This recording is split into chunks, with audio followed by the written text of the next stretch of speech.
pace originally. Now he gave up the dribble over Hunter. Oh, yes. I'm thinking Kobe wildin'. Let's get it. For Willie Green. Crossover. Kobe. Now this is crazy. When Kobe get in the groove like this, he starts styling on you. So online, he starts styling on you, walking you backwards. Once you're walking backwards, Kobe. Look at this shit. Pull up. He's out of position. He's Kobe. This is prime Kobe, man. He's a scoring machine. Kobe. Yup. Hand down. Bang. You don't have that hand open. You don't stop ball. It's a wrap. Kobe. Heat check. Bang. Still holding. Heat check. Lakers by something to get prime excited. Kobe. So Kobe said, how about getting excited about this? Splash.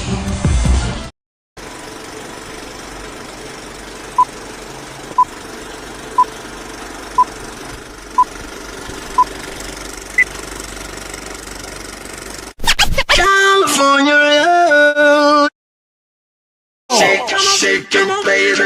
Shake it, baby. Shake it, mama. Shake it, Cali. Shake it, Cali. Shake it, baby. Shake it, mama.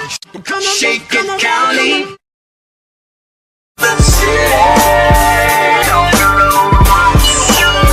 That's right.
Welcome to the Kobe Bryant Film Room, man. This is You Can't Talk Basketball with Everybody.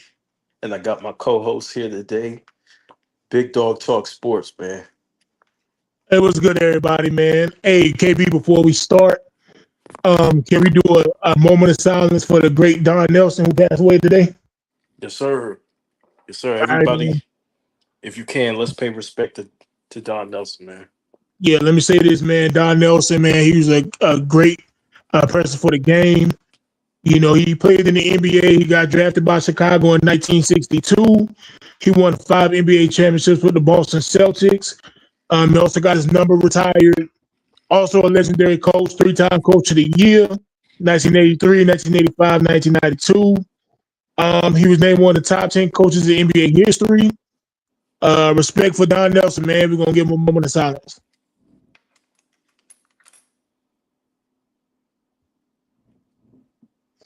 All right, man. R.I.P. Don Nelson, man. You know, had to do that for him, man. Y'all pour out some liquor for Don Nelson, man. So I want to say something about Don Nelson too, because I remember there's 2 teams that stick to my mind from my era that I watch. That's the Dallas Mavericks, and that's the Golden State Warriors. He's part of that, I believe, Golden State Warriors, man. And I enjoyed those teams, man. Some of the greatest offensive basketball that you've ever watched. And Don Nelson was the type of coach. He didn't overcoach players. Like, he kind of let them do their thing. And he let the stars be the stars. And the thing about Don Nelson is he was a part of that small ball, you know, that small ball, era, pushing it forward and making it more of a part of the game, more of that run and gun style of basketball. And so we usually talk about Mike D'Antoni in that light, but now Don Nelson deserves his credit for that style as well. You know, Yeah. now and now it evolved into what we see today. So we That's a lost a fact. great one. Yeah. That's a fact, man. Don Nelson was a great coach, man. He had the Bucks in the '80s with what's my guy's name? The power forward. I'm having a brain fart right now. What? He's the, Terry. What's Terry his name? Cummings. Terry Cummings. Terry Terry Cummings. Cummins. Yeah. Yeah, he was the only player that outscored Jordan in the playoff series. Yeah, he had that Bucks team. He had the Warriors team back with Chris Mullin and Webber and all them. And then he came back to the Warriors in '06 with the Baron Davis and the Believe team. The Dallas Mavericks and Don Nelson, man. Rest in One of peace, the man. one of the hugest upsets in NBA history, and I enjoy, even though none of these teams won a championship, I enjoy that '06, '07 Warriors team versus the '06, '07 Suns. I enjoyed those matchups, man.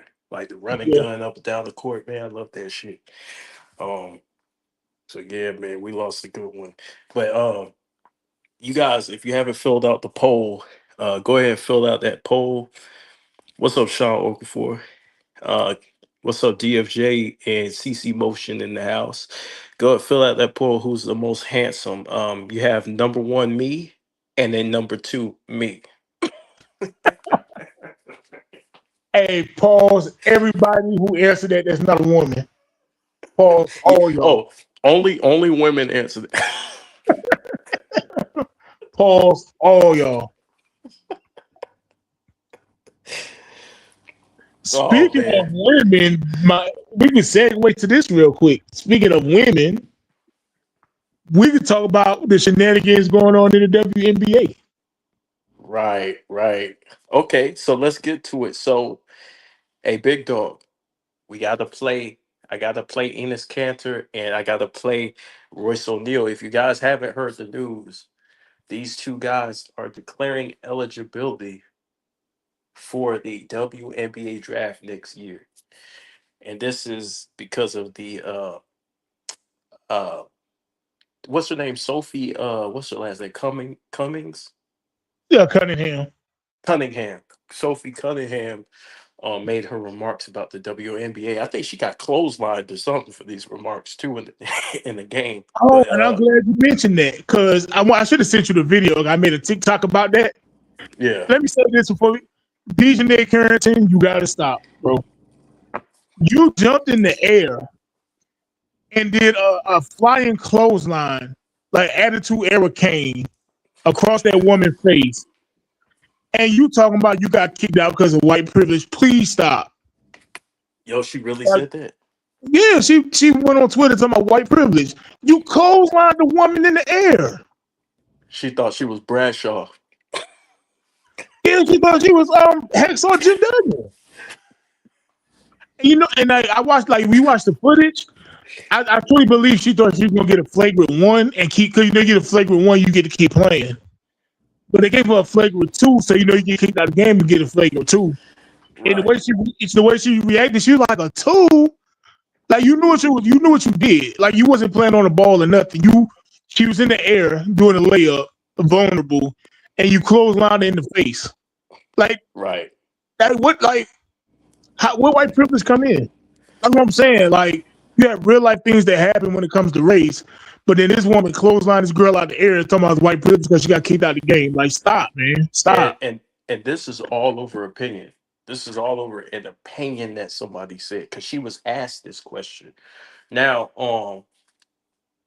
I want you guys to understand, right? And this comes to no disrespect to anybody, right? But we have to go off of what we know, right, and what we know as far as science and things like that. Um, so this is no disrespect. Before we start talking about the subject, this is no disrespect to those people who are going through what they're going through.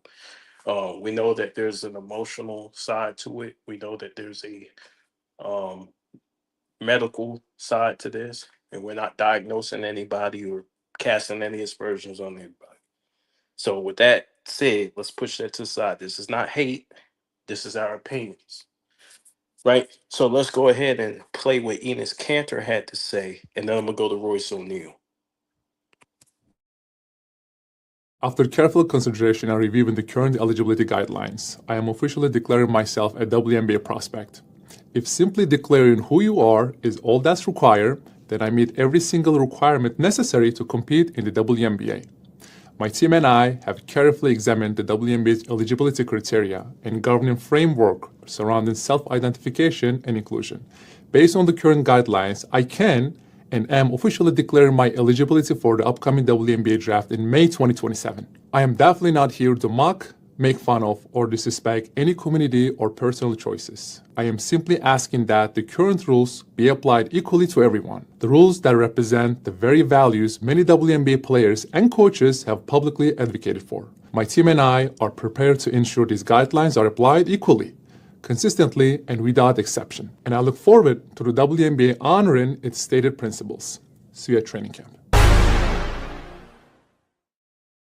Oh, earlier this week, I made the announcement. I'm transgender.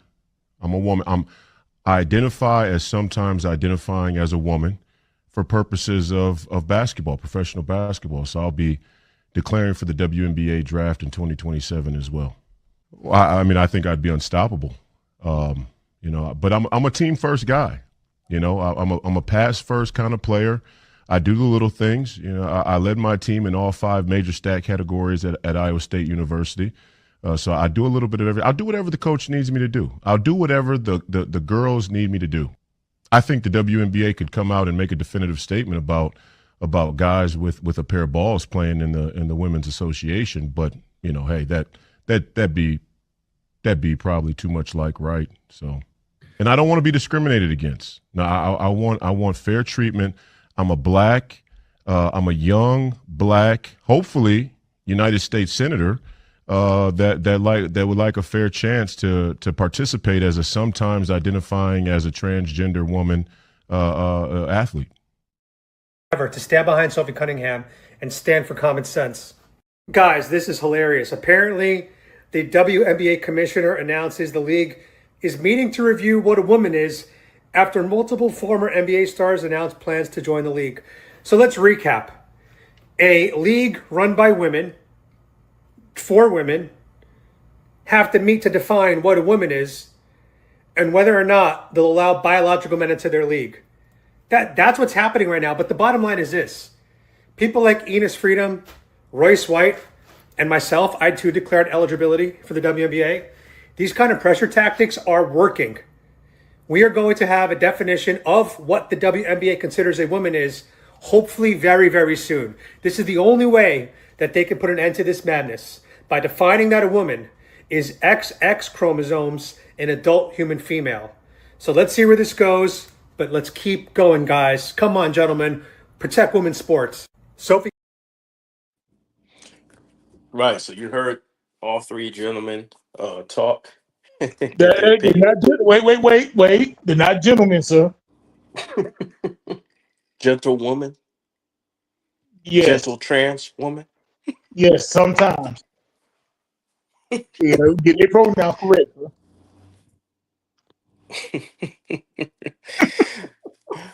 So give me your take. Give me your take on all this, man. What you see is far.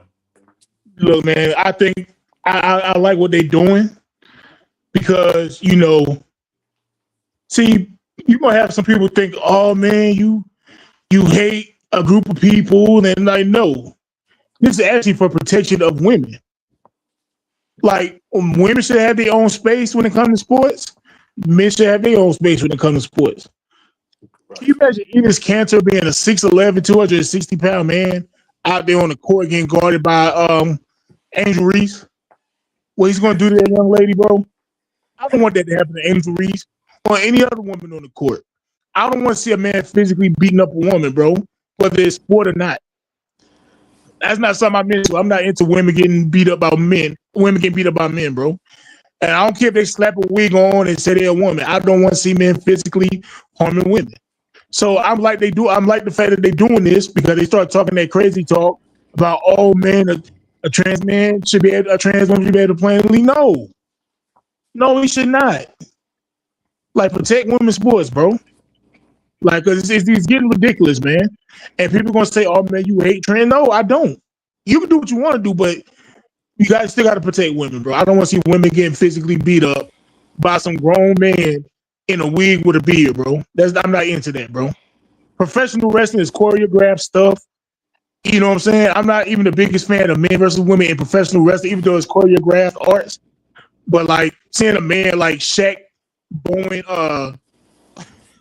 Angel Wilson, I don't want to see that, bro. Right, I right. don't want to see that. So Sean Okafor says this is the WNBA's fault and this is society's fault, and I Yeah, 100% agree. Right, and so my take is I think this is genius. I'm yeah. gonna tell you why I think this is genius. Make This them is stand on genius. what they claim to believe. Exactly. This is genius to see if these people are really showing their ass and being hypocrites or if they really about it. Right. And I think like there was this other WNBA player that came out in defense of this, right? And defending it and wanting to see trans women in sports. And the thing is that I don't think she really meant it at heart. Right. I think she was saying it, but she didn't think it was possible. Right. And so what they're doing is they're forcing their hand and say, hey, look, you really want to go all the way with this shit? Because we can go all the way with this shit and this will no longer be a women's league because now you open the door for a lot of guys who can't make the league who are still trying to get paid to make this league and still get paid a lot of the money to do so. So now you're gonna have guys who's supposed to be in the D League. You gonna have guys from overseas, all these different leagues coming in here trying to get a contract. Old vets, right? Instead of signing up for Ice Cube, now Ice Cube got competition. Dog, think about somebody who went to play college ball thinking they're gonna make it to the pros and they don't quite cut it in college ball. So they say, you know what, man, I'm just saying I'm a woman, go to the WNBA. And then and this is the other thing that pissed me off about it, right? Now I know people make jokes about the WNBA. I make jokes about the WNBA sometimes. But in real life, for me, I want the women to have their own league. I want them to be successful, right? Mhm. So now that they starting to go up a little bit and they still in the red, but they starting to make more money. The players are starting to make more money now. I don't want men to be able to say, "Oh, I'm a woman," and then go to the league and go into their space, bro. That they worked hard for, bro. I don't want to see that, bro. I want the women to have their thing, bro. Let the ladies have their stuff, bro. I don't want no man who is trash playing against other men, put on a wig or claim to be a woman now, and he go play in the WNBA. Like, no, bro. We're not doing that, bro. Right, We're right. not doing that, bro. And it's just funny, man. They're gonna have to stand on it, and but we do have to attack this subject with seriousness, right? Because for me, this hits home because I have a daughter that I'm trying to train to play basketball right now. And let me show you guys something.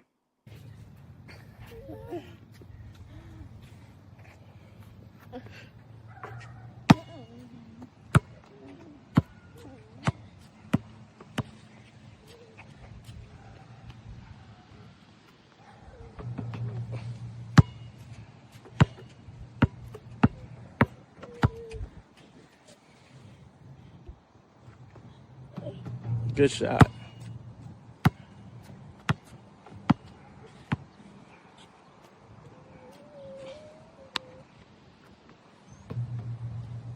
It's okay.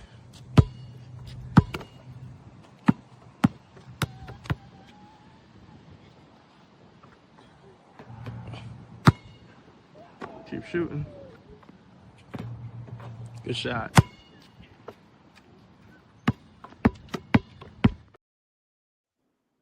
Nigga, my niece. I ain't seen my niece in so long, man. I ain't seen my niece in so long. Yeah, so that's why I have invested interest in this subject, right? And a lot of people laugh and say, "Well, what big deal is it? Why is this a big deal?" It's a big deal. It's a very big deal because that means we have to stop training because she don't have a shot. If these guys get in here, she's not playing with these dudes. It's gonna be dangerous, right? Is that she's gonna have to do something else. And she loves the game. She loves basketball. So now we're at a crossroads where we got to figure out where is this shit going to? And how far are they willing to take this? Because this isn't Royce White or Cantor's fault. This is the WNBA's fault because they're the ones who opened the door to wokeness and introduced this topic. All they're doing is trying to test them to see if they really, really are serious about this. Are we gonna turn the page forever? Because this can be forever. There's no turning back. Yeah, man, it's disgusting, man. And I'm upset that there's not more women speaking up against it, bro. Like you got women. No, this I understand, right? You have women been fighting so hard to see women get an opportunity to do their thing, right? They got it. They've been saying they need more money. They want more money. They start making more money. It's going up, and I'm happy to see it. But now you got to where dudes can go and play on their platform because they can't cut it. You know what I'm saying? With the men, where they supposed to play. So you got these women that done worked hard, that trained, like you said, the trained since they was pretty much babies, and they worked hard. Asia Wilson worked hard to be what she had. Diana Taurasi, all the ladies. So now a dude who was trash amongst other dudes can now just claim to be a woman and then go to the WNBA because he's 7 feet tall and 260 pounds and just manhandle women and take their spot, bro. And I feel like it's not enough women speaking up about this, bro. And it's upsetting me. It really made me sad, bro, to see other women like be cool with it, bro. Where are the legends at? It makes me sad, bro. See, basketball, the entire thing, NBA and WNBA is in a crisis. And I think the legends need to start speaking out because they're supposed to be the ambassadors to the game. And so for us to even entertain this, because you know how dangerous this can be, bro. Like this ain't no like this is a grown getting hit by a grown man is different.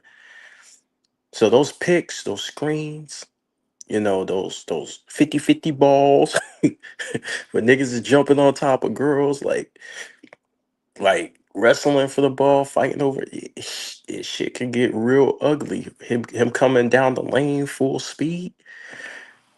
They gotta have to move out the way, dog. It's different when we playing with a nigga who's 6'10", 6'11", 260.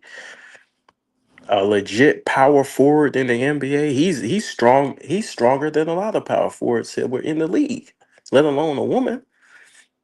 Hey, shout out to Kwame Brown. You know how people pick on Kwame Brown?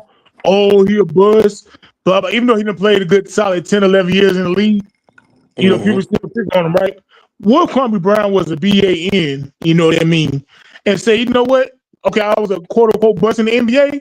Well, I'm a woman now. I'm gonna go play in the WNBA. I think he You know should think about it. how that look, bro? I I think he think should. Kwame Brown got a little more integrity than that. But I'm I just think he saying, should like, think about it. nah, he's like got more integrity than that, bro. But we know there's a Look, lot of men that don't have integrity, bro, and we'll do it. but look. This is gonna define shit, though. Remember what the last dude said? He said, "Look, we're gonna get some definitions. The WNBA is going through what is a woman and all this shit because they're trying to keep these dudes out because they're too good. So we're gonna actually define what it means to be a biological woman. That way, you won't have no shit like this. So the same people who are getting mad at these guys, don't get mad at these guys. You should be getting mad at people for not defining what a woman is. It's WNBA, Women's National Basketball Association. And see, For this is when women. you I'm speaking my mind. This is what happens when you allow too much BS because of empathy. Oh man, they going through something mentally, so they start having too much. I call it toxic empathy, to where you have so much empathy for somebody that you allow too much delusion. You know what a Hmm. woman is, bro. Like enough is enough, bro. And like people mad at Enes Kanter and Royce White, bro. They're actually protecting women doing this. Right. They're actually protecting women. And I'm happy to see men do that because we are supposed to protect women. But there should be more women speaking out about this too. Like they speak out about everything else. Speak out about this. So responding to Sean Okafor, right? Um Kwame Brown is considered a bust because he was the number one pick. He wasn't a star. But think about the word bust. The word bust was used to discredit him because I don't remember anybody else being brought up like in the mainstream media. They don't talk about a lot of guys who didn't achieve their goals, right? So he went on, I think he played, what, 14 years in the league? It So, was 10 or more for sure. It was 10 or more for sure. I can't remember how many. yeah, there's a lot. They only mention him, right? And so what about Ben Simmons? Is Ben Simmons not a bust? Is he not a bigger? I mean, w- like they're using this, and I wouldn't even call Ben Simmons a bust, but I'm just saying, like, according to their logic, like they're using words to discredit somebody who is part of like the 1%, players to ever play. But Oh, and the thing about Kwame Brown, okay, he didn't pan out to be, what the number one pick is expected to be. Bro, he still played a decade or more in the NBA. In real life, he had a great career in real life. Now, amongst other number one picks, outside of Michael Olowokandi, he, you know what I'm saying? Like, bro, he played 10 years in the NBA, bro, out of high school. Like you said, he bought his mama a yeah, house at the golf course. I remember he used to always say that. I got my mama house by the golf course. Bro, he great. He did great, bro. and he retired from the league, so he Yeah. didn't get kicked out. He finished what he started.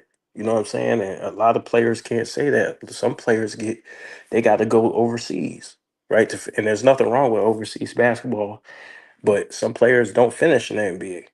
You know what I'm Yeah. saying? So, but CC Motion says, thank you and Big Dog for covering this, fam. This is a no topic for yeah, because people scared of the backlash, and I think that's why the legends don't say nothing. They're afraid that people might do what they did to Sophie. They taking her words, chopping it up, misconstruing what she said, and she really just gave her opinion. She didn't even tell people how to live their lives. She just, as one of the better players in the league, she just spoke on it. You know? Yeah, like, and that's the problem with society, bro. Like, it's to the point now people are afraid to tell the truth. And then when you do tell the truth, they look at you as a bad guy. Now, you know me in real life, but I tell people kiss my ass. You know what I'm saying? I don't care. But, a lot of people, they're afraid of backlash. They're afraid people going to be mad at them. I tell people go to hell. If something the truth, something the truth. Men Yeah. and women should not be playing on the same basketball court professionally. I don't care how nobody feel about it.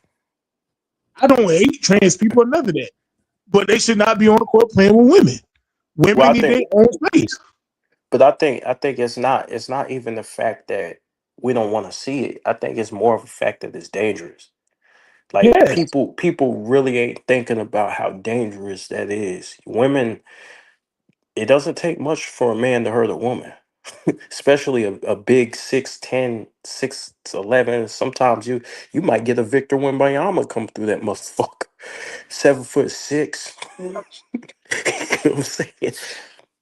You don't know. You might get the big show come through there. You know what I mean? Somebody that big, like, so we got a lot of guys who are solid muscle. You know what I'm saying? No, Women don't stand a chance. no, can you imagine like when Mike Tyson fell off like in the early 2000s, right? Like after Lennox Lewis, after he like really fell off. Imagine Mike Tyson said, "You know what, man? I'm not cutting it in the heavyweight division no more, but I still want to win them titles. So I'm gonna identify myself as a woman and go fight Layla Ali or something." Yeah, Like, you know what I'm saying? You know what Mike Tyson do to a woman, bro? and that shit gonna be over. Round one, body You know what I'm shot. That saying, shit bro? gonna be a wrap. I don't want to see that, bro. And the whole reason why that league was created was for that purpose. You know what I'm saying? It was for that purpose. If you're just and think about the NBA. If I'm the NBA, if I'm an NBA player, I'm not giving them. I'm going to the Players Association and I'm saying, hey, look, I don't want to give them my money for this shit no more. They the same as us. Yeah. That's what I'm saying, bro. Like they funded the WNBA because they wasn't making no money and now you got hard legs. Talking about they women now, and like no, no. Oh, can you imagine? Like we wait for Juju Watkins to go to the WNBA. I don't want Juju Watkins in the WNBA, and she gotta worry about playing Enes Kanter and and JaVale McGee. Like, no, man, we're not doing that, bro. Hey, JaVale McGee is in Europe right now. He could use a better. He could use Like, more money. no, man. Eddie Curry just tried to be Eddie Curry. Like, no, bro, we're not doing that, bro. Hey, whoever wants an MVP who's playing overseas right now. Hey, we're not doing that, bro.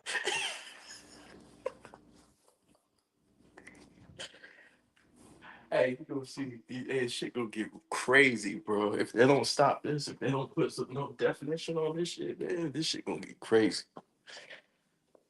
It's just like I think like some of like some high schools and stuff, like the wrestling team. Like you got girls having to fight these boys in wrestling, like the wrestling. Like, bro, is you crazy? Like, and y'all allowing this, and the parents are letting it happen. Like, no, And she gonna get one of them curl angle German suplex. yeah, it's even sad because she like you said, your daughter, she love basketball. So you don't want her to give up on her dreams of playing basketball and stop doing something she loves. But at the same time, we ain't finna sit there and let some dude beat up on her either. Hey, We're big not doing dog. it. Hey, big dog. You don't want to see your daughter wrestle Chris Benoit? Hey, she want to be a wrestler. She got Brock Lesnar out there. Like, we're not doing that, bro. We're not finna do that, bro. Correction, Rakina Leslie. Hey, your daughter try to wrestle. She got to go through Big Van Vader. Like, we're not doing that, bro. Nah, no, we're not doing that. She got wrestled Triple H. And she trying to win the state championship. Here come Bobby Lashley. Nah, bro, we're not doing that, bro. We're not doing it. Oh shit! She'll get hit with that perfect plex. That shit gonna be. Imagine if in the MMA, Ronda Rousey got to fight Rampage Jackson, bro. Like, we not doing that, bro. No, we is not doing that, bro. So you want your daughter to fight Rikishi? And he hit that turnbuckle, and he just dropped on her. That should be a wrap. And Greg Ostertag, he was like a 5 points, 5 rebound per game guy. He said, I'm going to WNBA. Like, and did they dunk on Lisa Leslie all game? Like, nah, we ain't doing that, bro. Hey, I don't know, sir. If I'm DeAndre Ayton or somebody, I'm looking at my contract right now. How many years I got left? Shit. Hey, Sheldon Williams. You got Sheldon Williams. They really cut it like that in the NBA. He's like, I'm gonna go to WNBA, man. Get my rocks off in the WNBA. Like, we're not doing that, bro. Hey, and I don't know how they test these women, but you're gonna have to test these dudes, make sure they ain't adding those performance enhancers and all that, because that's really gonna make them perform crazy. Like, even Serena Williams, the greatest tennis player of all time, bro. She said she ain't playing against no dude. Like, good or well, she's not beating no dude in tennis, bro. Like, not even a top 200 dude. And she's realistic. She's like, I'm not beating him. It could be 200th ranked guy in the world. I'm not beating him. She's realistic, bro. Sir, so you mean to tell me right now that I got you here, right now on the show, live on the show, for CC Motion and Sean Okafor can hear you right now. So you mean to tell me you don't want your daughter to face A-Train? No, I don't, sir. Hey, your daughter want to be a boxer. She got to fight Deontay Wilder. Like, we're not doing that, bro. Hey, you know what you're gonna do? You're gonna do the little Catholic thing, like before somebody died, like a blessing thing. You do the little cross before she go in the ring. Like, imagine you're a woman, you got to fight David Tua, bro, in a boxing match. Like, you crazy. Yeah, we gonna put this cross around your neck real quick. Throw holy water on there.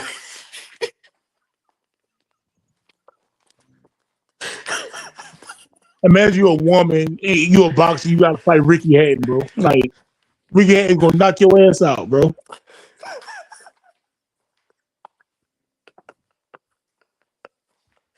All I'm saying, bro. Like it's to the point now, the society just stupid, bro. It's aggravating sometimes, bro. I think That's the only people why are I like watching the emotional. news and stuff, bro. People just aggravating, bro. People are emotional. They're not thinking things through. Because once you open the door for this, bro, it's no longer. You can't just put one or two men on the team. Because what you're gonna have to do is you're gonna have to match them. Like you're gonna have to get men to go at them, and so that's gonna reduce the amount of women that's on the team. Because you're gonna try and match up with them. As I said, A it's train too the much big. empathy, bro. It's too much empathy, bro. Like sometimes you gotta just say no. Hell no. You gotta get A Train, Big Show, Big Papa Pump, Scott Steiner, Scott Hall.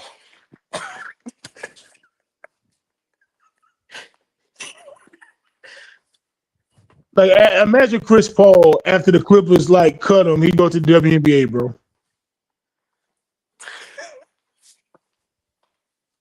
And he's not even considered a big dude. He's a 6'2", 6'1" point guard, but he's gonna look crazy against the women.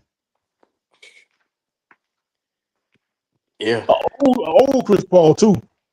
old Chris Paul, nigga. Nah, you gonna start seeing those old NBA players in there, like the ones in the big three. Coutinho Mobley, who wasn't the big three? I don't really watch the big three. Ain't Coutinho Mobley out there? Yeah, I think Catino. Yeah, Catino out there, he killing too. Hey, you got Michael Beasley out there dunking on them women, bro. We ain't doing that, bro. We is not doing that, bro. Hey, Angel Wilson don't deserve that, bro. Shit, you gonna start getting some YouTube players. You know the one-on-one YouTube players, basketball players. Shit, they gonna Hey, start going over there trying to get paid. hey, you gonna see the professor? Like, come on, man. And hot sauce and all, and one like we ain't doing that. Man, the best woman lives, sir. Like, I believe ladies deserve their own space for certain things. Like me, we need our own space for certain things. It's sometimes it's just about protection, bro. Like, we need our own So, space for certain things, bro. so I feel comfortable putting my daughter against Goldberg. I feel perfectly comfortable, sir. Hey, CC Motion. In real life, hey, if I believe something, bro, I stand on what I say, bro. Now, if I'm wrong, then I'll be like, you know what, I bow down. But like certain things, I'm not bowing down. I don't care who get mad, bro. Like sometimes you gotta say, man, like go to hell, bro. Like I don't got. you just can't keep letting nonsense just keep going and going. Sometimes you gotta like you gotta nip that shit in the bud, bro. See, I don't have a problem with the purple haired people. Like I don't know nobody with purple hair, but I don't have a problem with nobody. You know, if you live whatever lifestyle you want to live. But Yeah. the only problem is that I don't want my daughter getting the gore. You know what I'm saying? I don't want my daughter fighting Rhino. You don't want to line up for the belt, sir? I don't want to see my daughter go against Rhino, dog. Uh,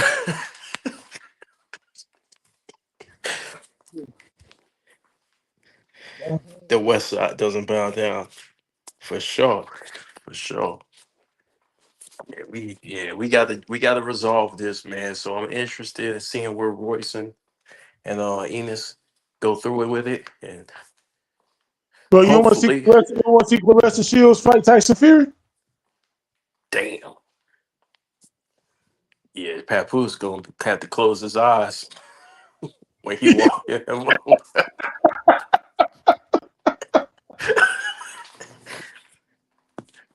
Shit. See. See, the thing is, bro, hopefully this gets resolved, man. And the WNBA, you know, they write down the definition.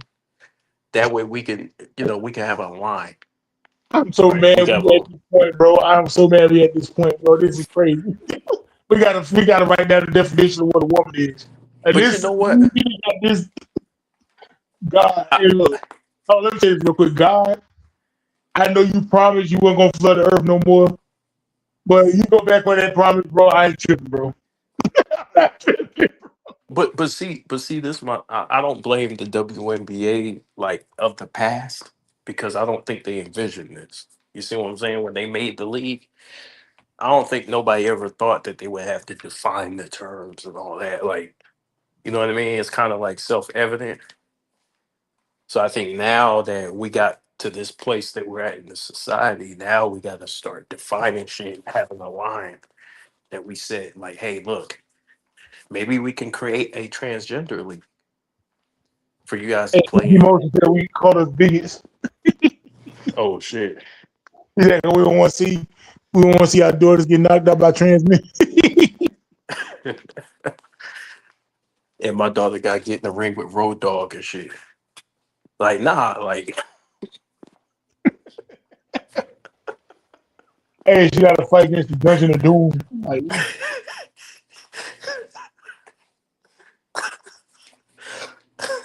she got to fight Perry Saturn.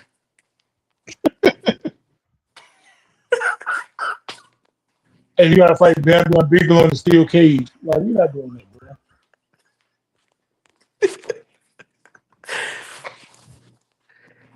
But I But believe one look, shit, bro, and I'm happy. Like I think they are trolling, but they want to see how far the WNBA gonna let it go. But yeah, I see that's protecting the women. I see it. That's why I see it. they We obviously gotta do trolling. something. I think they trying to force the WNBA to make a clear distinction so this will never happen again. But I think they're obviously trolling. Like neither one of them really want to play for the league. Now Enes is like kind of like poking them and saying, "Hey, look, you know, this ain't no disrespect or anything. I'm trying to make you guys just stand on your guidelines. Like just stand on what you said." But I think also the WNBA could be facing a lawsuit too if they are denied. Yeah. So that's another thing. He said, "I'm offended." Well, I'm offended that you're offended. You see, I out victimed you right there. I was victim. Yeah, crazy. I out victimed his ass. I'm offended that you're offended that we're offended. Before you say you're offended again,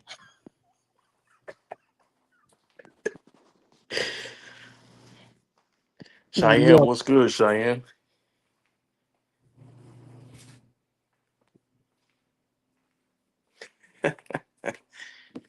Yeah, people lose their jobs over this shit. You want me to drop the link? Yeah, I'm gonna drop the link after we get through with these topics. Just sit still. I'm gonna drop the link, bro, and I'm gonna let y'all. Hey, big dog, you mind if we drop the link for people who want to talk about these topics? Only these topics. We're not talking about LeBron or none of that. You I want to mean, do that? let's talk about the rest of our stuff first. Yeah, we're gonna talk about the rest of our stuff, and then I'll drop the link only for a select few to come up here because I don't want to turn it into a shouting match and LeBron and all that. Yeah. Um, LeBron. so our next topic, right? The next top 20 defenders in NBA history. So you guys know the Bleacher Report came out with the list, and I thought it was clown shit.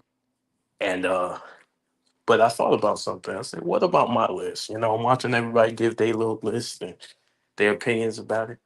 So what are my top 20 defenders that I've seen with my own eyes? So I'm not going to talk. So what we're not going to do is we're not going to talk about all time. We're just going to talk about the defenders that we've seen over the years of us watching basketball.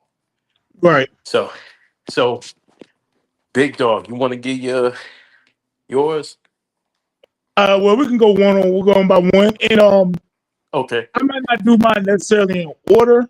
And I probably forgot some people, but I'm gonna do the best I can. But I'm not gonna do.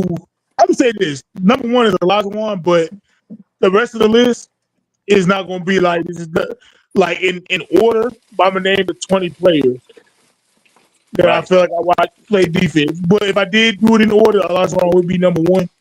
But I'm just talking about Right. the top 20 players.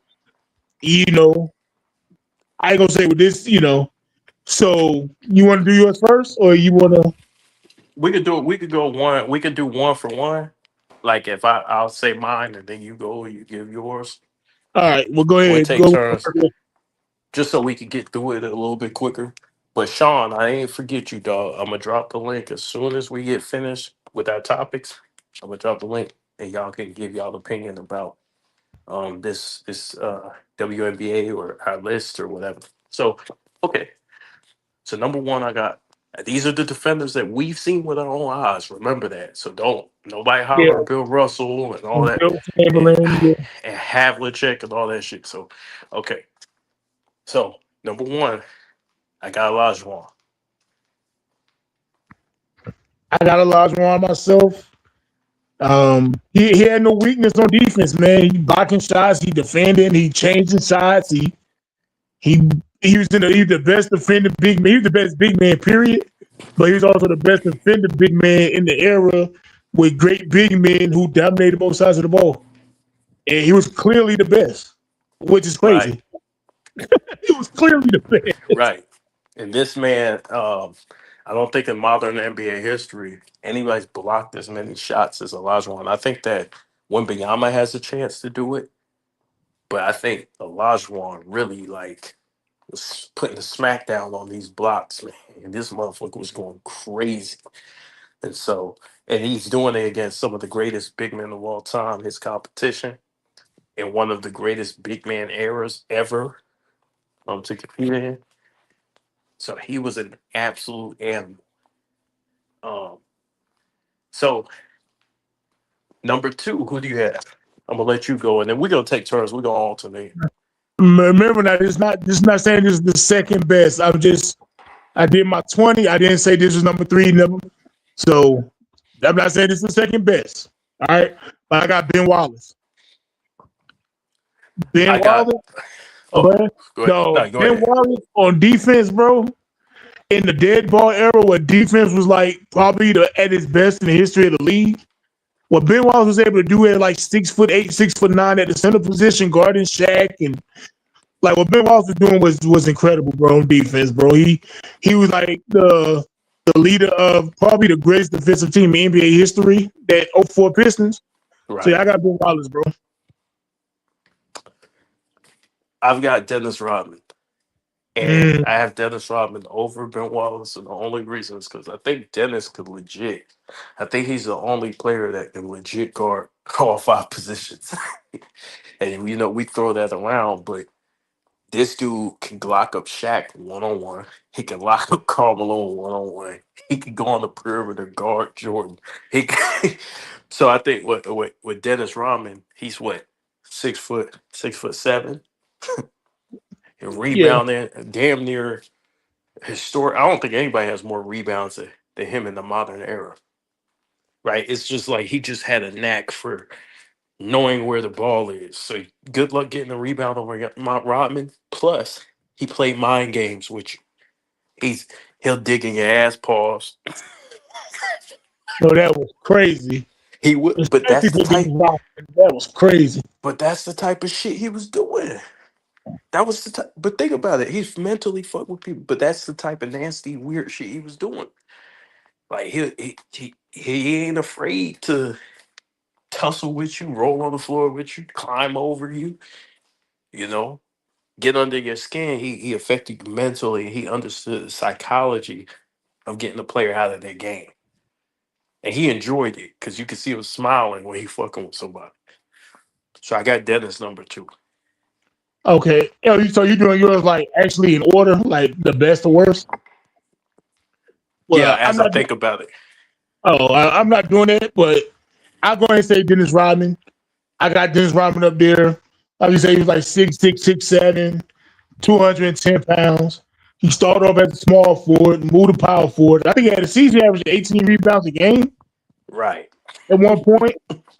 Like, dog, like you say, he legit can guard all 5 positions. And when I say legit guard, I'm not talking about he can just guard for like one possession here, one like he can actually you put him out there on Magic. He gonna guard Karl Malone, Shaq, Mm-hmm. Ewing, Grant Hill, Joe Dumars, whoever. Like he can guard all 5 positions, like legit. You Right. know, the Bulls sometimes they had a small lineup with Dennis Rodman was at center at like 6'6", 6'7". And the other he was a small lineup, starting at center. And you wasn't worried. Oh man, this center 7 feet tall. This Rodman 6'6". Like, okay. Right. You know what I'm saying? So yeah, I got Rodman up there too. I put him number 3 in this, you know. Okay, I got for my number 3, I got Ben Wallace. So you got my number 2. You got Ben Wallace at 2. I got him at 3. So Well, Ben remember, mine's Wallace. not necessarily in order. I just did the top 20. Okay, well the reason why I want to say the number is so we won't get lost.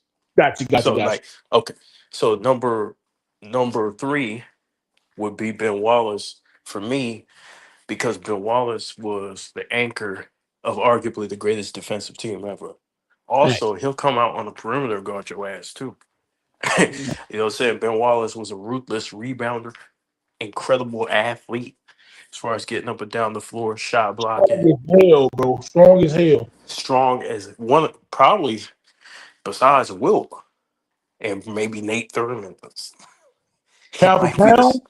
he might be the Yeah. strongest player in NBA history in the modern era, and he was undrafted doing it. So the motherfucker was a freak of nature. He was a beast. He just had a knack for getting deflections, loose balls. Um, Ben Wallace was a monster, a beast on the defensive end, and he took pride in it every single night. And what is it, 4-time defensive player of the year? Yeah, I think so. I mean, Was it 4 years in a row? Or am I tripping? was it in the row? He won it a I might lot. be tripping. Yeah, he won it a lot. He was vicious, man. I got to do a lockdown university on Ben Wallace. I might be tripping about the 4 years in a row, but He won it 4 times, definitely. Um, the dude was hands down, in my opinion, until Dwight Howard came, the best shot blocker in the NBA. I'm about to look it up right now. I don't want to give out false information and then not backtrack once I find out. I could Right, be wrong 100%. Okay, so he won in 2002, 2003. Then he won in 2005 and 2006. So he missed 2004. So 02, 03, then 05, 06. right, He was first team on NBA defense all those years, though, all 5 of those years. right. That's why Tim Duncan don't have it. That's why Tim Duncan didn't win a Defensive Player of the Year because that nigga. Yeah, that's why I tell people don't use awards to try to rank players, bro. Don't use awards. Like, you're not getting defensive player of the year over Prime Ben Wallace, bro. Right, right. All right, So so who the who? fourth person you gonna mention? Okay, the fourth person I'm going with, Mutombo. Okay. I'm gonna put Mutombo in there because I think he had a signature. No, no, no. R.I.P. Mutombo. Every time you go up for that shit, he's smacking that shit, bro. He telling you about it. No, no, no. So his blocks are impactful. He let people know about it. He was when you're known for your defense and everybody knows you and how as a household name just on defense alone, you made a name for yourself, bro. And so I think he was highly impactful on that end of the floor. He may be second behind Olajuwon in blocks. And I just remember him, just blocking everything at the rim. Every fucking thing. So I got Mutombo at number 4. Okay. But see, I got Mutombo in mind, so I guess I'll go ahead and mention Mutombo as well. Mutombo, man, him and Olajuwon were the 2 best defenders in their era, in their 90s. Olajuwon was better, but Mutombo was right behind him. Mutombo had one of the greatest playoff performances for a round, for the first round against the Seattle Supersonics. Seattle, I think they won 63 or 64 games that year, the best team in the league record-wise. Mutombo took the 8th seed Nuggets, the first 8th seed to make it out the first round. He beat that Supersonics team off his defense. He averaged a Right. little over 6 blocks a game to take out the number one team in the NBA off defense. And then he won Defensive Player of the Year in 2001. Mm-hmm. Yeah, like Mutombo was a monster defensively, man. And we talk Like, about consecutive block shots too. yeah, Back to back to back. He was smacking um, them shits. you got players like Patrick Ewing who couldn't even make All NBA first team defense because you got people like Mutombo out there and Olajuwon too. And so people don't realize how great of a defender Patrick Ewing was because Mutombo and Olajuwon hogging all the awards. They hogging all Right. the awards. All of the defensive awards. All of them. All of them. All of them. Ain't none left. Shit. Cheryl. So who do you have at number 5? Okay, so I'm going to go to a point guard that people don't talk about enough for me as far as defenders. Okay. Jason Kidd. Ooh. Jason Kidd was one of the all-time great defenders in NBA history, especially at the point guard position. 6'4" Right. point guard, which was considered big, especially back then. I got Jason Kidd, man. Like he was the terror on defense, bro. He made life rough for the point guards. He guarded two here and there as well. So I got Jason Kidd. Okay. I'm gonna go a little bit away from Jason Kidd. I'm gonna go with Gary Payton. Okay. GP the glove, man. The guy who guards you so tight that you have no room, you have nowhere to go. He just covers you. And so Gary Payton was just a smothering defender, man. I mean, just suffocating all over people, man. I remember uh, Gary Payton just taking so much pride on the defensive end. And back in the day, we used to want to be those guys. Like I used to go in the backyard and act like I was Gary Payton. I remember just watching how much passion he played with, how hard he played, the ability to steal the ball, the ability to just trash talk people, get them out their game, use that psychology, against them, psychological warfare, just get niggas out of their game and just talk so much shit. I mean, Gary Payton was Gary Payton talking about your mama. He talking about your all your kids. So and then he'll let you know about what he's doing to you on the offensive end. So I got GP at my number 5. Okay. Okay. So I'm gonna go back to another big man, Kevin Garnett. Ooh. Kevin Garnett. He finally got his Defensive Player of the Year in 2008 after Ben Wallace stopped winning all the awards. he finally got his Defensive Player of the Year in 2008, man. Kevin Garnett is one of the legit greatest defenders in the history of the game. You could argue he's the greatest defensive power forward ever. I guess you could argue that between Mhm. him and Tim Duncan, amongst others. Kevin Mhm. Garnett, he can guard the center, power forward. His younger day, he can guard a three when he's more athletic. I got KG, man. Lockdown defender, man. Yeah, that small forward position, right? Yeah, he could guard. In his younger years he could guard. He could definitely guard that three. Yeah. Um, yeah, I'm gonna go KG. I'm gonna go KG too at number 6 because, and I was just thinking about that the mind games he played. He would talk shit to himself. To get himself hyped. But KG would guard 3 through 5, bro. Like in his younger years, he would guard Kobe. The dude was just out there just switching, hit guard the perimeter, lock down in the post. If you go up with that weak shit, he'll say, "Give me that shit" real loud on national TV. Go back and watch the games, yo. KG was always talking on defense. Hey, I got you, big dog. I got you. I'm right behind you, big dog. Hey, Lord. Hey, Lord, I'm behind you, Lord. That's KG. Always communicating on defense. And he was a part of that '08 team that went on to shut down my Lakers when he was the best defender in the game. And Right.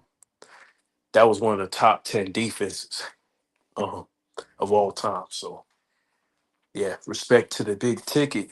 I got him at number 6. Yeah, he played small forward when he came to the league.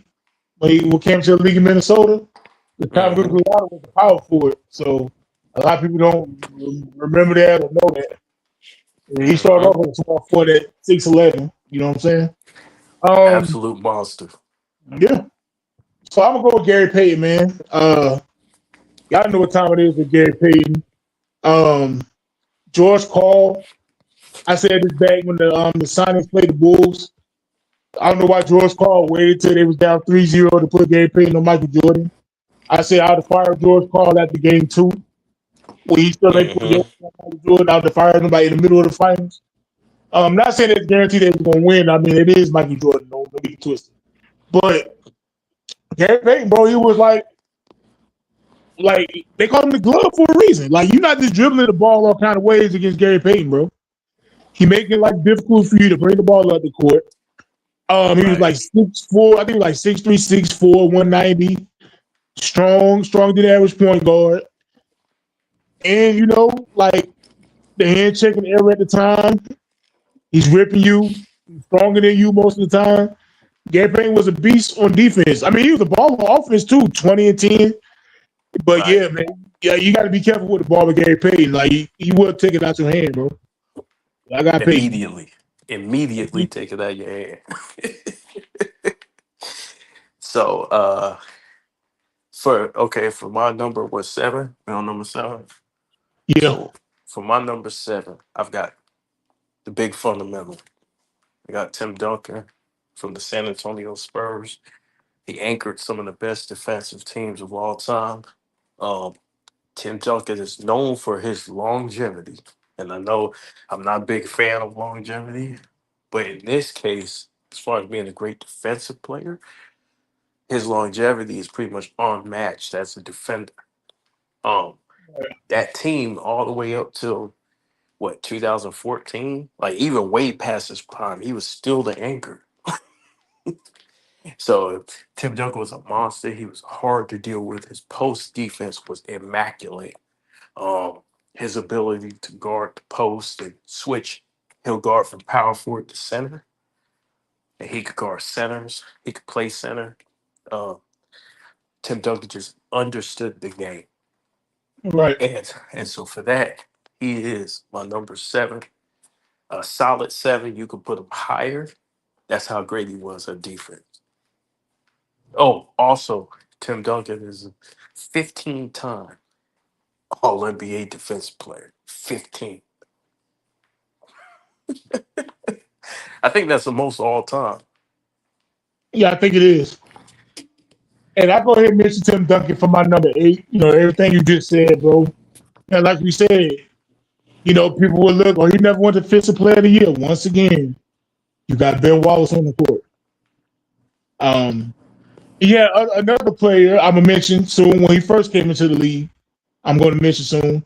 But yes, Tim Duncan is one of the greatest defenders. Not even just players I watched.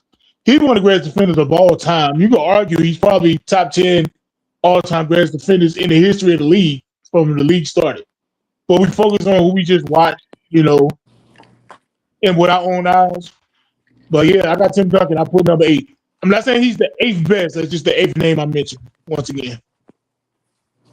All right, go ahead. Oh, you want me to go my number 9? Mhm. Somebody who don't get talked about enough for me, Alonzo Mourning. Mm. Alonzo Mourning, bro. And I just talked about Tim Duncan when he first came into the league. You had a 6'10", 260-pound Alonzo Mourning dominating the league on defense. He won back-to-back Defensive Player of the Years in '99 and 2000, averaging damn near 4 blocks a game both years, bro. And he didn't just turn great those years. He was great through the '90s since he came to the league with the Charlotte Hornets and through his time in Miami. Alonzo Mourning, bro, like he was like the Dwight Howard build, 6'10", 260, full of straight muscle. You know what I'm saying? He wasn't the most skilled center, but he still gets you 22 a night. A monster on the defensive boards. I think he had like 14 rebounds, maybe something like that. Right. 4 blocks a game. Alonzo Mourning was a monster on defense, bro, and he don't get talked about enough. He was one of a top 3 MVP candidate, mainly because of his defense. Like his defense was that great. Didn't he win in '99? He won it in '99, didn't he? Yeah, 99 and 2000, he went back to back. Oh, yeah. Okay. That's why I said. That's why I said even when Tim Duncan first came to the league, it was another player who was just out there where Tim Duncan just couldn't get the defensive player of the year, Alonzo Mourning. So yeah, man. And I'm not saying that winning the awards make you better. Obviously, I wouldn't have had Tim Duncan up here if he, but I'm just letting you know how good of a defender Alonzo Mourning was, and why Tim Duncan ain't got one because he had Alonzo Mourning out there on the court. You know what I'm saying? So yeah, I'm not. Oh, my fault. Yeah, go ahead. You good? So I'm not gonna go Alonzo just yet. I'm gonna have to put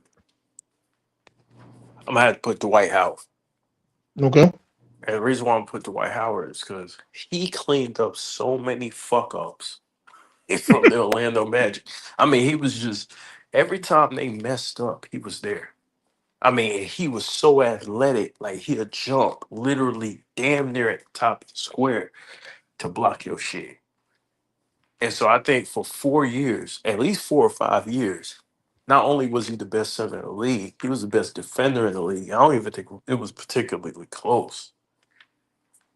So I think with his attributes, his post defense, his post presence, and like the ability for him to defend and defend at a higher level.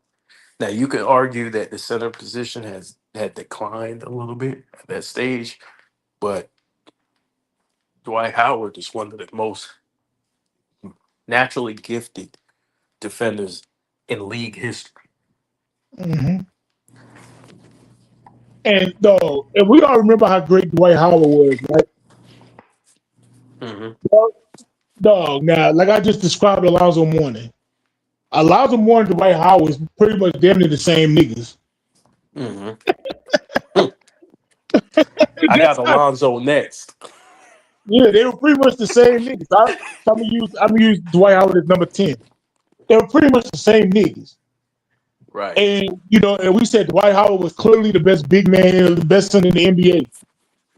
So imagine you got somebody like Dwight Howard, but you still got Elijah Wan and Ewing and all these other guys. That's how great the '90s centers was. But right. Dwight Howard, 2-time Defensive Player of the Year. He won 3-time Defensive Player of the Year. My fault. He won 3 back-to-back: 2009, 2010, 2011. He led the league in defensive rating. I want to say twice. He don't have 4? I thought he had 4. No, I think he got 3. Just 3? Okay. Yeah, he led the league in rebounds a few times. Like I said, him and Alonzo Mourning is damn near mirror matches, bro. They damn near mirror matches. They was like great defenders. Not the most skilled offensively, but because of their strength and athleticism, they still got you about 22 a night. Crashed the board, 13, 14 rebounds. Alonzo Mourning was averaging like 4 blocks a game. I think Dwight and Mosey has around 3. Yeah, man. So the Dwight Howard, he, like you said, he cleaned that glass up. He was jumping through the sky to swipe your shot to the 5th row. Like, yeah, Dwight Howard was like that, bro. So my number 10 that I'm going with is Alonzo Mourning. As far as strength, just Alonzo was motherfucking built. He looked like he could be in a weight man contest. Like the motherfucker, him and Dwight. Like I think Dwight just jumped higher, but Alonzo Mourning with the Hornets and the Heat, they were just like, man, damn. Yeah. You can't get nothing. They were physical. he anchored like some physical ass teams, bro. Like real rough. Like go back and watch the Miami Heat, bro. Like '97. Dog, Lonzo Mourning versus Patrick Ewing, Heat versus Knicks. Bro, I was glued to my seat when them getting them NBA games on Sundays. They had the Heat and the Knicks. Right. Oh, Go like back people and on watch that shit. The intensity. You know what I mean? And so I got him at my number 10. okay. Solid top 10. All right, so I'm gonna go to a guard position. Gotta talk about Michael Jordan, man. I'm Right. telling you now, no matter how much these people try to lie to y'all, they saying Michael Jordan wasn't a great defender. Michael Jordan was one of the greatest defenders of all time, bro. Michael Jordan was, see what it is, because he was so great on offense, they want to downplay his defense. No, Michael Jordan was like that on defense too, bro. He was Mm, defensive player of the year, I think it was 88. He made 9 All NBA first team defense. You know, he led the league in steal a few times. I'm gonna say about 3 or 4 times. Yeah, I got Michael Jordan, bro. He could guard the 1, he can guard the 2, he can guard the 3. Sometimes he guarded the 4. I'm not saying he guarded the 4 all the time. I'm not saying he's Dennis Rodman level as far as versatility on defense. But Michael Jordan was a great defender, man. Um, an A+ defender, perimeter defender, and that's what made him so great. And him and the Bulls, like people focus on Michael Jordan scoring 30. It was the defensive side of the ball that really made him and the Bulls dangerous. There's another play on my list. Y'all already know who it's going to be on why they were so dangerous as a team and why they were so dominant. Because it wasn't just offense, it was the defense too. You couldn't even bring the ball up the court. right. Hardly. So I'm gonna go. This might upset people. I'm actually gonna go Kobe. Then I'm gonna go Mike. And I think the only difference is I think Kobe guarded. To me, he guarded more scoring guards Right. in harder positions in a different era. So I think that's the only difference. Even though Mike has certain advantages that Kobe didn't have, Mike was better in the passing lanes. Mike was better as far as post defense. I think Kobe, that's one of his weaker areas, is post defense. But I think with Kobe, he took on the assignments. And even in Phil Jackson's book, Phil Jackson wrote about sometimes Kobe would sacrifice the team to prove a point. But I think the point that need to be proven is as far as him guarding and locking up the best positions from the Vince Carters to the T Macs to the AIs to whoever, right? He was a roamer on defense, 12-time All NBA defensive player, not the ball thief Mike was, but a lockdown perimeter defender as far as moving his feet, staying in front of his man. Him and Mike kind of had the same weakness, which is sometimes they would uh, not pay attention to off-ball players. Like every now and then, Bruce Bowen might catch on fire because Kobe's not really, he's ball watching. Michael Jordan, same thing, ball watching. Sometimes he might get lit up. But I have them both at 10, or where we at, 11? Yeah, 11. 11 and 12.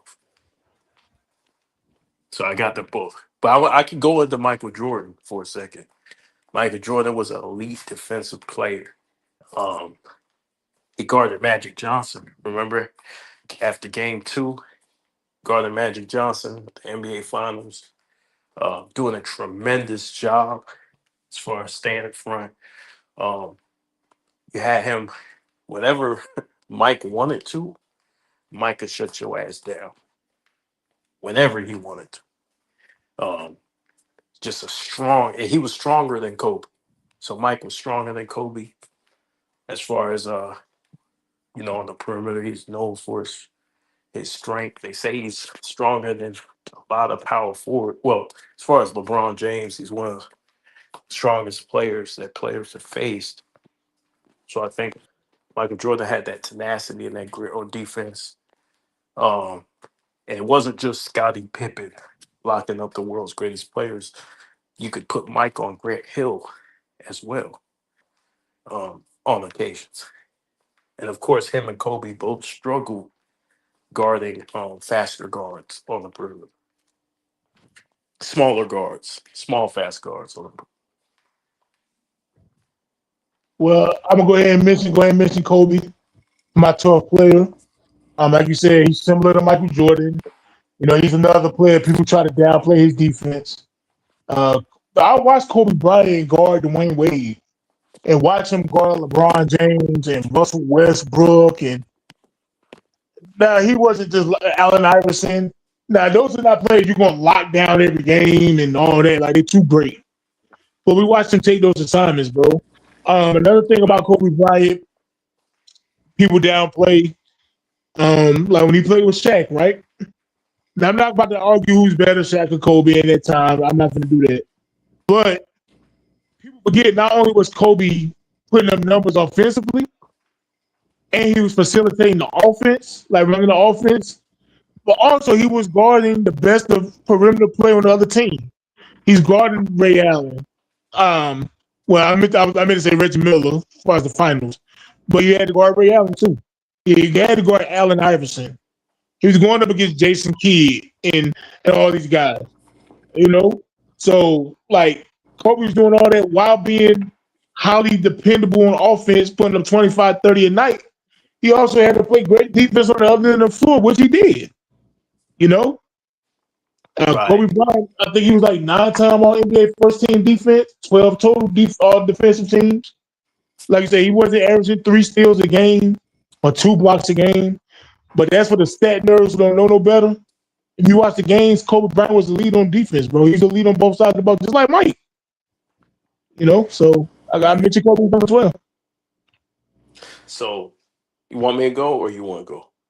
Okay, I'll go. Now we stay on the perimeter. Scottie Pippen. Oh, Scottie Pippen, bro. 6'7". He guarded 1 through 5, but he mainly guarded small forwards, power forwards, 2 guards, point guards. He wasn't guarding centers a whole lot. I think no, that was Jordan guarding like the D-bot. My fault, that was Jordan. But yeah, but like you put it like if you had to guard the center, you wasn't afraid or you wasn't worried. You know, Scottie Pippen was gonna do his thing. But Scottie Pippen, bro, like I mentioned him and Jordan and that Bulls team, the defense is what made the Bulls so dangerous. The Scottie Pippen get on your point guard and make life hell. Like you can't hardly get the ball up the court. Yeah, whoever got the ball, like they couldn't. They was afraid to breathe wrong when they had the ball. You know what I'm saying? Not get easy baskets. Easy baskets was rare. You had to better run your offense to a T and try to get to the spot the best way you can because Scottie Pippen is not going to let you just get to your spot all kind of ways. You know, he wasn't weak, so he wasn't going to just bully him too often. So, yeah, Scottie Pippen, man. So And my fault. the thing about Scottie and Mike, like they said it themselves, like they used to like go at it on the court, like or at practice, like they used to push each other hard. And can you imagine, like you, Michael Jordan, you got somebody with the great defensive player of Scottie Pippen, you going against every day, practice after practice. Scottie Pippen guarding Michael Jordan, practice after practice. Can you imagine what they're going to do to everybody together when they playing actually on the same team against the opposing team after going at each other every day? That's why the Bulls was the most dominant team in the 90s, bro, because of the defense. Scottie Pippen. Yeah, I might have Scotty too low on my list, but I'm gonna put Scotty right that 14th spot, and I'm gonna put because I'm gonna go again, right? Yeah, You 14 or went last 13. 13. Okay. So I'm gonna put him at the 13, and I'm gonna put Kawhi Leonard at 14. Right? Okay. So Scotty is special. The wingspan, right? Set long wingspan sitting in the middle of the lane. You can't pass. You can't drive. You get plucked. He's guarding you full court, turning you, right? Him and Mike turning. You're gonna turn off. You're gonna give it up. You got to give it up. He's gonna block your shot. He's gonna switch on to your 4. He's gonna switch on to your 2. He's gonna go back to the 3. Scottie Pippen could guard a lot of positions on the basketball court. He was a very tenacious defender. He had a high basketball IQ on the defensive end, and he would bump you. He would bait you. Uh, he was aggressive, very aggressive. Scotty was very smart, and so the thing about Scotty is that the one thing that I take from him is that he was a guy who had a long wingspan, but he used his IQ in order to maximize his physical moves and take advantage and take you out of the game. So a lot of times Phil Jackson would use Scotty to take people completely out the game. I remember when he was guarding Mark Jackson, right? They put Jordan on Jordan was guarding Reggie, but Scottie Pippen was guarding Mark Jackson. The point of attack just took him out the game. And the Bulls ended up winning. Remember that Pacers series went 7 games? Yeah, people thought the Pacers was gonna win that one. Right. 98, right? Right. So the Bulls ended up winning partially because of Scotty's defense and Mike's performance as well, but partially because Scotty's defense on the point of attack. So I got Scotty there, and then Kawhi Leonard. Kawhi Leonard, similar things, right? Kawhi Leonard was physically strong. I mean, just if you look at Kawhi Leonard, that's the body of a defender. Big hands, right? And I think the players he went against, they're lucky that they outlawed hand checking, that they took that out of the game. Because if he could hand check, he'd probably be number 3 on this list, right? So Right. Kawhi Leonard was a motherfucking beast, and he helped limit LeBron James. He guarded KD, and he gave a lot of point guards problems, small forwards problems, whoever. He's sticking to anybody, and he has no emotion. No emotion besides that laugh that he does, but that's it. All right, so I'll go ahead and mention Kawhi Leonard for my 14th. Once again, I'm not saying he's the 14th best defender. It's the 14th name I got. I didn't put him in numerical order who's the best and none of that. But I you mentioned his hands, the size of his hands. So Kawhi Leonard is 6'7" with a 7'3" wingspan, bro. And like you said, you can't even touch the players like you could back in the 90s with the hand checking and all that. Like, there's no telling what he could do if he's able to do that. So him, like, the most of his career, well, pretty much all his career, pretty much, is in a league where it's more perimeter orientated, and you can't really like hand check anything like that, like you could back in the day.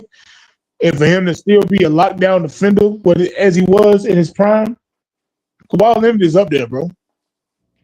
I think he won 2 DPOYs in his career, and he missed a lot of time too. So I'm not sure how many all NBA defensive teams he got, but I think he got several. But just imagine how many he could have if he didn't have like the injuries and missed a lot of games. Yeah, but Kawhi, you can put him on a point guard. I mean, I don't think he is as great a defender as he was in his prime. But prime Kawhi, like, you can put him on pretty much anybody on the court. So yeah, I got Kawhi up there too as one of the top 20 greatest defenders I've ever seen. Hey, I got him up there, bro. He was suffocating. Like, he'll suffocate you on defense, bro. And for me with Kawhi, he's probably higher than Mike and Kobe. No, but the only difference is that he didn't play really. He got injured. Yeah. And so it was a drop off after that. That's the only thing. Like, if he would have stayed healthy and did more, he arguably is a better defender than those two. And you have no argument for me at all. So that's my 14. I do my 15. I'm gonna take it back to the paint. The Admiral, David Robinson, another big man who played with Olajuwon and Mutombo. One of the greatest, not just big men in the league defensively. He was just one of the greatest players in the league. And I think a lot of people forget about him because he didn't really start winning championships till Tim Duncan came and he was at his prime. But David Robinson was one of them, bro. He was 7'1". I say around 240. He had the speed. He had the strength. He would come out and guard you, like pick and roll. He didn't really have no weakness like that. He wasn't the strongest, but he wasn't weak either. And he was one of the elite defenders in that '90s era. That would make the Twin Towers powerful. You had Tim Duncan and David Robinson. I know people Right. think about the offense, but it was the defense that made him so dangerous, bro. He blocking your shot. He wasn't slow. Yeah, and I got David Robinson, man. I put him 15. I got David Robinson. In my opinion, at my 15, the most underrated defender of all time, David Robinson. Like you said, this dude is underrated as far as a defense player. He is an absolute fucking monster. He give you 4 blocks in a year. The motherfucker. You were talking about the '90s centers. This is like arguably the best era of centers all time. I think outside the '60s. Um, this dude had to guard some of the greatest competition at his position in NBA history, and he's blocking 4 shots a game, dog. Oh, he was Think DPOY in '92 as well. He's the fifth player again in '92. right, and I always say this about David Robinson: if you were to build a black Captain America, it would look like him. Yeah. Straight up, it would look like he's something out of a movie. And so the thing is, he can run up and down the floor, run like Giannis, run like a gazelle, block your shit, get back on offense. And he was just incredible. And I don't think he gets enough credit for his defensive prowess that he should. And I think that people who don't give him that credit ought to be ashamed of themselves and study NBA history because he was like that on the defensive end. One half of the Twin Towers. Yeah. What you gonna do your 15th, right? Oh, I was going to 16, right? That was my 15. Yeah, So 16, my fault. 16, I'm going back with a guard. This guard is one of the best defenders I've ever seen in my life. Boy, Tony Allen. Yep, I know where you going. I know that's where you going. Tony Allen is a lockdown. And the thing about Tony Allen that I absolutely love, I did Lockdown University on Tony Allen. He won't even let you catch the ball. This motherfucker, he makes it so hard for you to even catch the ball. Fuck after you get it. You had to work so hard just to catch it. Then once you get it, damn near out of energy. He's all over your ass. Lockdown perimeter defender. He got KD, Kobe. You know what I'm saying? He's got all the tough matchups, tough assignments at his position. And then he could go over from guard, guard the forward spot. He got high basketball IQ. He's great guarding picks. He's a master at getting around picks, get skinny, get low, sliding through. Um, Tony Allen is deflected, and he's quick to remind you, first team all defense. First team all defense. Yeah, man. Tony Allen was a monster defensively, man. I use him as my number 16. I gotta have him on my list. He made all NBA defense, I want to say 5 or 6 times. His nickname was the Grandfather, y'all. I mean, I don't tell you like you know he's coming at you hard. Pause. Kobe Bryant, I think Kobe Bryant said like that was his toughest matchup. Was seeing Tony Allen. Yeah, man, he was part of that Celtics team. He's part of that Grizzlies team. Yeah, I got Tony Allen, bro. Like he one of the all-time great defenders. Locked down on the perimeter, bro. He ain't make like you said, he couldn't catch the ball. So yeah, I got Tony Allen up there too, bro. 17, I'm gonna go Draymond. Now Draymond Green can get on my damn nerves with his nonsense, but I can't ever deny what Draymond Green dynasty who won 4 championships. Defensive player of the year, guard all 5 positions. He's 6'6". They put him out there on a 7-foot center, and he's fearless. You know, he beat up Kawhi Leonard in the playing game. He locked Kawhi down in the fourth quarter. Kawhi can get nothing off, bro. And this is not prime Draymond. So imagine prime Draymond. Yeah, man. I know. How many? I think I was one defensive player of the year or two. How many defensive player of the years Draymond got? I think 2.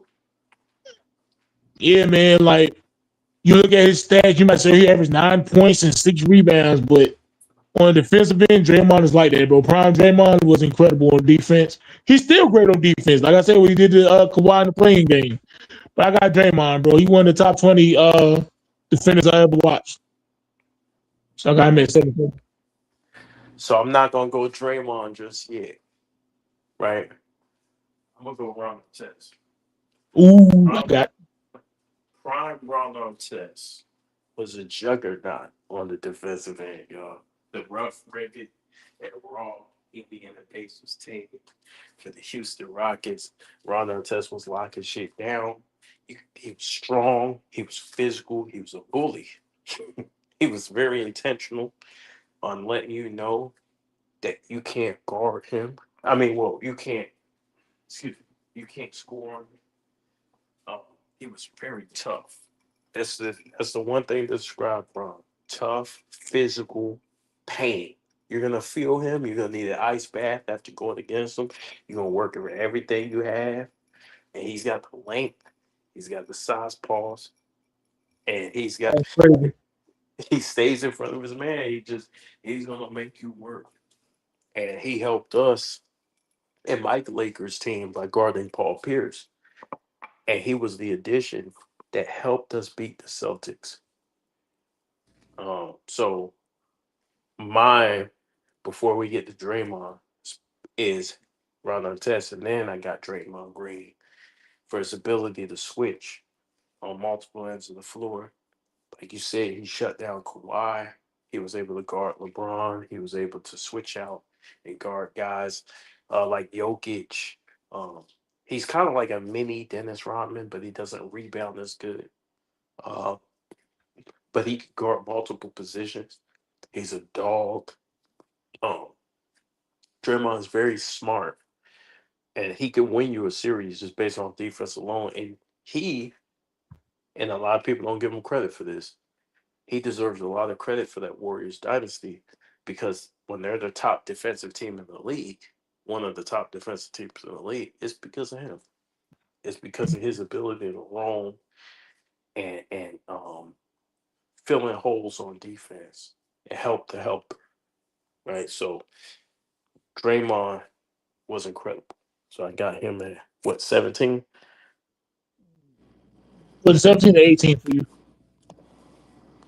Yeah, it was 7. It was 17. I think it was 17. He said, CC Motion says, wait, was y'all including defensive gravity even if they didn't have awards? Yeah, I'm not really considering awards like that, even though we talk about them. Awards ain't everything. Yeah, I'm not. Yeah. Yeah, I don't have Marcus Smart up there, even though he got the defensive player of the year. I don't have him up there. I'm not going off awards, even though I do mention them, but I'm not going off awards. All right, so number 18, I'm gonna go with Mr. Artest, aka Metal World Peace, as well. And CC Motion, I'm not saying he's the 18th best that I've seen. I'm just naming 20 names, so it's not like Artest is number 18 and whatever. But remember the year, y'all, when I said Ben Wallace, he won 2002, 2003, 2005, 2006 Defensive Player of the Year. 4 out of 5. Well, it was because Ron Artest won in 2004. And we talking about the greatest defensive era probably in the history of the game. That's how great a defender Ron Artest was. Small forward, but with a power forward frame. He was 6'7". He was about 250 pounds, strong as a bull. He was punishing other small forwards, can guard the power forward, on the perimeter, guard the 2 guard. Yeah, man, I got Ron Artest, man. He was punishing on defense, bro. He guard point guards too. Like, don't get it twisted. Like, Artest can guard 1 through 4. A lot of people don't remember that. A lot of people remember Artest for being with the Lakers, where he wasn't in his prime anymore, but he's still a great defender. But at times, at one time, he's like a 20 points per game scorer on top of his defense. Right. Yeah, quick hands. Like, he was just great on defense, bro. Like, he'll shut down a half court offense like it was nothing, bro. Like, I got Ron Artest, man. Number 18. And then I guess I do 19. You got to go with Giannis. You got to go with Giannis. I mean, I don't think he as great a defender now as he was at one point, but he is getting a little older. But he's still like in his prime. But 2019 to like 2022, Giannis, one of the best defenders in the league. No, probably the best defender in the league, arguably. He got Defensive Player of the Year award. And that's the reason why he won MVPs, not just because he was scoring points and rebounding, but he was a great defender too. He had one. Remember that was against the Suns where he blocked that alley to win the game? Yeah, one of the all-time great defensive players in the finals. Yeah, man, Giannis, bro. 7'3" wingspan. I think 6'11". Explosive. He could jump. Like, he explosive. Like, he anchored that Milwaukee's defense when they won the championship, even though they had Drew Holiday on the point guard as a point guard too. But yeah, man, dangerous for the help side. He's a disruptor. I got Giannis, man. That's my number 19. Okay. So I got my next guy is Jason Kidd. Okay. Jason Kidd was a defensive monster, a beast, the passing lanes, the aggressive defensive tenacity. He's guarding Kobe. He's guarding LeBron. And remember the job he did on LeBron James in the NBA Finals. He's guarding all these elite perimeter defenders, perimeter offense players, excuse me. And he's holding his own. He's going toe to toe with him. He's smart. He's a smart defender. He's crafty. And so I got Jason Kidd at number 18. At number 19. Number 19. I'm thinking of all the defenders I've ever seen. I'm going to go Giannis. I think Giannis deserves that spot. And I think he deserves that spot not because of perimeter defense, because I don't think he's a particularly great perimeter defender, but his weak side defense, his help defense is incredible. Like you said, game saving blocks. Just an unbelievable rim protector. Matter of fact, you know what? I'm gonna push Giannis back. I'm gonna go with Anthony Davis. I'm gonna push Giannis back. We're gonna go with AD. I think AD's rim protection is a little bit underrated. AD is a monster defensively. Defensive stalwart at the power forward position for many years. His length and size, even at Kentucky, was a threat. The dude was a beast. He made the Olympic team pretty much based off potential and defensive ability. So I got AD, and then I got Giannis. So I'm gonna go there. I'm gonna finish at 20. All right. So before I name my number 20, I'm gonna name an honorable mention. A lot of people don't mention Marcus Camby. Marcus Camby was a shot blocking extraordinaire. You throw the ball up near the Marcus Camby, that ball is flying to the 10th row. He was Defensive Player of the Year one time. I want to say 2000. The Wallace won in 06. Garnett 08. So I guess it was 07. I want to say 07. Marcus Camby. People forget about Marcus Camby, bro. He won. I think he led the league in blocks like 4 times in his career, and that's playing in the league with Tim Duncan, Alonzo Mourning, Then later on, you have Ben Wallace, Dwight Howard, and all that. Marcus Camby led the league in blocks like 4 times, bro. Matumbo was still out there. So he's my honorable mention. But my number 20, I'm going to go with Anthony Davis. Anthony Davis can get on my nerves sometimes with him being soft and, he get hit in the cheek one good time. He out for 3 weeks. But you can't deny his ability on the court. He's been getting more hurt and getting a little older. He's not as great as a defender as he once was, but prime AD. Like he can switch 1 through 5. He had athleticism. He got the fifth player of the year, right? Did he get the fifth player of the year? No, he's never. No, he never won. He never won. No, we say he probably should have won one. He probably should have got one, but he didn't. But that's cool, right? But he led the league blocks like 2 or 3 times in his career. Anthony Davis, like I say, can guard 1 through 5 at his best. 6'11", 7 feet tall. Was quick on his feet. He was strong enough against other big men. Now, he wasn't the strongest, but he was strong. He's not weak. He's just soft. But other than that, it's a big on defense. Hey, I would love to have Anthony Davis on my team as far as his talent. So I got him number 20. And Marcus Camby is the honorable mention. Okay, so my honorable mention is I got Marcus Camby, but then for all the reasons you stated, I'm not going to restate the reasons.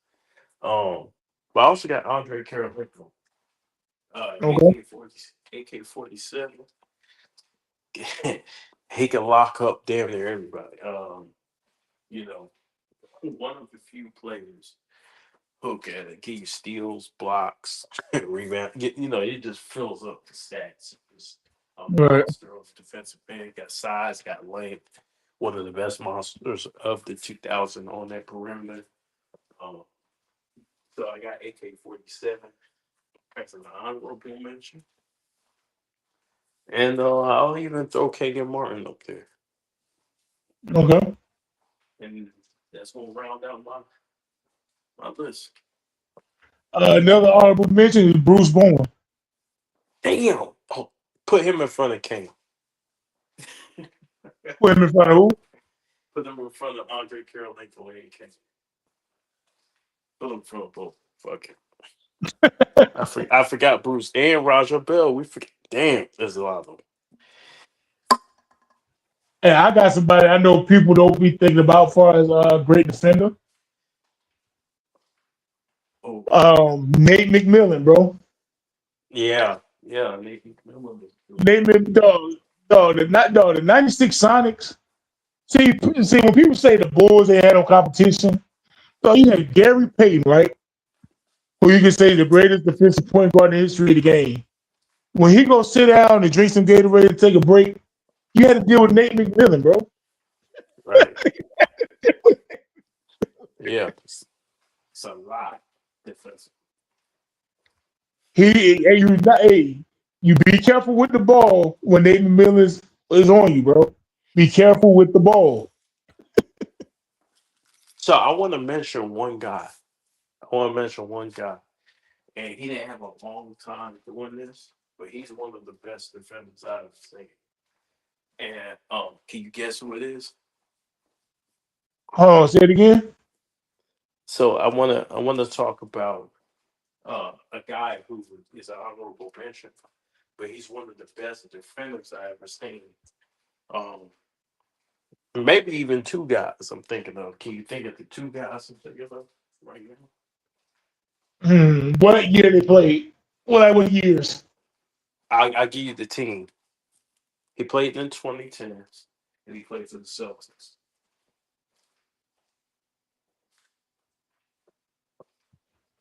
Defense? Yeah, he was a defensive monster. If he's not more smart. Well, I assume you're talking about. Are you talking about Rondo? Nope. The 2010? Rondo was a good defender too. Yeah. You want me to tell you? Hold on, before you tell me, you mentioned KG. 2010s?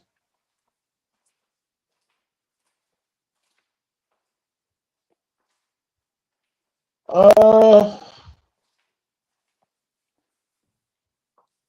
yeah, tell me. I'm having. I don't know. Avery Bradley. Okay. Avery Bradley before the injuries was one of the best on-ball defenders I've ever seen. And then you got Drew Holiday. That's another guy who I believe deserves more attention defensively that he should get.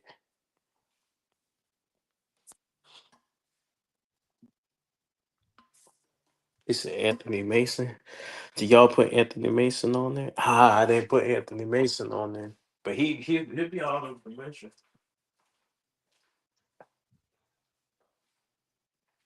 Yeah, man. See, I like doing basketball talk like this. Instead of talking about the same 2 or 3 players and the same talk all the time. And you know another great defender we ain't talk about? Oh, And he ain't got no, I don't think he got no accolades. Well, if you watch basketball, right. I'll give you a hint. He got drafted in the 90s. He had most of his success in the 2000s. What team he play for? See, if I say the team, it's going to be easy. Eric Snow? No, I say this. At one point, he did play for the Celtics. I think 90s He got Celtics. drafted in the 90s. It's late on his career. He ended up playing for the Celtics. He said later on in his career. So this got to be Rasheed Wallace. Yep. Yeah, Rasheed Wallace was one of the greatest defenders I've ever seen too. They're always talking on defense, always motivating these guys, always switching out.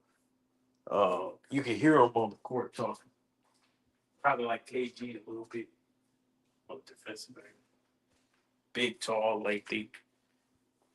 And see, like, I want people to know, like, you have people who just go based on awards. So they're not going to mention Rasheed Wallace. Yeah, Bro, no. Like, people don't know the 04 Pistons, right? But they got Rasheed Wallace late in the season, right? He wasn't always on the team. The Spurs were the #1 defensive team in the NBA. The Pistons was right. right behind them. When they got Rasheed Wallace, It was over.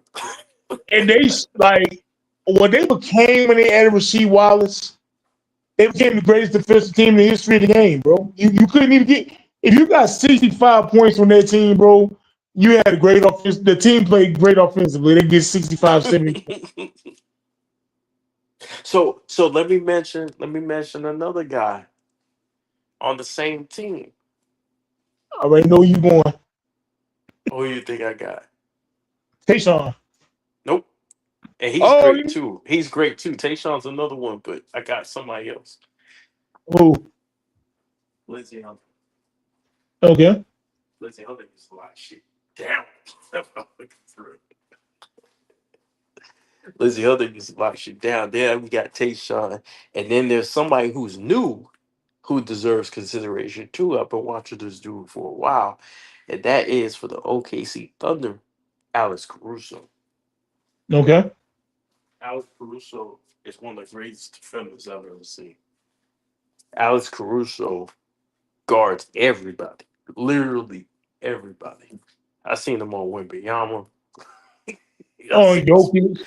I see this motherfucker on Jokic. I see them on point guards, centers, shooting guards. He led the league in steals, I believe. Hey, I'll take somebody else who is great on defense. Ain't got no accolades. James Posey. James Posey was awesome. Oh my god. Off ball defense. Though he was athletic. He can guard point guard, the power forward. You know, he can guard like the quick guards. He can guard strong forwards in the paint. Oh yeah, like he was on the '06 Miami Heat team and that He was '08 so Boston good. Celtics team, who was one of the great defensive teams of all time. The '08 Celtics. He's part of that team Hmm. too. That he was so good. And then you have, don't forget, You got Chris Paul. Chris Okay. Paul, as far as one of the best ball thieves in the history of basketball. And I just did a lockdown university on Chris Paul. If you turn your head on Chris Paul, the ball is gone, nigga. And you ain't even gonna know what happened. You gonna be holding your hand out. So big dog, the ball has your hand. Like your hand has the ball, right? Mm-hmm. You turn your head, the ball gone. You don't even the niggas don't even realize the ball's gone. They still holding their hand out as if the ball's in their hand. Chris Paul's already down the court. That motherfucker was a thief, nigga.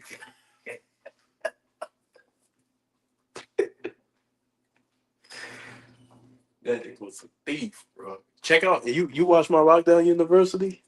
No, I didn't watch it. Check out Lockdown University. You'll see what I'm talking about. Y'all in the chat. You haven't watched Lockdown University? Go watch Lockdown University. Watch it. Leave a like. Let me know what you think down in the comment section. Oh, Check it out. I'm not even finished though. See Yeah. this is why I like talking about real basketball conversations. The Matrix. Sean Oh my Marion. God, I forgot the Matrix. I would put him ahead of Karolinko. He's stealing the basketball. He's blocking the shots. He was quick. He was relentless, bro. He would guard anybody damn near. Yeah. The Matrix, bro. Right. On top of him being able to get you 20 points, about 10, 11 rebounds on the offensive end. Yeah, that's a good one. That's a good one. What about Eddie Jones? Yes. Eddie Jones. Eddie Jones was a good one. That motherfucker was locking up. So yeah, man, the Matrix. Damn, I would have put him in place of Karolinko because I actually think he was a better defender. Because he was really because if you look at Phoenix, he was the best defender on Phoenix, except for you had Roger Bell. It was him and neck and neck. Him neck and neck. But yeah, yeah, that shit. We mentioned Dwight Howard, CC Motion. We mentioned Dwight in our top 20. Yeah, But Dwight was very high. He was top 10. yeah, but I'm not even done. I got more. Dwayne Wade. I got more. Mm, No matter how much they try to downplay Dwayne Wade, bro, I watched. mm-hmm. Dwayne Wade was an elite defender, bro, on the Shot perimeter. block, shot block and guard. Yeah. Yeah. And the only reason why he wasn't getting all NBA first team defense because Kobe Bryant was on the court. That's the only Mm, reason. And so right. he was getting the second team. Dwayne Wade, Right. elite defense too. I got more. You know what I'm Mm. saying? I got more, bro. I got another one. How about Mark Gasol? Yeah, defense player, yeah. I got Mark Gasol, and then I would add in somebody from that same team who's underrated, Mike Conley. Okay. I think Mike Conley is underrated defensively for what he did during that time. So I got more. Eric Snow. Yeah. Eric Snow was a great defender Yeah. on the perimeter. I got more. He's an all NBA defensive player, bro. Mm. Yeah, that's a good one. See, a lot of these basketball shows, they don't talk about stuff like this. They don't even know it. A lot of people don't even know, bro. Yeah, Eric Snow used to lock the fuck up. He couldn't shoot worth shit. Yeah, don't ask him to get you 20 now. but he, Don't ask him to get you 20 now. He ain't doing all that. but he would lock up though. He Nah, wasn't finna do all I don't think D Wade was a defensive specialist. He wasn't a defensive specialist, but he would guard a lot of the top players in the league and hold his own. But he wasn't to the degree like a Mike and Kobe. Because sometimes, like a lot of times, he would slack off. But he was great at shot blocking, like stealing the ball, shot blocking, playing past the lanes, poking the ball loose, stuff like that.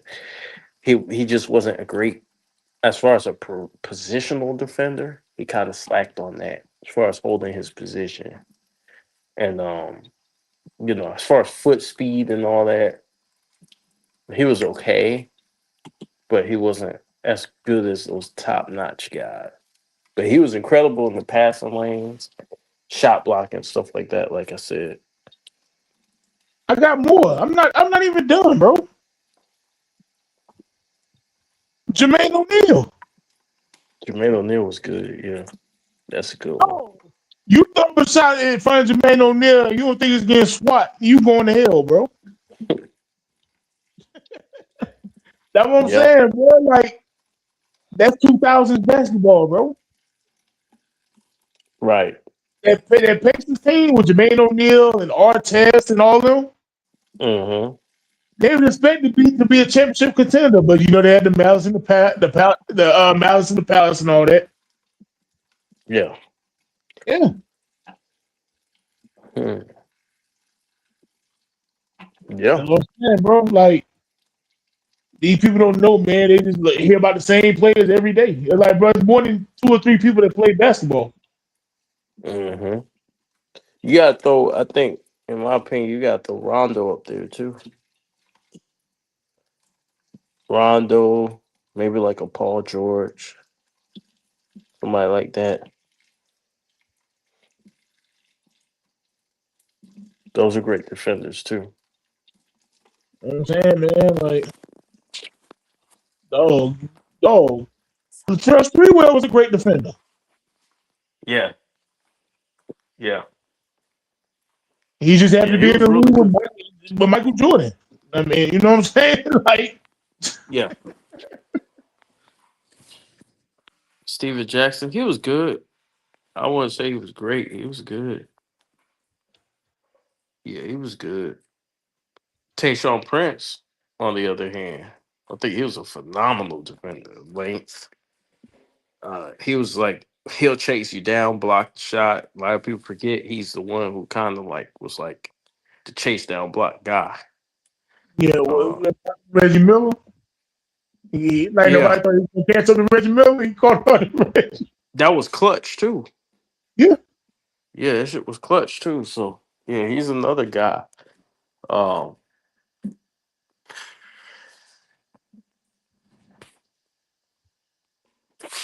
so we got to guess.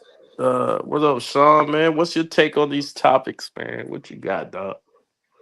Yo, Kobe Bryant Fairworld, Big Dog. Uh, that was a great list of defenders that you guys actually made. Right. Way better than the Breach Report because, yeah, you know who it is. I'm like, someone in the comments said that Bleacher Report was credible. I don't know if he was trolling, but bruh, it used to be credible before all this madness for the past 27 years, and he's still here. You know, They ass cheeks. I'm, They I'm in straight favor. butt I'm in favor. cheeks. I'm in favor that every media member should get criticized more than these players, bro. They're disgraceful. You ever watch Hellified Cap? Man, I've been in this game for so many years. I already know they all Hellfire Cap, man. Shannon Sharp, Nick Wrong, Nah, Dr. but you Preacher. did you see my series? It's called Hellified Cap. Not well, actually, I think I saw one video, but I'm gonna watch the rest of those. You gotta watch my Hellified Cap, bro. I go after the media harder than probably anybody online. Man, these media members are trash, bro. They don't even talk about the game. They just be on some personality shit, man. Right, right. So what do you think about the whole WNBA thing with Enes Kanter and Royce O'Neal? What do you think about that? I'm not shocked. Not only I'm not Right. shocked, I warned about this since 2012. I warned about this, and it was interesting because, like, even though I was in high school around the time, people before and after, it was a before and after throughout the whole year. When it went from people say wherever the hell they want, no one does not really give a damn or whatsoever. Now it went to now more political.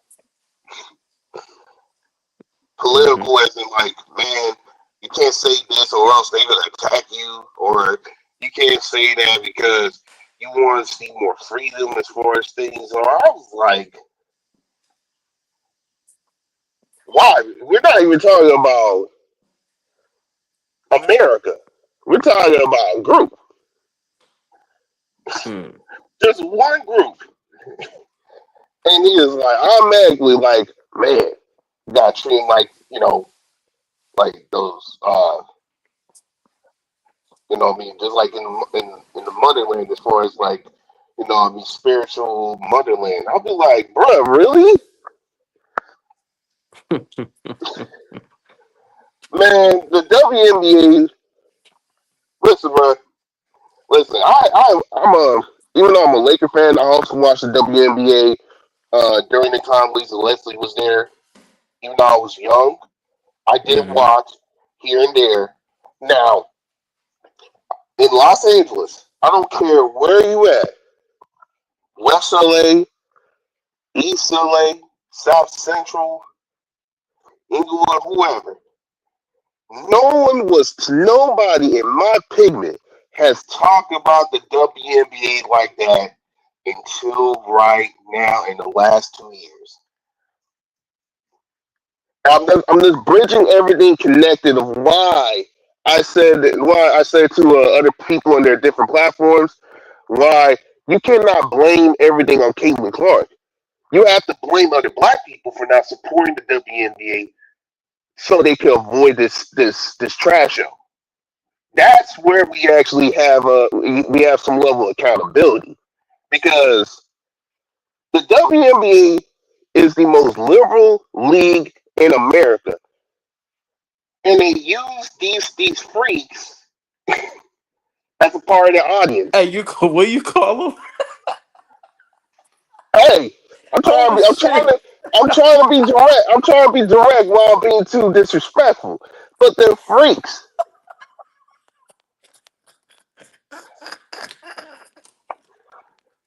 I'm like, bro. Hey, he said that I didn't, ladies. The ladies. Oh, you guys can't say nothing either. Somehow you guys are part of the freak show too. But let me go towards the WNBA.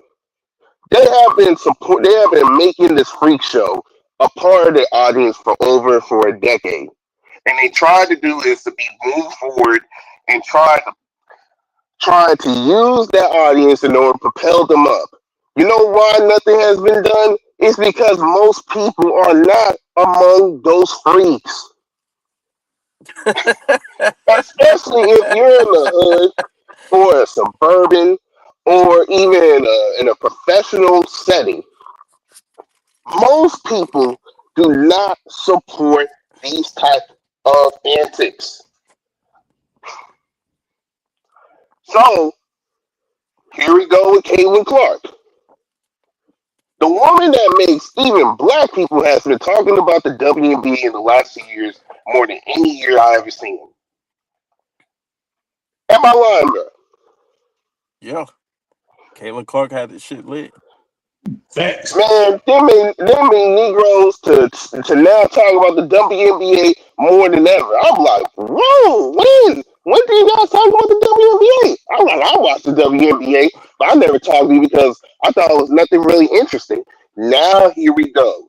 Hey, if you want niggas to care, bring in a white person. And that's exactly why. How the fuck can you try to do is to make this into this white privilege? Bro, it's been over 20 something years, and until when a white bitch actually is over there, that's when you want to care about white privilege in the sport that you guys never care about? See, I could I understand it see though, through the Sean. bullshit, bro. I can understand the logic though, Sean, because think about it. If you've been black and you carrying the league, and then this white girl come in, get all the money, all the attention, right? You're gonna be you're gonna feel a type of way, right? Especially when your best player is being overlooked. And Yeah, so but I here's the get thing it. though. But my rebuttal is they support the freaks that they never support them You back. killing me with that word freak. No, I'm being 100% direct. We gotta have to stop doing this stuff. Women knows that they are used by that group numerous times, and they think they're friends, but they're not. Now that Caitlin Clark is there, that's when you want to say, man, I'm angry as heck. No one ever give us this amount of support. Well, of course, because she's not a freak. Hey, She's not a support. can I read from my script? My All script right. says this is all of Sean's opinions. He does not reflect the views And this is Big also Dog another Talks thing, Sports man. of Kobe All Bryant. right, I'm just bridging everything all connected when it comes to this. And this is also the other thing. We all play politics. You know how bad is it? We all play politics. And as People as be I was talking saying, about he is grifting alone on this. this topic, ladies. I mean, Uh, I'm just saying. I'm just saying. Okay, fine. It is my entire opinion, but people are politicking, and I'm just constantly like, yo, you guys be saying all this thing about grifting this, grifting that, but you guys are also grifting too by kissing someone else's ass in the window that they will never kiss yours. is that what's happening? Bruh, you see how many black folks say like, man, I ain't saying nothing, bro. I'm like, whoa. We can say fuck Donald Trump to the sky is blue, but when it comes of a thing about protecting women, that's when the clear stop, Right. and that stuff pissed me off because now you guys are. This is what I'm talking about. This whole thing with politicking, but from on to the WNBA. Sophie Cunningham is not wrong. This is a women's league. Women who actually support this, they don't know nothing about it. They're just doing this because our politics, I don't know, what's the word, camaraderie, um, trying to think that they're like, hey, I need to still be a part of this allyship. When at the end of the day, you're winning. You Right. don't need to kiss ass. You got over 1 million people watching your games with and without Caitlin Clark fans. Even though majority is Caitlin Clark fans, but whatever, I don't care. But you have multiple people watching multiple games, and you still doing this politicking crap that doesn't need not needed. You you gain everybody watching your games. Hey, So okay, let me ask you this though. Do you okay, agree? Do you agree with what Royce O'Neal is doing and what Enes Kanter is doing? bro. You know I'm not the one with trolling, but they just hey, they're trolling too. So we live in a trolling society. So let them troll. You got to. They don't leave you no choice though. You got to troll back because if you don't troll back, you're gonna be hateful. You're gonna be considered hateful. Because if Yeah, they came out and went against it and took a hard line stance against it, it wouldn't work. people knows is that people are kissing ass 24/7, especially when it comes to stuff like this. Let them Yeah. troll. I actually have no problem with them trolling and saying their piece out in order to prove their point. Right. Why? Like why is like such a discussion? Like, man, this is disgraceful. These guys don't know any business, but when it comes to when we talking Right. about deeper, oh no, I can't say that, bro. I don't want to lose my platform. But you do know what politics is, right? Politics is about, hey, I'm gonna shovel some bullshit, and you're not supposed to call me out directly. You have to give me bullshit back in order to confront my shit. So you kind of But gotta here's the thing. layer it. Okay, but here's the thing though. Do I have to troll and also play these mind games in order to take my Yes. point across? And Yes. that's what we are. That's politicking. We still are You got politicking to. even when we trolling. And You that is disgraceful, bro. They never done those. But you got to. It's the only response because if they would have came out like the Big Daddy, like I told you not to, like it wouldn't work. It only works if they go through. See, this is how things work with a lot of women, right? And no disrespect to my females out there, this is just how it goes. Man, You you we're not have being disrespectful. We're just telling the truth. you But have to yeah, let people fail, right? When somebody's doing something, you gotta let them fail, and you gotta watch them fail. That way, you can come back and say, "I told you so." I hate to say it, nah, but that's how it is. That's nah. what Royce is doing. Royce is like, "Okay, y'all want to implement this? We're gonna go ahead and do this. I'm gonna follow through with it, and then you're gonna regret opening the door for this shit." Yeah, I gotta disagree with that. We seen a lot of women fail multiple times, and still they still be living in ignorance. Or am I Yeah. lying about that? So no, we've seen multiple people fail, especially when things are looking great for them. So And what do you think about that, big dog? Look, man. Look, I like when Enes Kanter and Royce. What's his name? Royce White. What's his name? Royce White. I thought yeah, I, Royce I said White. Royce O'Neal. I'm tripping. It's Royce White. Hey, I Royce like what they O'Neal, doing. Royce White. Royce the Man, 5'9". I'm just everywhere with this shit. Royce the 5'9". I like Royce at 5'9". Like I'm everywhere with this Royce is shit. that I dog, forget my man. Royces. But yeah, I like what they're doing because now the WNBA, now they, like you said, they have a meeting about the policies and stuff now. But like I said, it's a damn shame we had to go through all this. Bro, for what? You know what a woman is. No, You we know don't. what women. It's not Yes, we written do. down. It's not written down.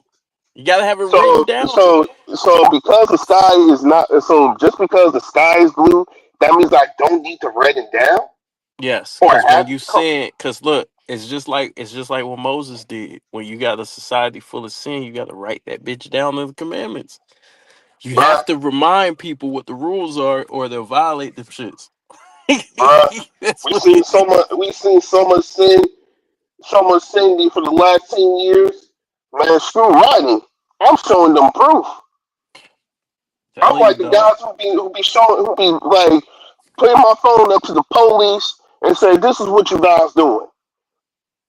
With my words, I'm using the same thing. This is what you guys doing, and you guys hate it because you know you guys are doing it. So I got my man CC Motion up there. So let's let him in on the conversation. Hey, CC Motion, what you got about the topic, man? What you got on it? This is the topic of what's it called? The topic of Anything you uh, want, man. Like as long as it's the top 20 list that we gave, or the the Royce political. O'Neal, not Royce O'Neal. I'm tripping. Royce The White WNBA situation and the Oh, right. WNBA with situation with with Enes Kanter.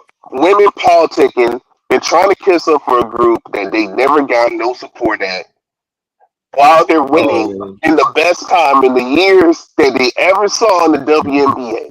They making millions of dollars. They out here getting shoes.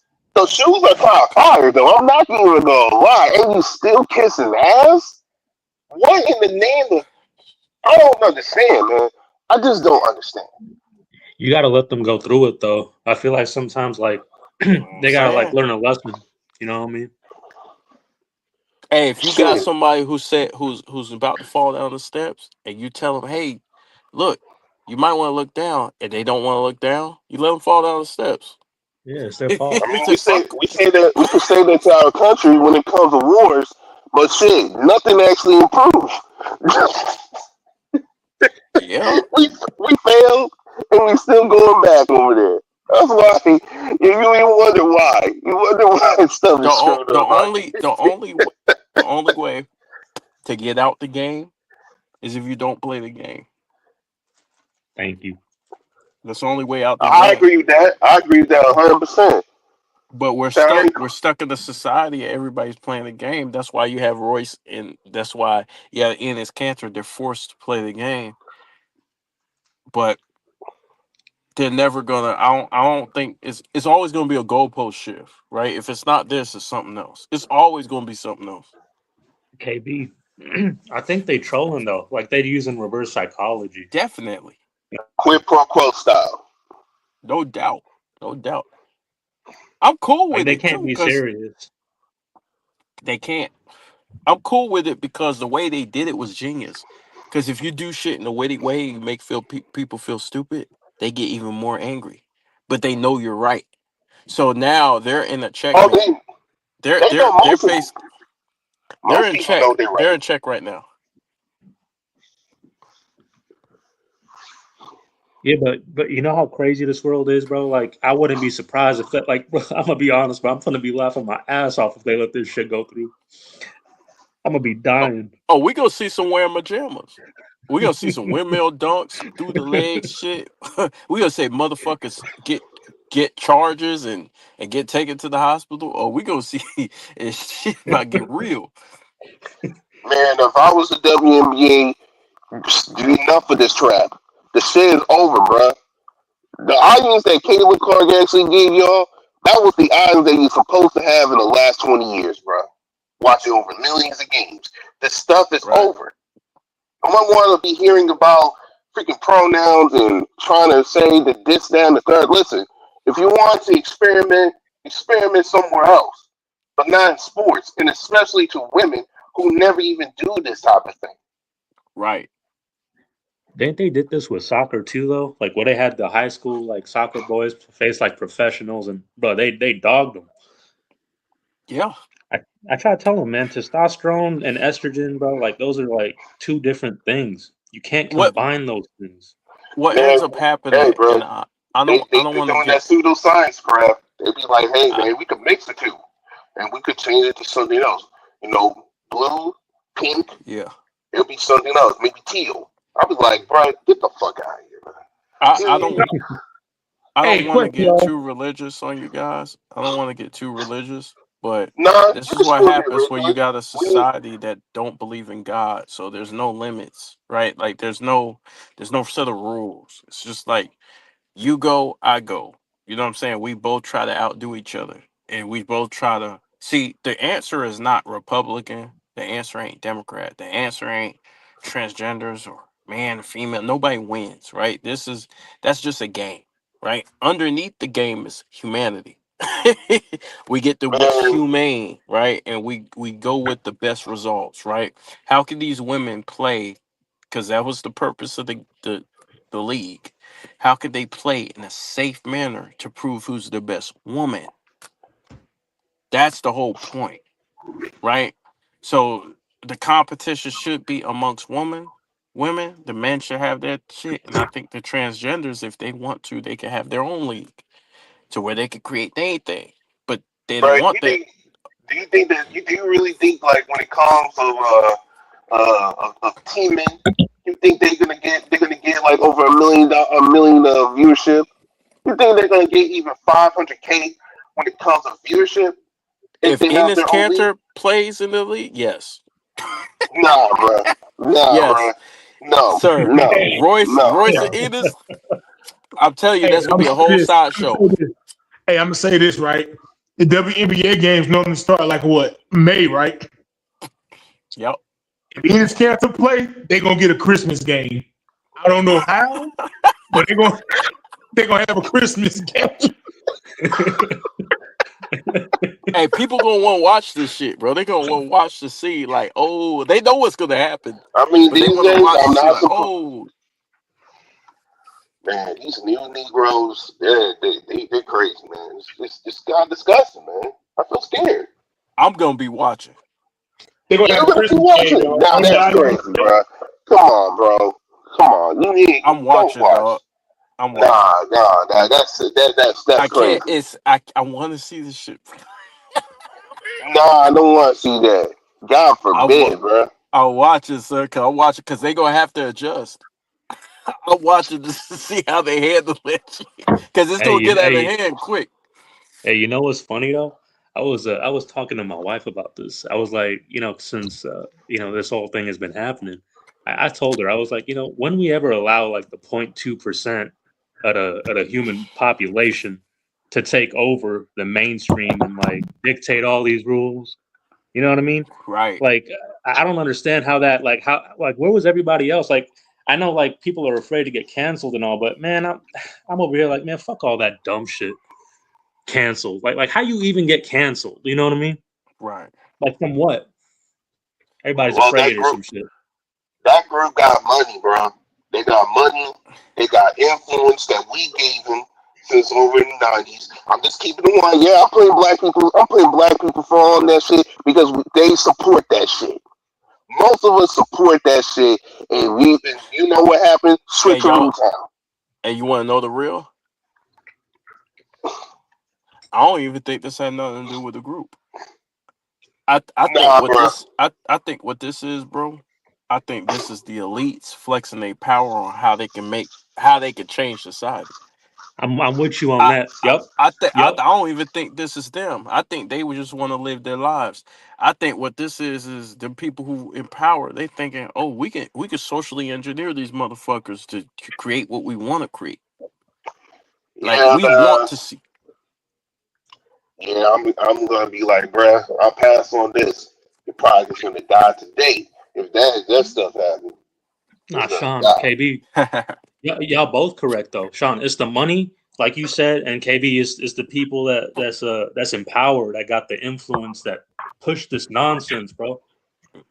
Do you think? I Let don't me think ask it's y'all a most. question. I don't think it's most people. I think they make it look that way. You're right. They got the media. So think about this. Do you honestly think that we got to this place organically, or was this pushed? Think about COVID.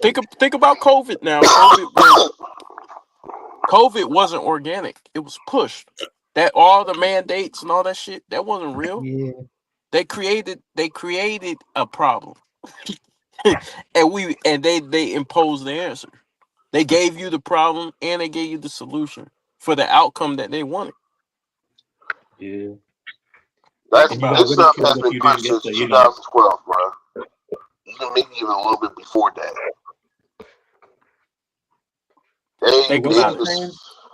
What's that saying? Don't believe in what you see, just what we tell you.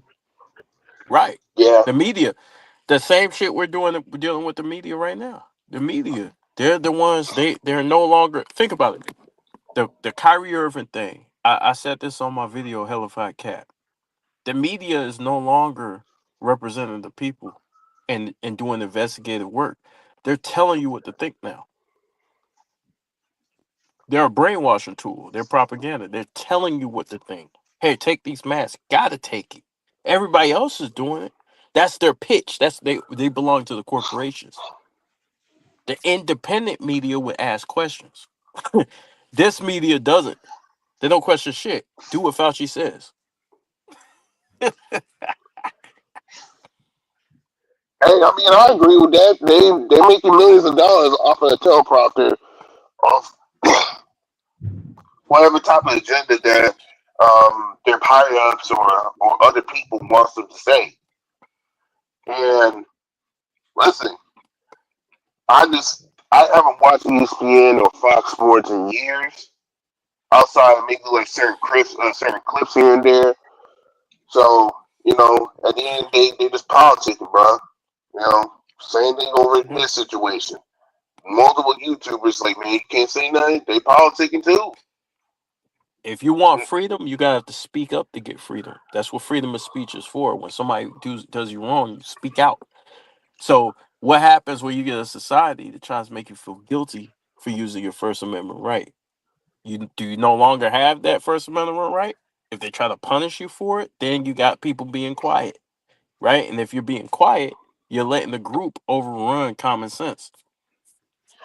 Well, just like the way that group was able to get whatever type of thing they want from whatever type of thing they wanted to do, we got to do the same thing. You have to play where your mouth is.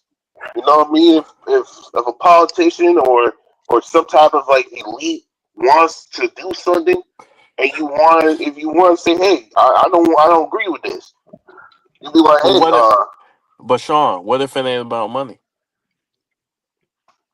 What if it's about So control? Like power. Because think about it. Think about it. These people who are in charge, they have money. They want control. They get the money so they can have control. You know Money what is else just it a is? vehicle to control. KB, Sean, Big Dog. You know what else it is? It's the idea they tapped into something, and it wasn't until my Right. uncle told me. He said, some people, there's two different things in this world that you got to distinguish is freedom and comfort. A lot of Right. people are they're very comfortable just being in comfort because freedom takes like energy to fight for, and people don't Right. got that no more. Well, you gotta understand how power works, right? When you give up power, right, you gotta fight to get it back, right? So you talk. So right now, we could talk about anything, but what people don't understand is how dangerous giving up freedoms is. So once you give it up, you gotta go to war because that's the only way you're gonna get it back. The people who you're talking to try to persuade them to give it back, they're not gonna want to talk about it to give it Right. back to you.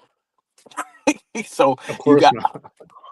so everything is backed by force. So if you're represented by any group, you got to be represented by some type of force. That's why every powerful nation on this planet has nuclear weapons because they all understand like there might be a time where motherfuckers ain't trying to hear you out. Bingo. And another thing, y'all notice how like CNN lost a lot of money over the years in viewership, Right. and people like Don Lemon, who be on Air Lion, he lost his job because in reality, Zestful. Zesty Domlin. Yeah, I remember that. yeah, in reality, a lot of people start seeing through the bullshit, bro. Right. Now they're trying to I mean, convince you on TV that everybody's a certain way, but in reality, it's not. But it's hard for people to see that because what they show on TV. You know what I'm saying? It's Right. hard for people to see it. So you have two sides to your brain. You got the right side, you got the left side. Which one you gonna use? It don't matter, KB, because they both lying to you. Nah, you use the whole brain. You can't, KB. You got to listen to what we tell you. See, but what I'm saying is, so basically, why I said that, right? This is why I said that is Yeah. because we're split in the right or left. They give you two options, but what if you don't have to take the two options? What if you say, "Hey, I'm gonna use both sides of my brain, right and left"? Somewhere the answer lies in that gray area. Life is about nuance. It's not about a yes or no. It's about nuance. Okay, maybe it is a yes, but this. Maybe it is a no, but this. So they're trying to pigeonhole people using this right versus left shit into a group so they can chastise you and make you feel bad. That's the strategy. Oh, I can put you in a box and make you feel bad like an anti-vaxxer. What the fuck is that? Right? Like they put you Right. in a box. They basically said you're either on this side or you're this side. What if I'm not against the science? What if I just want an explanation?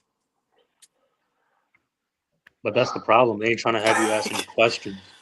Right, exactly. That's why they put you in a box so you can't answer questions. Think about it. They don't want They you to be an put you individual either. right. Yep. They want you to be a part of the group, and that's where socialism comes in. That's how they get you in a socialistic society is they tie you to a group. They see what's important to certain people, and then they apply you to each group based on your personality traits. hey, I mean, at this point, we're going to be going towards that because capitalism, they destroyed the balance, man. They destroyed that balance.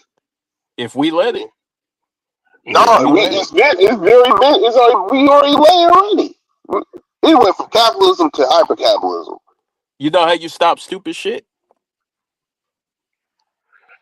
You start. But How You you do it? stop. You stop participating in stupid shit. But that's the thing, though, KB. You can't just start. You can't just stop participating because they force you sometimes. No, you can stop whenever you want. It's free will. So if I stop paying taxes, I think it's stupid shit. Does that No, mean paying like taxes is necessary. There's a reason behind it. the It's reason not behind stupid it? shit. You just don't agree with it. Oh, come on, bro. Come on, bro. Okay, so how you gonna fix the roads? Bro, they using most of that money in order to put in Yeah, wars. Okay, yeah. how They're you gonna not fix even the fixing the roads schools? anyway. They're not Okay, They're how even you not gonna? fixing doing the that. roads, bro. But hold on, how you gonna fix the schools? But KB, they're not doing that anyway. They're gonna use the state economy as a way in order to pay up for the schools. Okay, but peep game, peep game. Really think about this, right? These things have a function. You saying they not fixing the schools, but is there anything wrong with the tax? They're not doing it means it's a people problem, not the rule. So Nah, people aren't bro. doing their jobs. Hold on, real quick. Let's think about this. Let's break it down.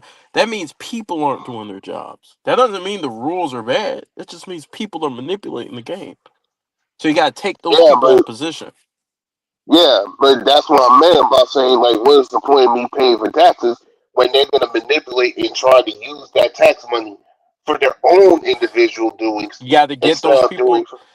Okay, so you got to get those people out of position. That's nearly impossible because But at least yeah, half of them is It's it's not. in It's these not guys. impossible. It's not impossible. People just don't want to do what's necessary to do it. You could nah, do it it. is impossible People though, might not KB. like the solution. You could do And it. that and if the solution's there, I mean, shoot, right now, When you stop talking to somebody, right? When you stop talking to somebody, what's the next solution after that? When you stop talking to somebody, because they aggressed shoot, you. When somebody aggresses you and you stop talking to them, what's the next step? I would just I would just take a break, Ain't no just trying to break. rethink. Ain't no break. Ain't They're no break. aggressing you. They're aggressing you. There ain't no break. It's war, bro. Niggas said take a break. Yeah, there ain't no break. There's war. That's what happens whenever you're fighting for freedom. But There's no break if they're aggressing you. we haven't been fighting for freedom for that long. You're It's too mostly comfortable, about politics. but It's we're too mostly about. comfortable. I mean, comfortability, bro. I'm just thinking that like when it Most comes people to don't want to fight for what they know they should fight for. That's why they get treated the way they get treated.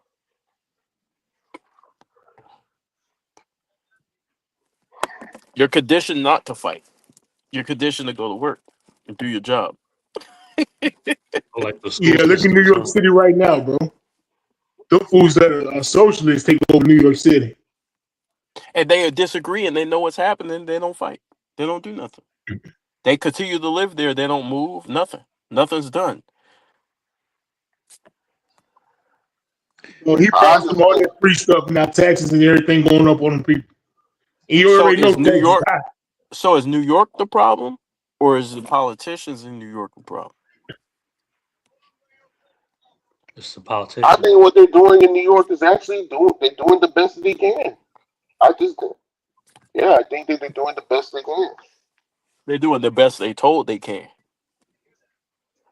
I mean, they're doing the same thing like what happened prior to this. When it comes to past mayors, they haven't So done anything for New York. let me put it to you like this: Kings, you know what kings do? You know what makes God the ultimate king?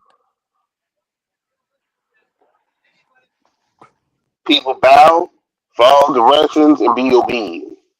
That's somewhat of it, right? But what makes God the king, what makes Jesus and God the king, is he's always asking the question, and he's always getting the answers. So, for example, he poses a question to these people in the Bible or whatever. He already knows the answer. He just wants to see what they're gonna say. But he's always as king, the question. He's always in a position of power. That's why you don't be in a position where you're always asking somebody for shit. You want people asking you for shit. That's why we always ask God for stuff because He's the King. If you think about it, I mean, I understand. I understand where you're coming from, right? So but if you always have your hand out, what are those people that you're always reaching your hand out? What are they? You're reaching your hand out to them. They're the King. okay, I understand where you're coming at, but at the same time, though, powerful people also use other powerful people as handles as well. How they get powerful? They either got they able to get power through their inheritance, through connections, through through their own businesses, or any type Okay, of like any type so of, if they fuck you over and you don't do anything about it, whose fault is that? hey, people gonna say it's my fault. It's Hey, you gonna say feel it's me, my big fault. dog? Hey, big dog, you feel me? If they fuck you I over, feel you you. don't do nothing. Whose fault But is that? Yeah. but but here's the thing though. If I'm getting fucked over, I'm getting fucked over not because I cannot do anything about it. I'm getting fucked over because they got more connections than me. They can actually say, "Hey, Nah. oh You come get on, bro. They got connections, bro." They got connections because it's been years of them fucking you over and you let them. So they built Nah, bro. connections throughout those Nah, years. nah, Yeah, nah, that's how it goes. bro. And If Steve, they built a conglomerate of people, of other people to fuck you over. They teamed up on your ass. They said, okay, these people will fuck you over. These people will fuck you over. Let's join forces and fuck them over even more. I can hear you Yeah, on but that, hey, KB, I'm going to KB, use this bro. example. I'm going to use this example. The NFL has fucked up a lot of people for decades. Right. But the players ain't gonna do nothing because why? Because their only constraint there is to get the money So more they than letting it's them trying fuck to. them over. Think about what you're saying. Their players have the power to start their own league. They won't do it. So whatever rules they operating under, it's gonna be the rules of the king. Whoever's in charge, who's putting the rules in place. Hey, Think I about mean, this shit, bro. I'm thinking about it. I'm thinking I at the try I same try way. to get you to think on the high level. Like if you think on the high level, bro, if you're not in a position in the United States of America to be somebody who's in charge, who owns shit, because the only way you could be a king is if you own shit, then you're gonna be a servant. And that's the majority of Americans. Right. Nah, but But KB, there's more of us it's more than them. complicated, bro. It's more complicated than that, though, KB, because you could be in a position of power, right? And they still, the deep state still find a way to eliminate you. Say if Okay, you're but the making too deep much change. okay, but who has more numbers, us or them? Yeah, but it don't work like that. You know what I mean? Yeah, Like it it's do. too simplistic. No, no, we're playing the game.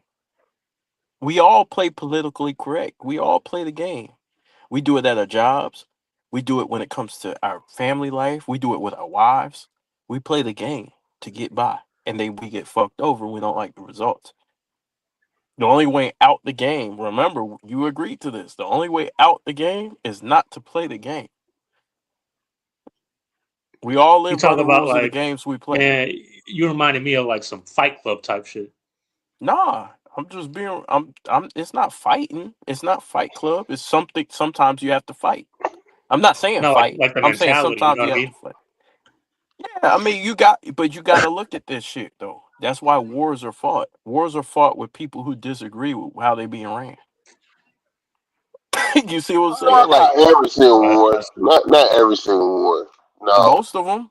Name a war nah. that people don't like the way they being treated. Name one that is different than that. I mean, the war that we have right now is not because disagreement. It's because we just want Iran to not have a nuclear weapon, And what and did Iran say to that? they just said no. They said fuck you. Yeah, yeah, for real. And then they control Hey, big dog. Hey, they Israel and say Roots. they say you can shove it up sideways, turn it sideways, shine it up, stick that shit up your And then daddy Iran been ass. threatening, and then Iran been threatening America for decades. Like people are like Trump just went over there starting trouble. Iran been threatening America for decades, and they killed some U.S. soldiers. People They think said Trump they just went said over there for no reason. Like, nah, this beef been going on for decades, bro. check this out. Iran said you want a ceasefire? Here's my terms. America then agreed to the terms. So guess what? War. Hold on. And speaking of Iran, that regime took over Iran in the late 70s. They took over. Right. Like the people that's actually running Iran is not even the people that's supposed to be running Iran. They took over Right. and been screwing the people ever since. So Iran, what Iran did was they drew a line in the stand, and they said, you know what? We're gonna cut off the Strait of Hormuz and see how you act. You know, it's crazy. It's really not even Iran. It's the regime that took over Iran. Wait, but big dog. Hey, big dog. Yeah. You believe in that? You believe in that? They were saying that sometimes the U.S. will create these groups and these factions and have them take over Right. the country so that they can start wars and have this never-ending cycle of war Yeah. because war is good for the economy. I don't. Is Yeah. that true? I believe it. This is Right. true. I'm gonna give y'all a little history lesson. People wasn't paying all this taxes and stuff. It really started, I think I'm gonna say World War I, where we started paying all these crazy taxes, but it was supposed to stop. But I think it was World War I. Yeah, y'all can fact check me, make sure I'm correct. But see, now they keep having wars, and we keep paying all this taxes and spending all this money. Ain't what it's supposed to be like that, bro. Right. So yeah, Okay. I do believe it. So think about this. When them people got the reason why America started was because of taxes, bro. Because they said England was demanding all these taxes be paid, and guess what they said? They said, "Fuck England, we ain't paying them shit." And guess what? You have America, right? Yep. Think about it, bro. It's all about what you acquiesce to. You don't have to acquiesce to shit in life. You can operate as your independent self, and then you can get with other people who operate as an independent self with ownership. That's how you create wealth. That's how you create community. That's how you dominate, and that's what other groups of people have done on this earth. They've collected together. They got together, had a common goal, and acted on it, and they had power. They went and got power and resources and land in order to enforce this. So the power and resources enforces their dreams and what they want to do. So Iran says, you know what? We might have nuclear weapons on the side because we don't trust you. So you see what I'm saying? Once you You start got a depriving point. people of life, what's the next option to fight? If that's the point though, like how come like most people today like how come they just don't stand up for what they really believe in and like just straight up go to war with these cupcakes Comfort. because this will be an easy ass war, man. I'm not even gonna lie, half these cupcakes probably don't know how to fight. Well, hold on. When you take the teeth out of a man, what happens? When you soften the man up, right? So this is strategic on their side, on the powers that be. Is like, hey, look, we're gonna make men more feminine. That way, they lose the will to fight back. Oh, I see. They psychologically attack Right, first. Yeah. right. So you have to. What's the solution to that? You have to get your manhood back. You have to program your kids to believe that they're to raise your kids to be in the position of power. If you don't raise your kids to that the sky's the limit, guess what? The sky's gonna fall on.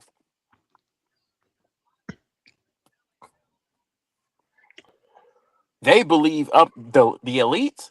They raise their kids to believe that this world is yours, and It started. everybody in it Yeah. is in servitude to you. What you gonna do about that? You gonna say fuck you guys? I'm opposed to that. But if you bow down to the elite, guess what? You're gonna wear three masks. That's true. You gonna wear the 3 masks. You're gonna take 8 vaccines. Yeah, bro. Cause look, honestly, guys, if you, for example, if you put on a clown nose, right? If I'm able to convince you to put on a clown nose, the next question is, why you ain't wearing the shoes?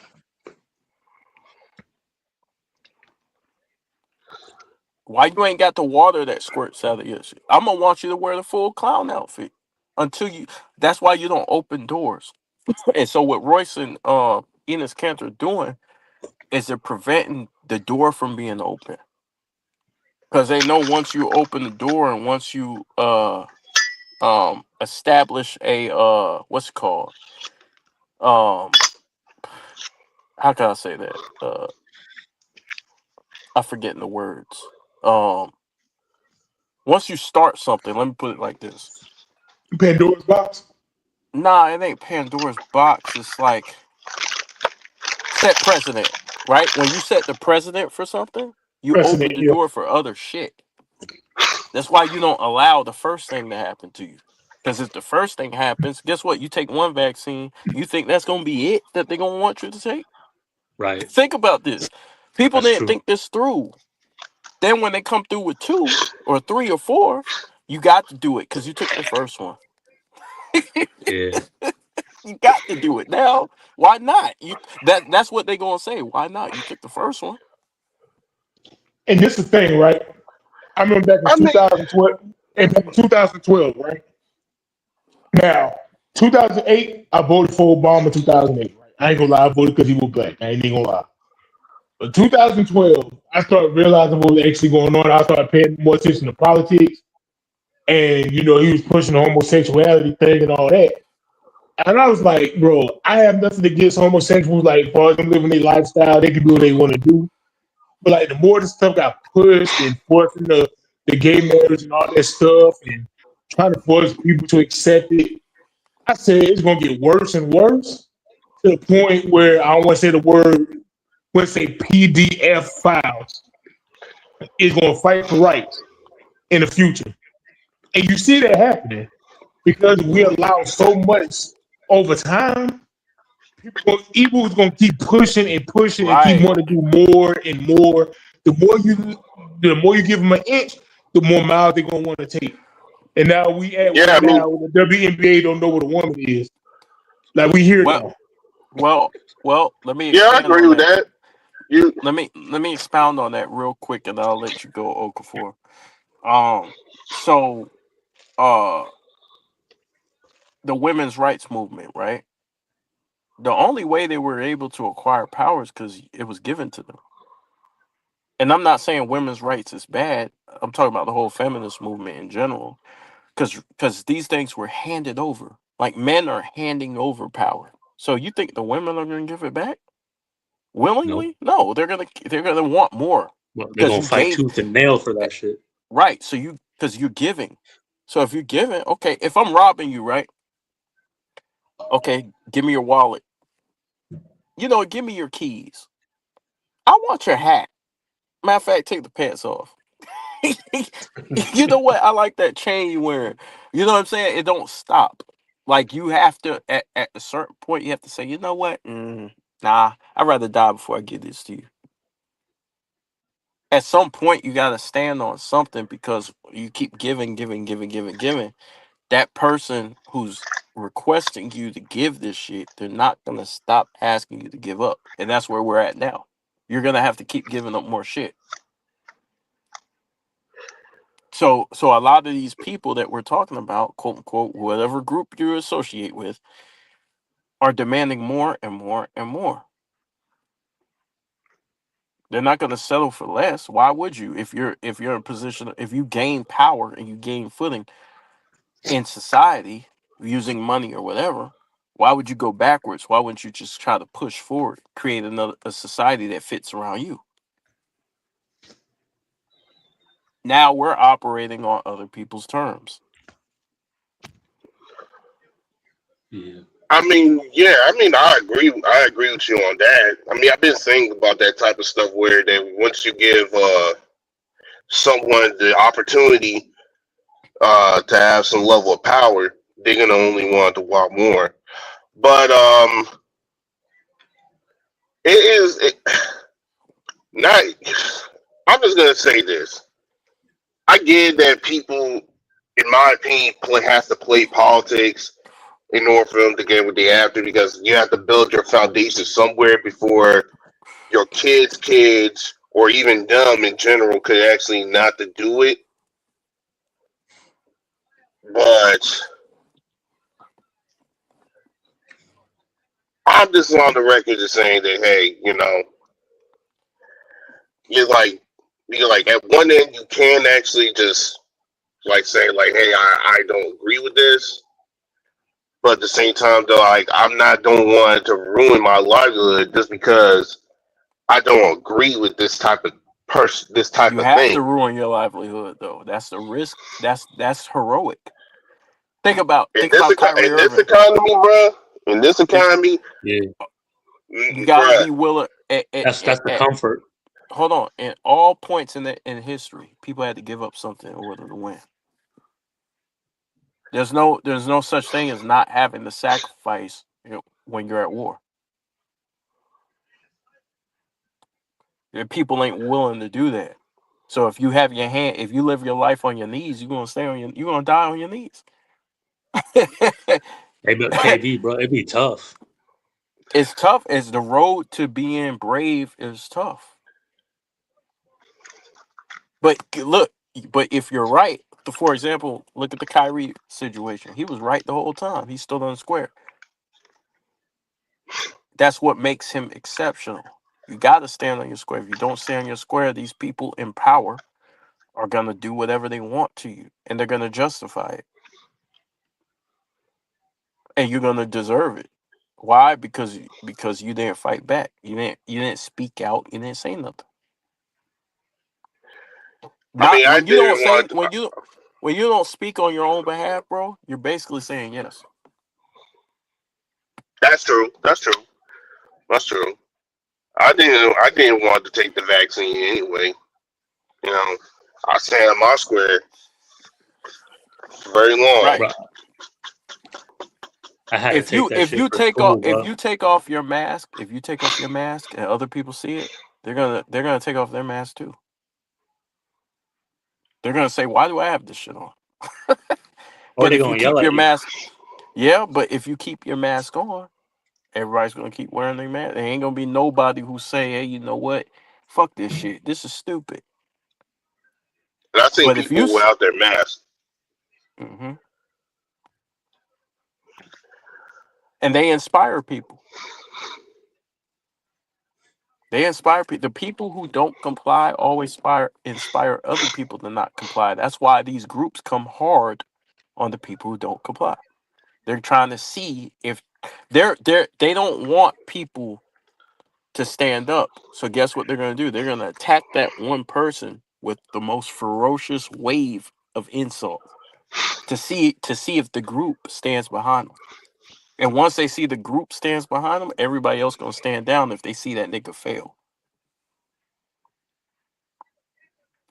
Because you're their back. So I mean, if society you is don't have getting any, what they asked for. I mean, if you ain't have no funds, you're not battling is going to be really hard. Why you don't have funds? I don't have funds because I don't have enough funds actually in that matter, because I'm just out here just getting by, or even trying to get closer to that another level. Why you just getting by? Because what I mean, the Are you doing the prices. best you can if you're just getting by? Are you living life to your potential if you're just getting by? I mean, I still have a long life in order for me to get towards my potential. I think they. Or are you living a comfortable life? Uh, Greatness requires you to get out your comfort zone. That's true. that's true. That's true on some in some ends, and other times it's not. You know, there's sometimes you don't need to be uncomfortable in order to be great. There's tons of, but at the same time, you do need to be uncomfortable. You always got to be uncomfortable in order to be great. Because in order to start a business, you have to take risks. Yeah, You have to not assume, everyone's great for being a businessman. right? And so, guess what? That person who's not great as being a businessman is going to be sold goods. They're going to be the buyer. So you're going to be buying a bunch of bullshit if you don't. But what if I'm You, not participating in the buying game? I just like, hey, I'm keeping my money. you either buy or you own, bro. There's no in between. This is America. This is about corporations. It's about businesses. It's about ownership. There's no in between. You got to either own property, own shit, or not. And the people who own, they're always going to be in a position of power. That's where you get the feudal system, right? The lords, the kings, the nobles. They own shit, and everybody underneath them is the caste system. They're the serfs, the worker bees. If you don't want to be a worker bee, you have to own shit.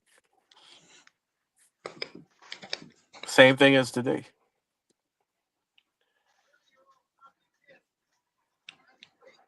That's true. All right.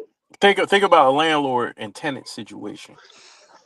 You have no power. If they want to kick you out, they can kick you out. If they want to raise the rent on you, they raise the rent. But what happens if you own the property? They can't kick you. Nobody can kick you out of your own shit. Your name's on it. Yeah, but Think about the think. Oh, go there's ahead. also at times where you over abuse that power. Where the landlord, like, yes, he has the right in order for you to raise the prices or kick people off if he doesn't even like these type of people. But over abusing that level of power is where I myself is like where I think it's crossed the line. Where It is. yes, But what are you going to do about it? You see, that's the whole point. Is that they got the power. That's the whole That's what I'm point that saying. you What are you did. going to do about it? If they got the power and you let them and you live a comfortable life, they're going to make shit. They have the ability to make shit uncomfortable for you. That's the whole point. yeah. I mean, I get what I get what you mean, but nah, I guess like yeah, you have the right to do all this, but over abusing your power. Even when I do those things. Yeah, that's where But what are you going to I do just have. about it? Sure, I mean, I could easily move. I'll move, go somewhere else, Right. and just go elsewhere that actually give me a better working relationship as opposed to this guy. But why don't you change your situation to where now you're in a position of power and ownership? I mean, I think that everyone can actually be at the position of power. But It just is it's everybody in a position of power though? no. Some people doesn't want to do it. Some people it's gonna take pretty much longer than others.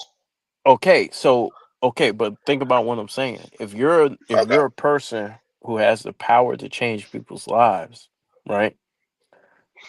Then those people have no power over their own lives. I have the power to decide whether you eat or not. I'm your boss. What are you gonna do? What's the next step you gonna do? You're gonna try and create for yourself, right? If you want to eat. If you don't create for yourself, you're always gonna be having your hand out.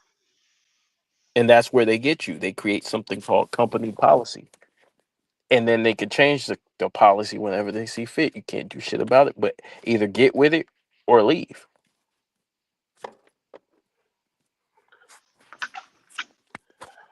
I just think that sometimes bosses could get dispelled by other bosses, especially in the higher position than them. Right. So the Um, people at the top of the pyramid smash all the people at the bottom of the pyramid.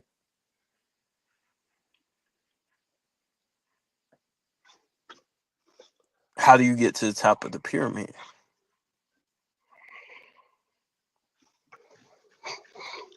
you have to just build. You have to build when years like 10, 20 years, able to invest your money,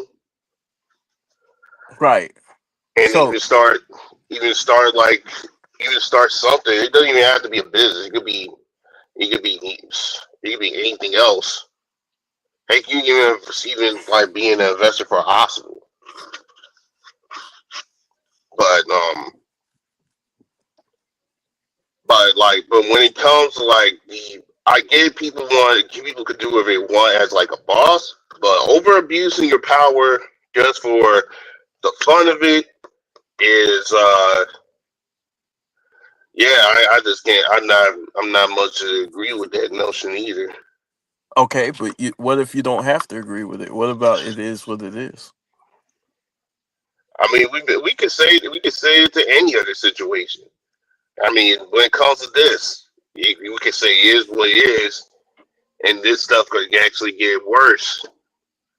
Just like when it comes to like the tax, I think that taxes should be only used for helping the country, not giving multiple millionaires and billionaires more money just for the fun of it. Okay, what if they do it?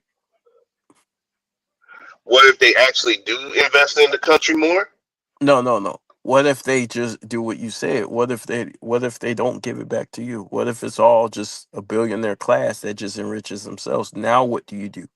And you know it's happening. Now what do you do? Now, honestly, I won't even participate in the game. I will not Would even you participate. but would you A, go to work? would you B, fight back? Would you C, speak out? What would you do? If you go to work, then they're going to continue abusing their power. And that's what people have been doing. Wait, but KB, can you play by the rules and then change the rules? You can't Like change the once rules we, of a game that somebody else creates. You don't yeah, play the but game. you could work your way up there No, if I don't want to play Monopoly, why would I play Monopoly? because you're forced to kind of though. You don't have to play Monopoly. No, like if it's already set around you, like the system's already set, you just born into it. You don't really have much of an option. You don't have to partake in the system. Yeah, but that's tough, bro. Cause like that's like that's putting yourself in like a huge handy. Like man, you handicapping yourself. No, you're comfortable. You don't want to fight back. See, Yeah, we've but been like conditioned. We've been conditioned to just do what we're told. You have to start somewhere before becoming a boss, man. Not everyone is like some yeah, people able to get And guess what? naturally in the The inheritance. Epstein Other people, files is still a real thing. So what are you gonna do now that you know there's some evil pedophiles at the top? What are you gonna do about it? honestly, you're gonna have to support people who's also in. You have to support other people who Are is you gonna against what A, that's. go back to work while they being pedophiles? Or B, actually try to put pressure on these people to do something about pedophiles? Most people are I gonna mean, choose A, go back to work. yeah, because they don't have like the power in order for power to or enough funds to go and tell the government like, hey, release more of the documents. It's like you See need what I money mean? in order for you to get it there.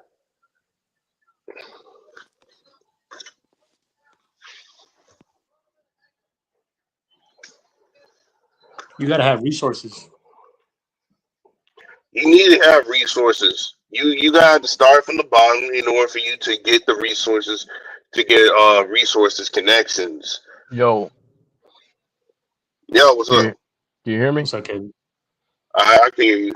Yeah, I think Big Dog dropped off, so affected my connection. That's kind of how StreamYard works. But Oh, okay. what I'm saying is, when somebody does something extreme to you, it probably is going to take an extreme response to deal with that person. And I'm not saying be extreme. I'm just saying like the price for freedom is heavy, bro. Not an easy thing. It's not easy choices to make. Sometimes it is life, death, or pursuit of happiness. In the pursuit of happiness. You saying we I gotta mean, like do like I hear you on that, but it's just like we're not living in a world where, well, at least in America, there's not many people that's willing to fight, who's willing to fight in order for them to say, like, we need these rule changes. They'd rather do it in a of more the way of like, hey, it's somewhat playing like the system, but we also replacing the system. So you're gonna play a political game. Yeah, but I'm not like kissing up on either side. It's more so which side would be beneficial for me, as opposed of me just like, hey, I'm just So you're like, taking I just crumbs. don't, huh? So we're taking crumbs. Crumb? What does that mean? Crumbs meaning like you taking what they giving you. You taking No, the we're not. options, the No, no, two no, options they giving you, taking one of them. no. I'm not getting crumbs. I'm getting pies, bro. I'm getting that full pie. And if that side gonna benefit me, I'm getting that full pie. I'm gonna be supporting that side, and then like until at that one point where it'll be another side that's gonna be like, hey, we're gonna change this and get away from that. And I'll be on board with that in order to do that. Like right now, we're not in a world where like people are just slaying blood, or at least in America, where they just like slaying blood and do all you know, I mean, do all the revolting just in order to change the freedom. They're not. This game is more what's the word? Cerebral, more Political. methodical. Yeah, politics is at a point, but at a certain point, but it's also more methodical. We're not People are not having guns anymore. They're hacking. They're doing they're doing things as far as like connections. How I'm able to get X, I'm able to get A to X without need to go to the rest of the letters. Okay, but we're worried about people's response instead of our own response. Yeah, but you got, but yeah, but I'm on that situation. On the thing I said prior to that, I'm saying that people are going to play more of the methodical game of supporting their side that actually is going to benefit them the most. Like yeah, like with Zoran, people is going to support Zoran because his side is going to benefit them the most, as opposed to something like a capitalist or someone who actually just say like, hey, I'll do this and that and the third, and then just say like, hey, I'm not doing this. I'm just lying. I'm not trying my best. You people are on your own, and if you live in these shitty apartments, hey man, this is all you. You You live in you this know how shitty we house, got this to is this all you. point, bro? You know how we got to this point? We got to this point by people acquiescing to other people and what they want. We got to that's this true. point because we keep saying yes. We keep opening up doors. Even though the door at the time it seems like something that's not serious, but we open the door and people walk through it. And then we get mad. Okay, which Like example? Give me an example. the whole WNBA example. That door was open. So guess what? Royce No, and that door Enos. is open way before the WNBA. No. I'm talking about right now. Like the doors, the Enos and Royce, they walking through that door. That door was open. You see what Nah, I'm they're saying? trolling, bro. They're trolling, bro. They're not. There's no But the doors door is still opening. It's open. Even if they're trolling or whatever, the door is yeah. I still mean, open. yeah. Like as far as like this, as far as this ideal that women believe that they could just handle this, you know, the what's the word? The trans man. But You know what? I'm just gonna. it's not just women though. It's men who's supporting it. Well, I believe most men are not supporting this. I say that more. Look. If you, The reason why we're at this point is because you got men who don't stand on nothing. and who have allowed this stuff to keep going on Yeah, and on and on and on. it's And now we're to it's the the point spineless where one. what do we do? It's overwhelming, right? Now it's getting silly. Well, it's got silly because you agreed to put the clown nose on. So why not the face paint? Why not the shoe? And you're gonna have a hard time telling them people no. And whoever these people are, I'm not saying them like any group of people, but I'm saying just in general, this is how power works. Once I can convince you to do something that you really don't want to do, then I'm gonna ask you, well, why are you not doing the other thing? I already got you to do this. Like for example, if you if you married, Sean, No, I'm single. okay, let's say you married. You married, Cece? I'm married. Okay, so you married. What if your wife comes up to you and says, I want to bring somebody else into the bedroom. Shit. Hells no. Tripping. But if you say yes, right? It's gonna be You hard for allowing you to extra close. shit. Yeah. It's gonna be hard for you to close that door. Because a lot of things come through that. Yeah, that's true. Right. A lot of things come through that door. So that's a pivotal point. If you take a girl to McDonald's on the first date, bro, she's not gonna. If you let me change that. If you take a girl to to Roof Chris on the first date, she's not gonna want to eat McDonald's anymore, bro. You open the door, you fed her steak.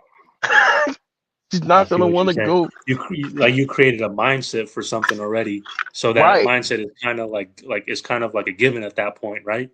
right, right. So you can't go back. You have to establish things from the jump and nip things in the bud. That's one thing about God, and I hate to get it's this basketball channel, but God nips things Hey, at the KB, bro, you beginning. ain't got to worry, man. I'm a holy man. It's a God first Right. house.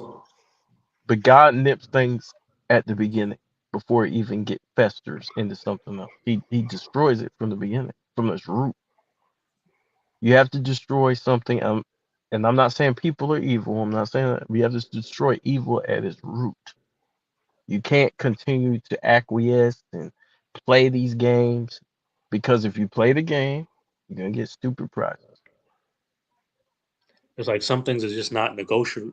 You can't negotiate certain Right, things. But yeah. right, and God doesn't negotiate. You know this. God does not negotiate on anything he puts Oh, in that's place. the saying, right? Like never reason with evil. Right, God doesn't negotiate. You either abide by His rules or you go the other way. You go somewhere else. That's how you have to do in life. In life, there's non-negotiable. And we do it with the women we love all the time. We'll negotiate with nah, no, there's non-negotiables, bro. And once you do that, people are gonna have more power than they probably should. That's true, huh? And you gave it to them. You're to blame. That's the whole Adam and Eve thing. That's how Adam got in trouble. You gave more power. You gave the power that you were given to somebody else. That's the sin. Yep. I told you not to do that. You can't blame her.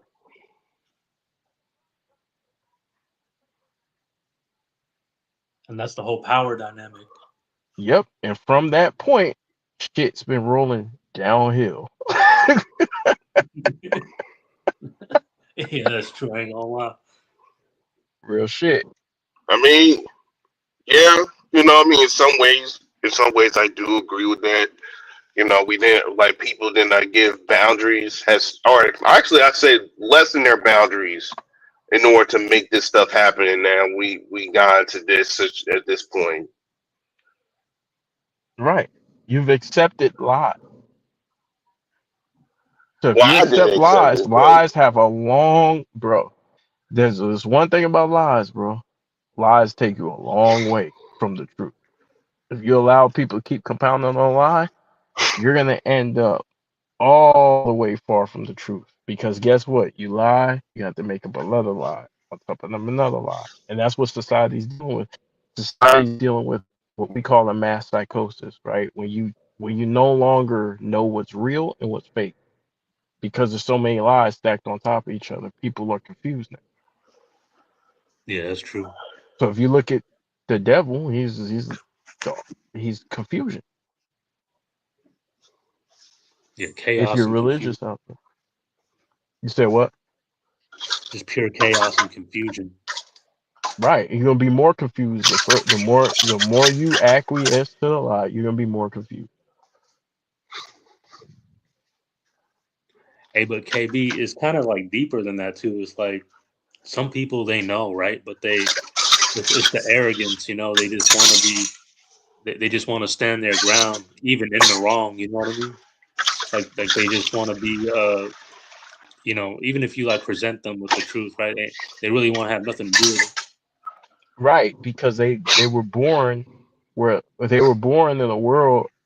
Look, they came into the world at the point they came in, the point in the time they came in. That was full of lies.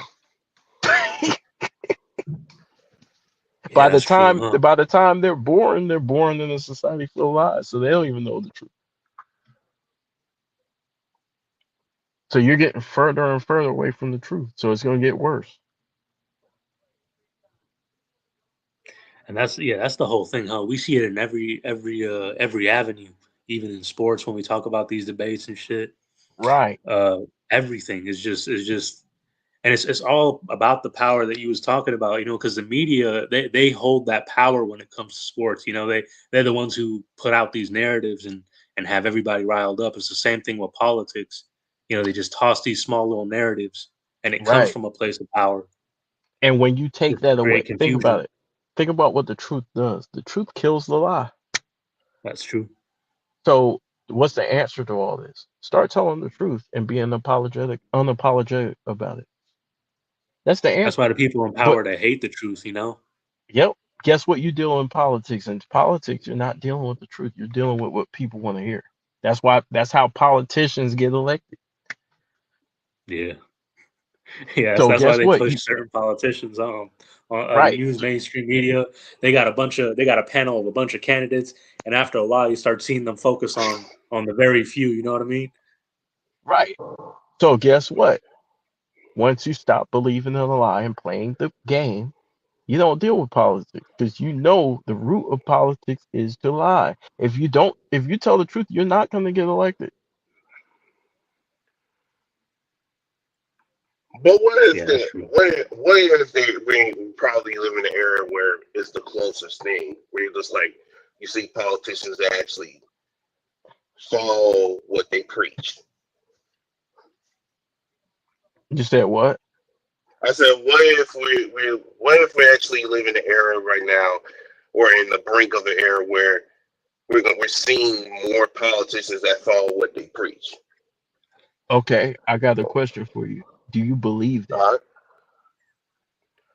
right. I'm a believer of just actions speak louder than Right. words. Okay. So but you didn't answer my question. Do you believe that politicians are going to practice what they preach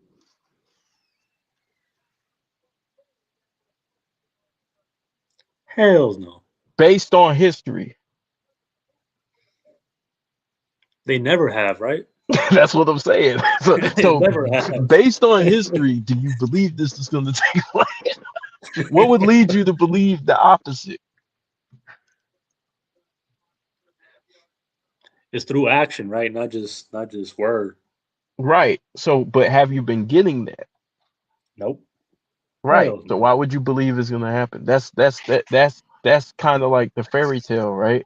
Fairy tale is that this person's going to come along and start telling the truth and going to lead us to. That's why the Bible, and this is going to get religious, says you believe in God and you follow Him. You don't follow Wait, these people on I politics. so was, I KB, was good. I got KB, you telling interrupted, man. me? I wanted to answer that question. I mean, for majority of the time, it's like it's a 50-50 for me when it comes to politicians. Where some of them they do say some things that they're gonna follow, and others they don't. Now, I don't believe that everything now, and I don't believe that every politician is gonna follow what they practice in that in every sense of the word, as far as their first term or their second term. And it's not enough to Why do is it. that? It's like believing. Because 4 years is not enough in order to fix an entire city or Yes, it is. a state. Oh, come on, bro. No, it's not. Yes, it is. If you don't compromise, every one of the people who came in power compromised. I mean, right now, for most of it, yeah, but not all. But even when the ones who are not compromised, even the ones that are not, There you're are still none that gonna. not compromised. So you believe that Zora Mandami's compromised too? You said what? You think that Zora is also compromised as well? I think all of them are compromised because they can't give you the whole truth. Yeah, like to a certain extent, they gotta You be. can't operate when you're dealing with real shit. You can't operate in no type of fake shit when you're trying to solve a real problem. You have to attack it directly. If you don't, then it's going to fall by the wayside. As good as people want to be, when they get in there, they're going to have to deal with other groups of people and play the game. But not everyone. But right now, more of them are not really playing the game. Now, it's a small minority that doesn't play the game, but it's still growing. And no, I'm Okay, not but saying that you have to believe it. Like I believe in man.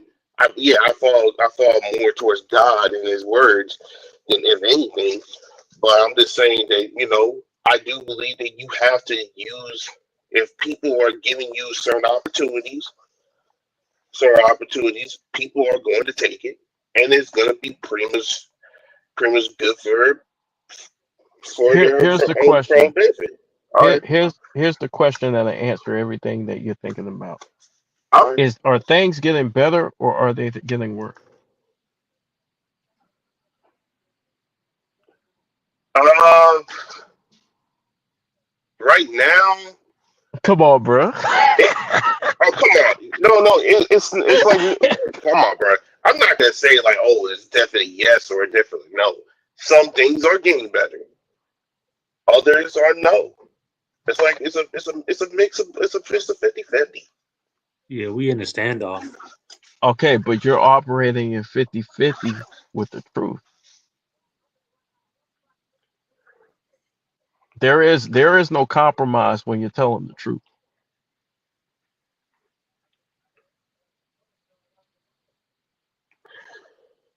Wait, so All KB, right, I let mean, me ask you something. You saying basically that the only like from what I gathered, you practically saying that the only options we low key have is if like everybody wake up and just unite and just straight up take over and get out of that comfort zone, or Judgment Day happens. And I'm not talking about like Terminator Judgment Day. I'm talking about like religious Judgment Day. You don't have to unite with everybody. You just have to be in a position of ownership, and then you get along. It's called community. You get along with other people who have the same interests and values that you have, and you come together and you kind of build. But ultimately, in the grand scheme of things, you don't play the game. You ever dealt with a woman who played games? Yeah, I What's the hate that shit. solution? yeah. What's the solution? Play her Get game away or from that leave? gremlin. What's the solution? Play her game or leave her ass? You did. I'll leave. Right. So if you don't want to play the game, you leave, bro. You stop playing the game.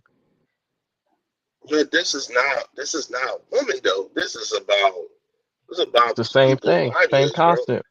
It's the same concept. Nah, You don't want to play nah, the man. game, you leave. You leave the game. Wait, but KB, I rather deal with the whole political aspect rather than because a woman to confuse you. Uh, you know what I mean? Politics will confuse you. Yeah, but it's like it's issues you can see. It's not gonna be like something where someone's gonna get mad at you out of nowhere. Yeah, people gonna get mad at you for your political beliefs. Yeah, but like you could see that. You can see game. You can see the games women play. You just ignore it because you like her. which is what people do with politicians. Man, that's true, huh? I didn't even think about it that way. No, I mean Yeah. I criticize that side of politicians where I can see grifts or I see things that what they support I don't really support.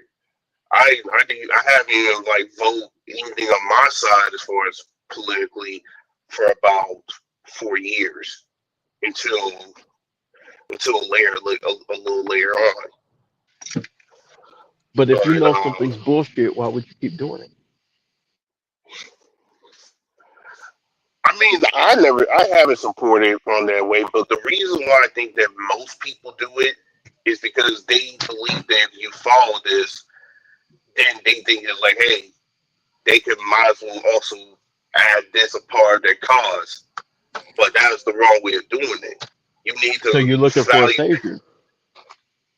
not a savior, but like, come on, bro. It's not, to me in this situation in America right now, where $40 trillion are in debt. You know what I mean? And the middle class has to do it. It's not about saving. It's about fairness. Right That's now, fair. What does that mean? fairness as in okay, I'm paying if I'm paying this amount of debt, so as well as the guys who actually use this money, who put this apart of the American debt for projects, for investments, something like that, they also need to pay as well. How you gonna make them pay?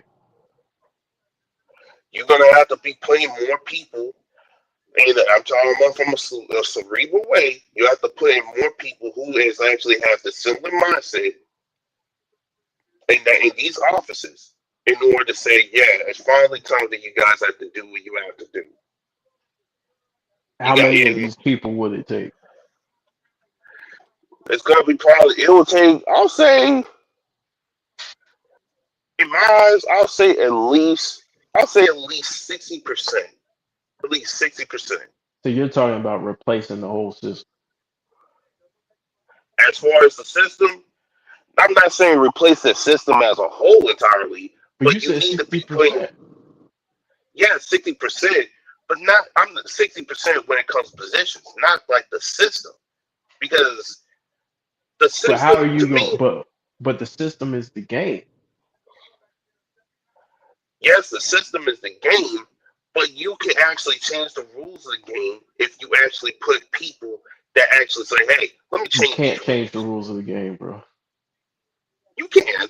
It's their game. It's no, it's Yeah, their you got to be game. in power to do that. You can't change the positions of the game. You can get in there and try.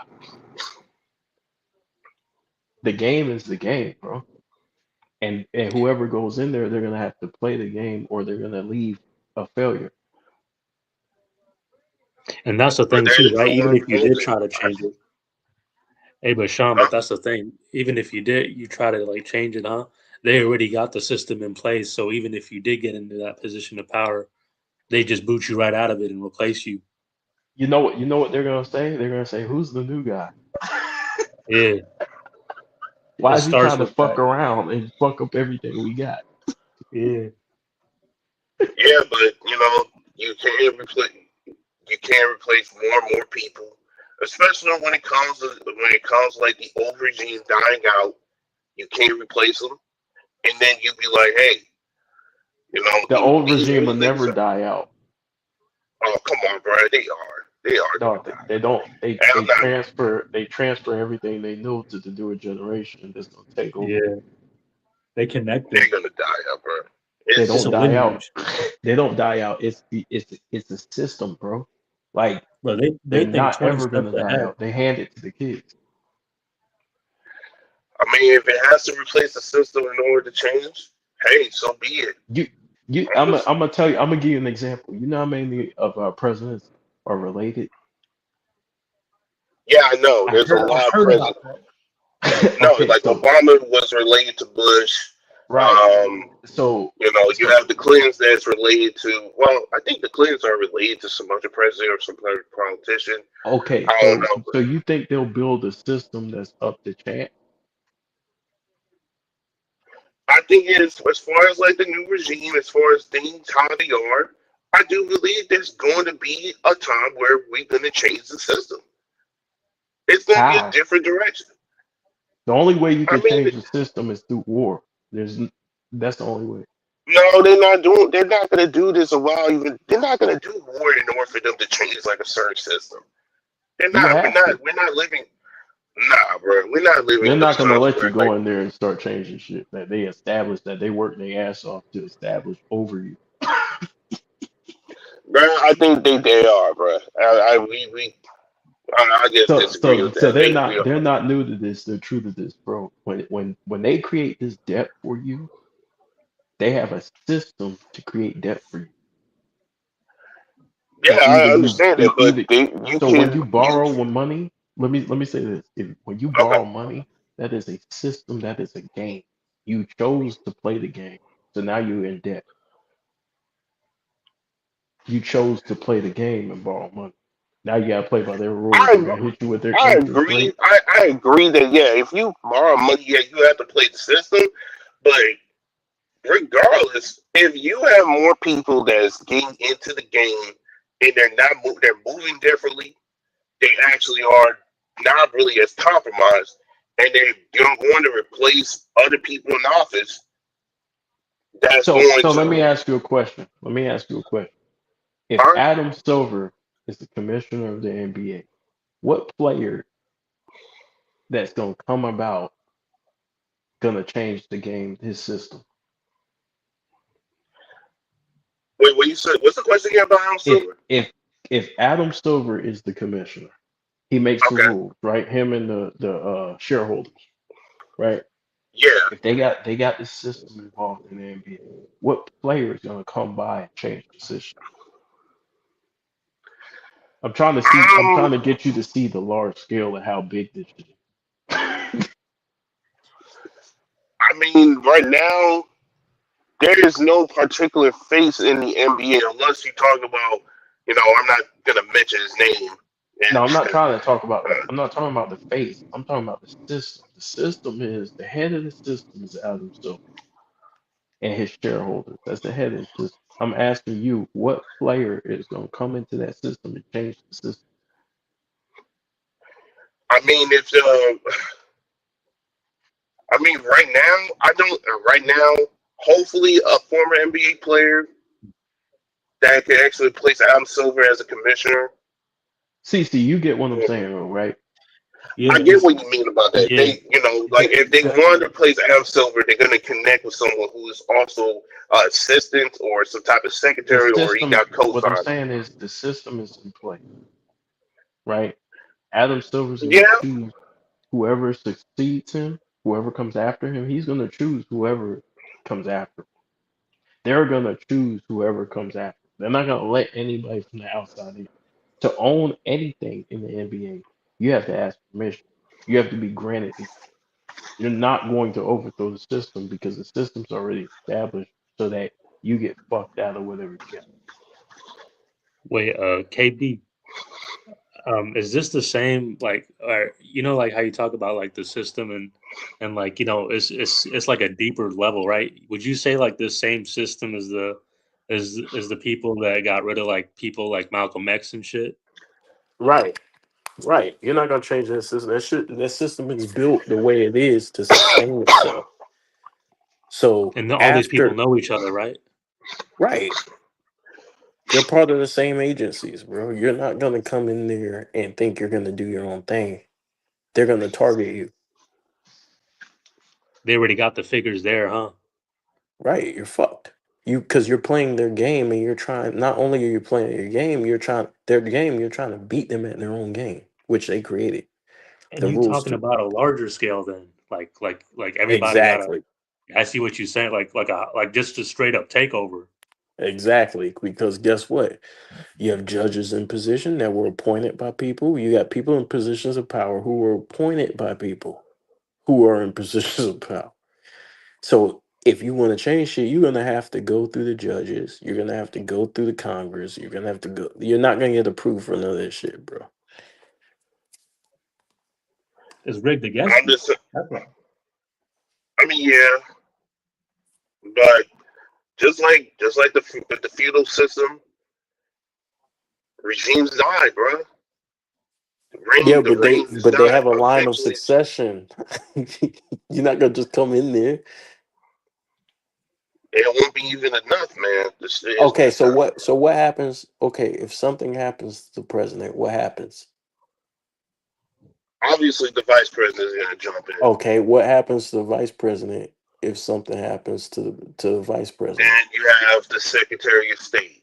Right. So they already have a system in place to make sure your ass don't get it. You're not gonna end up in that seat forever. I'm not saying that like the president's die. I'm waiting for you know what I mean, like a change like that. I'm just saying that this whole thing there's going to be a change soon, and I do believe that you know what I mean every reign of power meets its end. It always happens. I wouldn't bet on that, bro. It always happens, bro. It always. I wouldn't bet on that, bro. I would not put my money on that.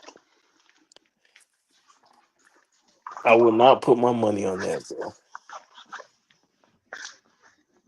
It always dies, man.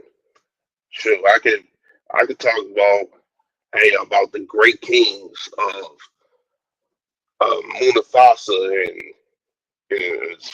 and kings that's like from the Igbo tribe or whatsoever. Eventually, And they those have a line of reigns always die. succession, but they have a line of succession. No, They're gonna put their not kids in every. power. They're gonna put their kids in power, their family or their associates I in mean, power. as long if the line of succession only works is if your family is going to continue to follow the process, and then they will follow what their father or what their mother actually did prior to that. But if they're not doing it, not participating, that power is going to fade down, just like anything else. The power will never And fade. power fades.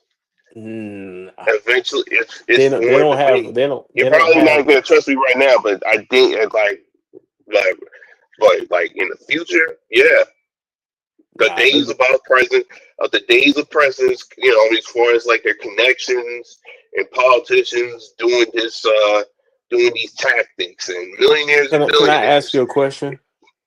All right, How long do these people serve in Congress? How long are these people in there? I mean as far as like our Congress, they have been serving for at least I would say half a century. Right. But And those but regardless though, power still dies, man.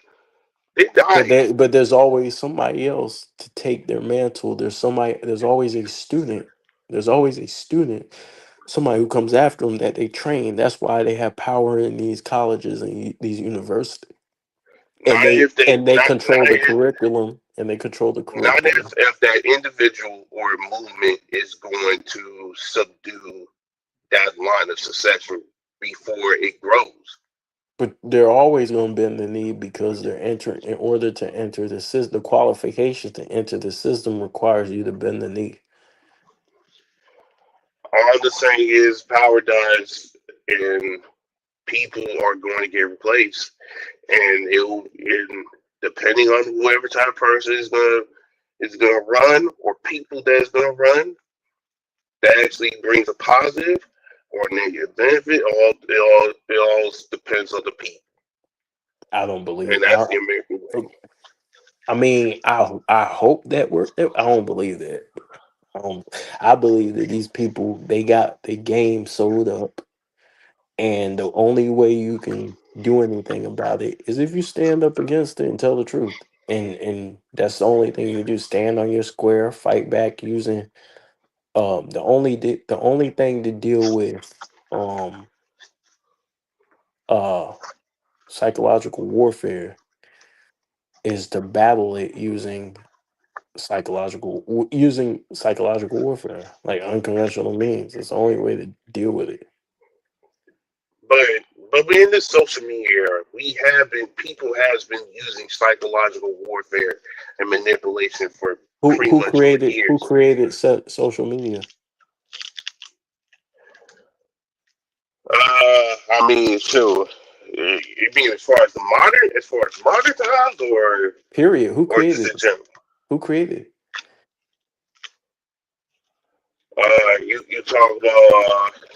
You talk about Zuckerberg. You could talk about Nah. guys like, Nope. all right, who created it? The Defense Department.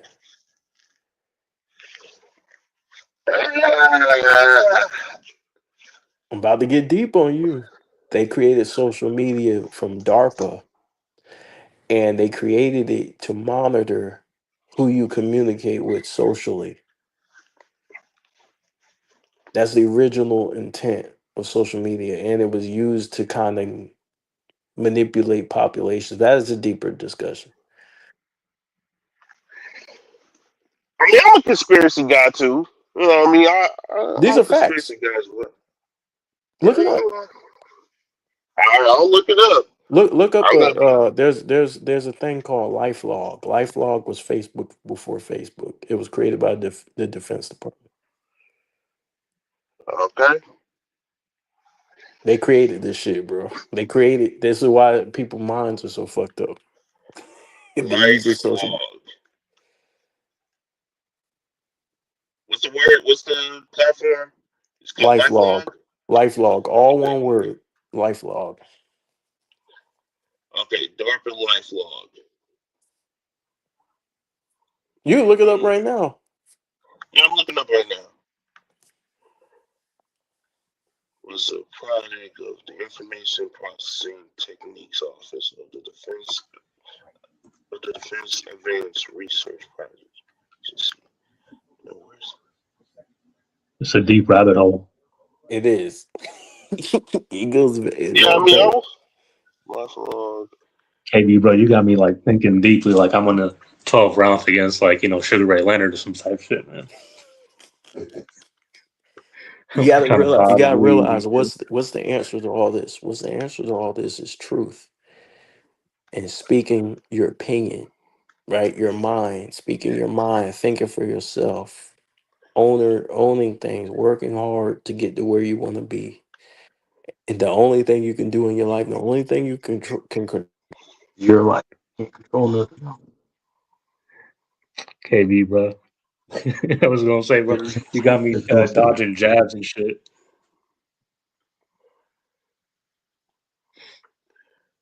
Yeah, I'm looking this up. I'm gonna look deep into this. But yeah, my stance is like people is gonna like the whole regime is gonna die. People's gonna we're just gonna it's not gonna be like this forever. That's all I'm gonna say. It's not. Hey, don't But be I do surprised agree though, with you. Sean. It might be. Don't be surprised if it is though. We will see. Y'all hear me? We will see. Y'all can hear you Yeah. now. Yeah, I got knocked off. But yeah, the way they stacked everything, bro, they decide what direction the stock market moves. They decide whether you go to war or not. They decide your education. They decide what you're gonna have in your communities. You could decide that to a certain degree, but the only thing you can do is build your communities full of people who think like you and build your own. Yeah, they even do it on a smaller scale. You ever hear what HOA is? Right. I told my wife about this. I said, man, that's practically like a microscopic form of like communism. Right. You can build, but I wouldn't I don't think there's anybody you can particularly elect that's gonna come with absolute truth. That's gonna come with because honestly, people don't want to hear the truth, to be honest with you.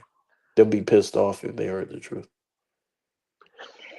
I mean, hey, You when it comes to the subject with the WNBA and talking about what is a woman, I mean, hey, we live in a world of turn to facts. So, and people wants to hear what they want the philosophy want to hear until something bad happens and they say I'm done with this and they want to reverse everything back to normal. It's Well, it's a you got to weird thing. think. You got to think, Sean. What do corporations what do corporations value the most? I mean, hey, they money, connections, Money, building. Yeah, money. So corporations value money the most. So they don't care about what's morals. They don't care about anything other than what's going to gain them money. So they're surviving off money. So as far as there's a saying money is the root of all, the love of money is the root of all evil, right? yeah, Right. So these corporations, they survive off money, bro. And the people who run them, they're not interested in the truth. How do you think Fauci was able to get away with what he got away with? He didn't do it by himself. He Yeah, was he had of backing. course not. he had financial backing and he had corporations covering up Hey, for him. KB, bro. It just came to my mind. I think I know exactly what you saying. Like you remember, you both remember when Muhammad Ali went to prison, right? Right. And they were saying like the thing is that's basically the system that basically flexing their power, trying to say, hey, listen, we could do this to anybody, and the only reason why it didn't work is because of what he believed in, and he had people backing him up, and then you had like a whole group in America fight against that, and that's when they changed and pulled out of it. Right. Daniel in the lion's den. It happens over and over and over again. But it's You go amazing like how it works with when we actually come together. Like it's amazing how it works. Like and it all started like with one man believing in something else. But the powers that be at the time was basically flexing. Hey, listen, we could do this to the biggest athlete, the biggest figure. yeah. And we can practically use our leverage to destroy anybody. But it didn't work because they know Well, that the masses it's not enough against the masses. okay. This is gonna get deep, right? So they removed God out of schools. Why? Because that's how you control. That's the first step in controlling or introducing different belief systems. If you can introduce different belief systems, you control the people. So people spend the way they believe. They spend their money based on what they believe. And corporations know this. So they cater to what different groups of people believe. So you're up against a system that's only gonna run off of money. It doesn't care about anything else. It just cares Yeah. about Yeah, numbers. they care about the results. Right. They don't there is it's a system. Systems run by themselves. So if you're replaced, they don't care. If you die, they don't care. The only Yeah. they actually would prefer you stay alive so that you can pay them more money.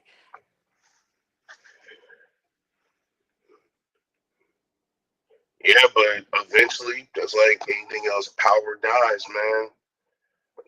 Eventually, no matter how Okay, many times you okay. partner up. Let's talk about it. So Huh? David Stern passed away, right? Yeah, Who was his successor? Adam Silver. Were you more happy with David Stern or Adam Silver? I'm more happy with David Stern.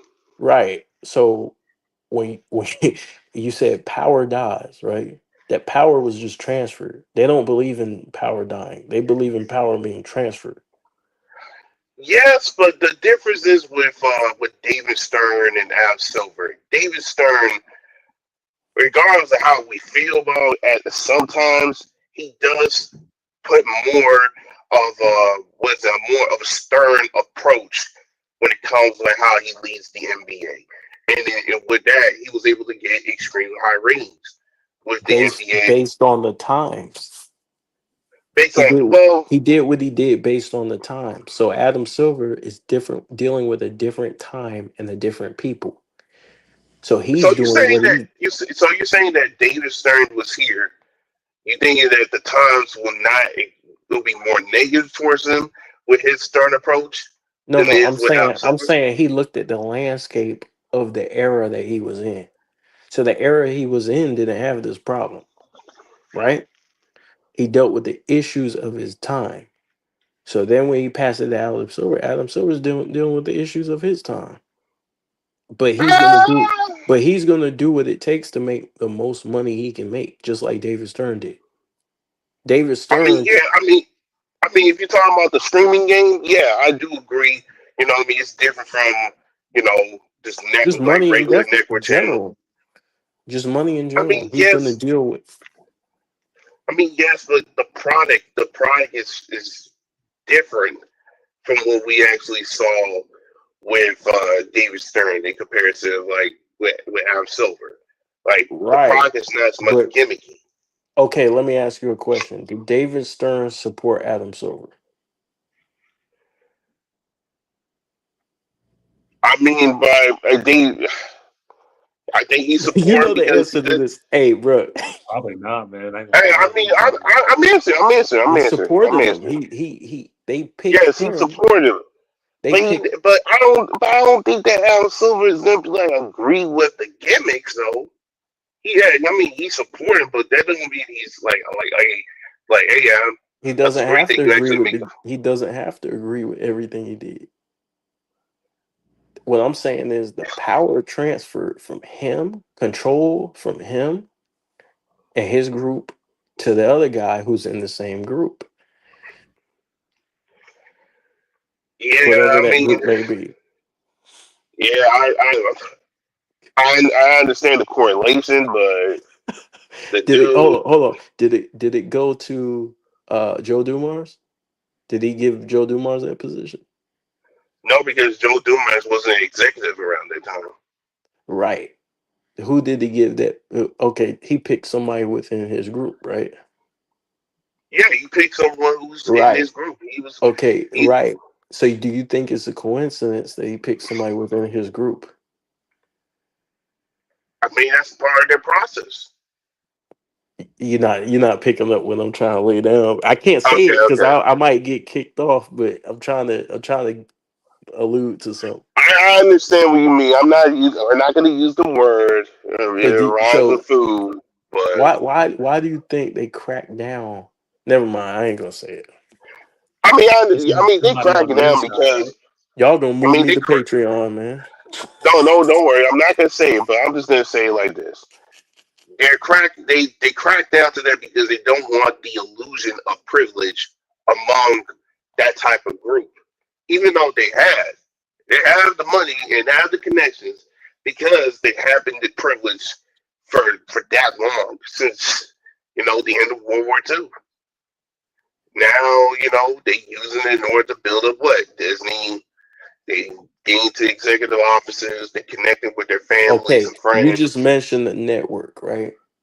And so, how many networks belong to this group that we're talking about? Multiple, Right, multiple. a lot, right? Yeah. So, do you think they're gonna let somebody outside of that control that and start implementing whatever they want to implement? Or No, are as they going to long hand as it out? Or are they going to hand it down? they're gonna do is they're gonna try their best not to handle to other groups of people to those companies while they're trying to share amongst each other. Okay. So now we're dealing with inheritance, right? So when these powerful people are in positions, they start thinking about who's going to succeed them, right? And they start leaving inheritances.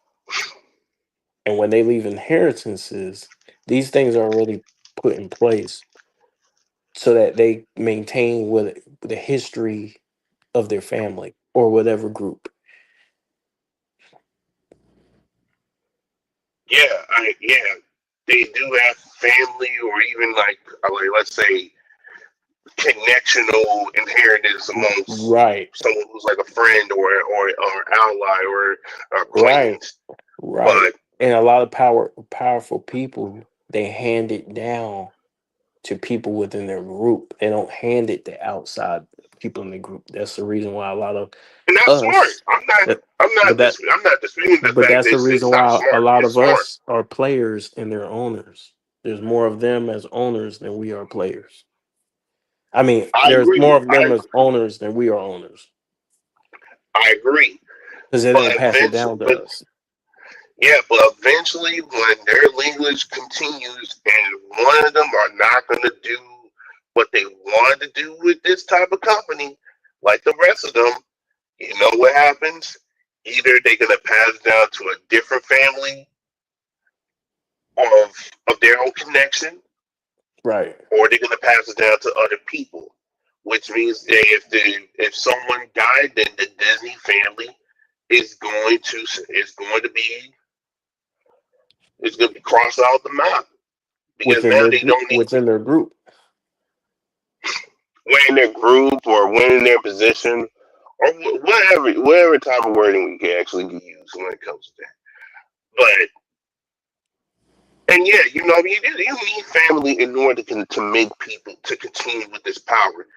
Family, friends, and some level of It's it's it's it's like the lunch. mob. It's like the mob, right? The mob, they're not gonna hand when somebody goes, right? They already have it lined up. They're not gonna hand it to somebody outside their group, outside of their family. That's the mob. They're just not. Yeah, I agree. It's okay, so look at this as a mob, right? Like it's a mob with a military. You're not gonna hand something outside of your group.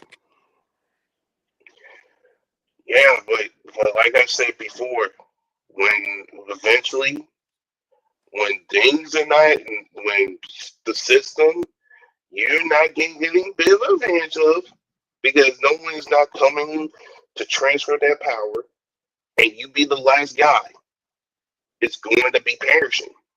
Same thing with the mob. The mob, shoot. I mean, there's guys I think that actually convert themselves into corporate. I know about that, but if you talk about like the traditional things of what mob does, it died. Nah, it's still here. They Yeah, they just gone corporate. They gone corporate. okay. They're not doing. They so they started operating underground. They still around. They still involved in sports gambling and stuff like that. They still around. Yeah, they're corporate. That's what I mean about that. They're They corporate. They just low they key. just decided to conduct business a different way. Yeah, corporate But it's business. the same. But it's the same principles. The game is surrounded by throwing you in the pool with sharks.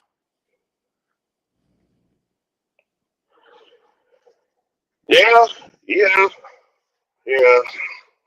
You're not gonna come in like let's say you work for ESPN. You're not gonna come into ESPN and start doing your own thing.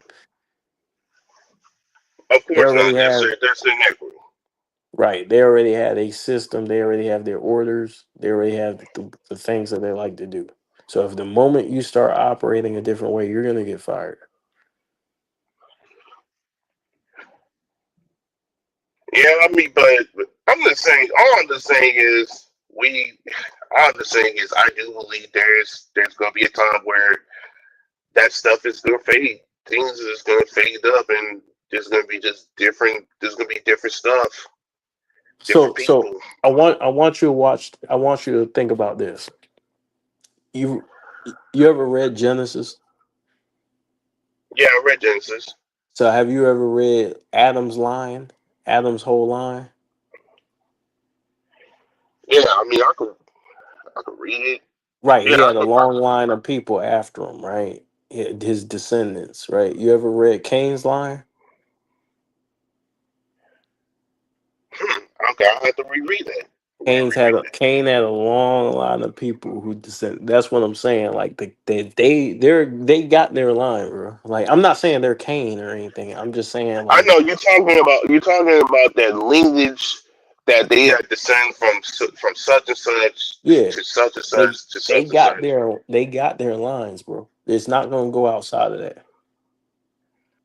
The only time that it does deviate from that is something if something catastrophic happens to the whole group, like a flood. That's it's never gonna deviate from that, bro. That's true.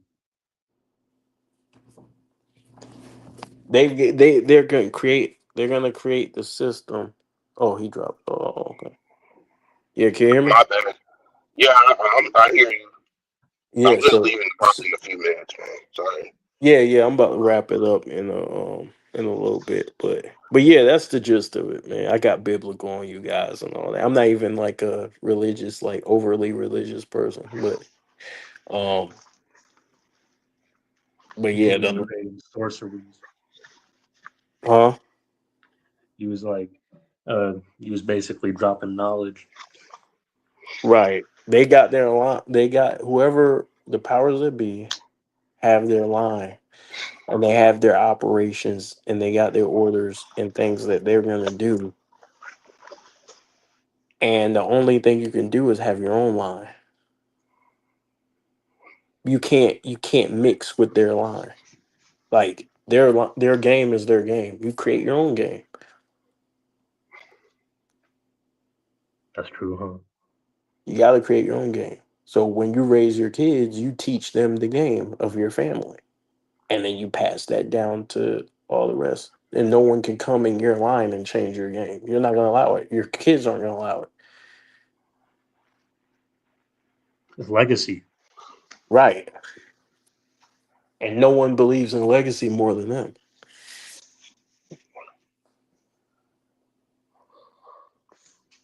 We don't value legacy like people in the past did.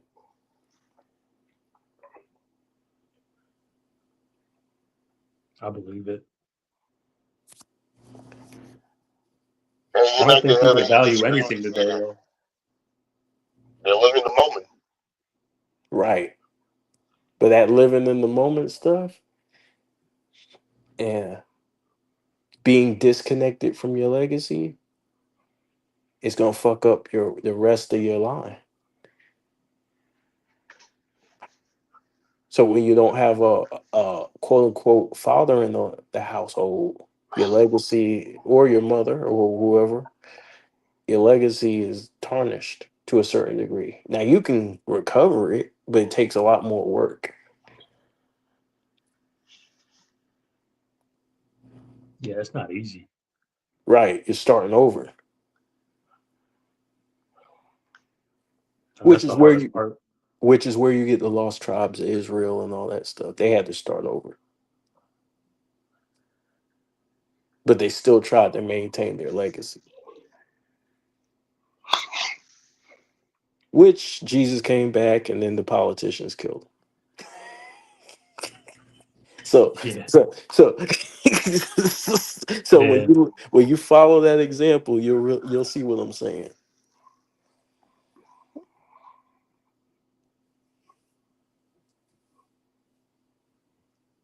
You start small, though, you know? Right. So the only thing you can do is speak truth. And once somebody takes the truth out your mouth, you're done. You're dead. And once they can convince you to go along with the lie, you're not living in reality. You're dead.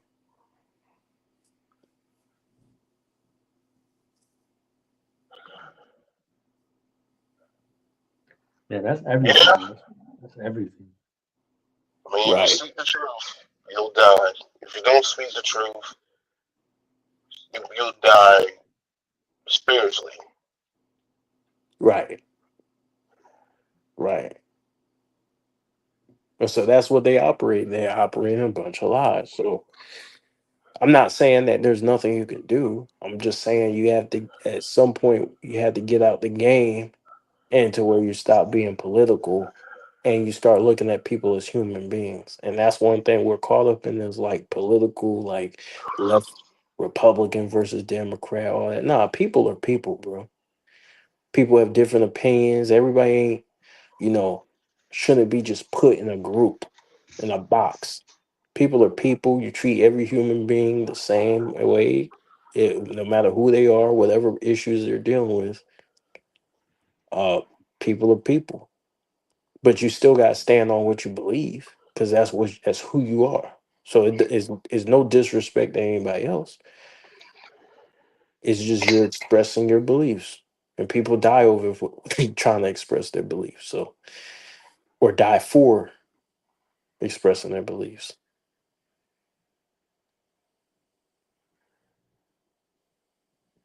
Yeah, I mean, I feel you on that one. You got to be willing to die for your beliefs.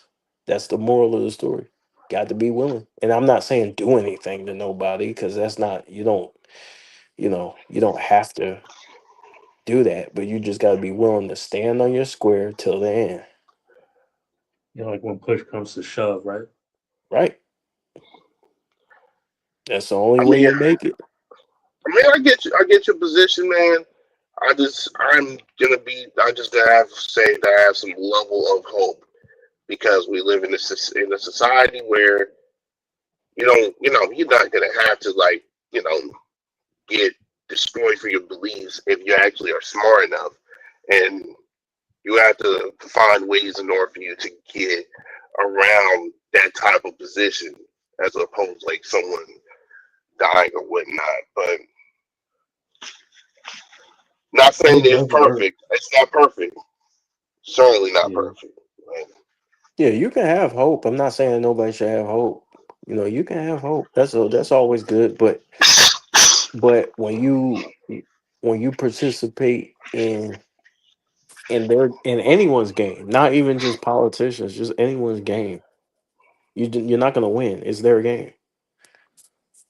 Yeah, I agree. You know what I mean? There's game you got to be you gonna there's gonna be games that you should not be playing. Because Now look, you are you could come over my house and we could play Monopoly, and I can change the rules on you. And you'd be like, I never played Monopoly this way. Yeah, motherfucker, I changed this shit so I can win. Yeah.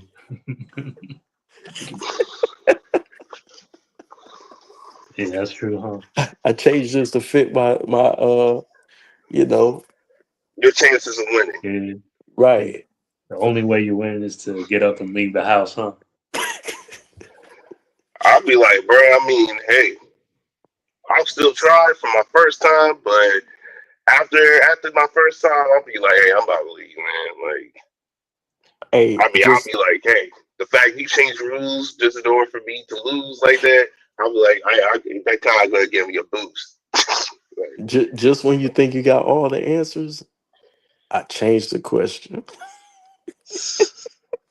Not and it really do work though, like when you said to stand up for something like, and then people will actually start seeing that. Do you guys both remember the whole they them stuff? Like it's still going on now, like when people identify as they and them and all that type of nonsense. I told my man because like my brother was buying into that one time, and I told him, you know what, man, I'm not buying none of that goofy ass shit because I'm not gonna change what I believe in just because it makes your friends feel a certain kind of way about it. And Right. I actually had people backing me up on that, but they was quiet. They didn't say nothing. They just waited till Yeah. somebody, you know what I mean? And then once I said it, I got backing on it, 'cause, and that's how it works. You got to Yeah. just stand. You got to snip that line off and say, man, I'm not fucking calling they them, man.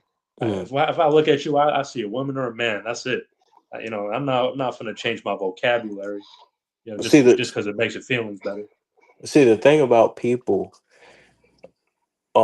I used to think forgiveness is weak, right? But the thing about people is that people change over time.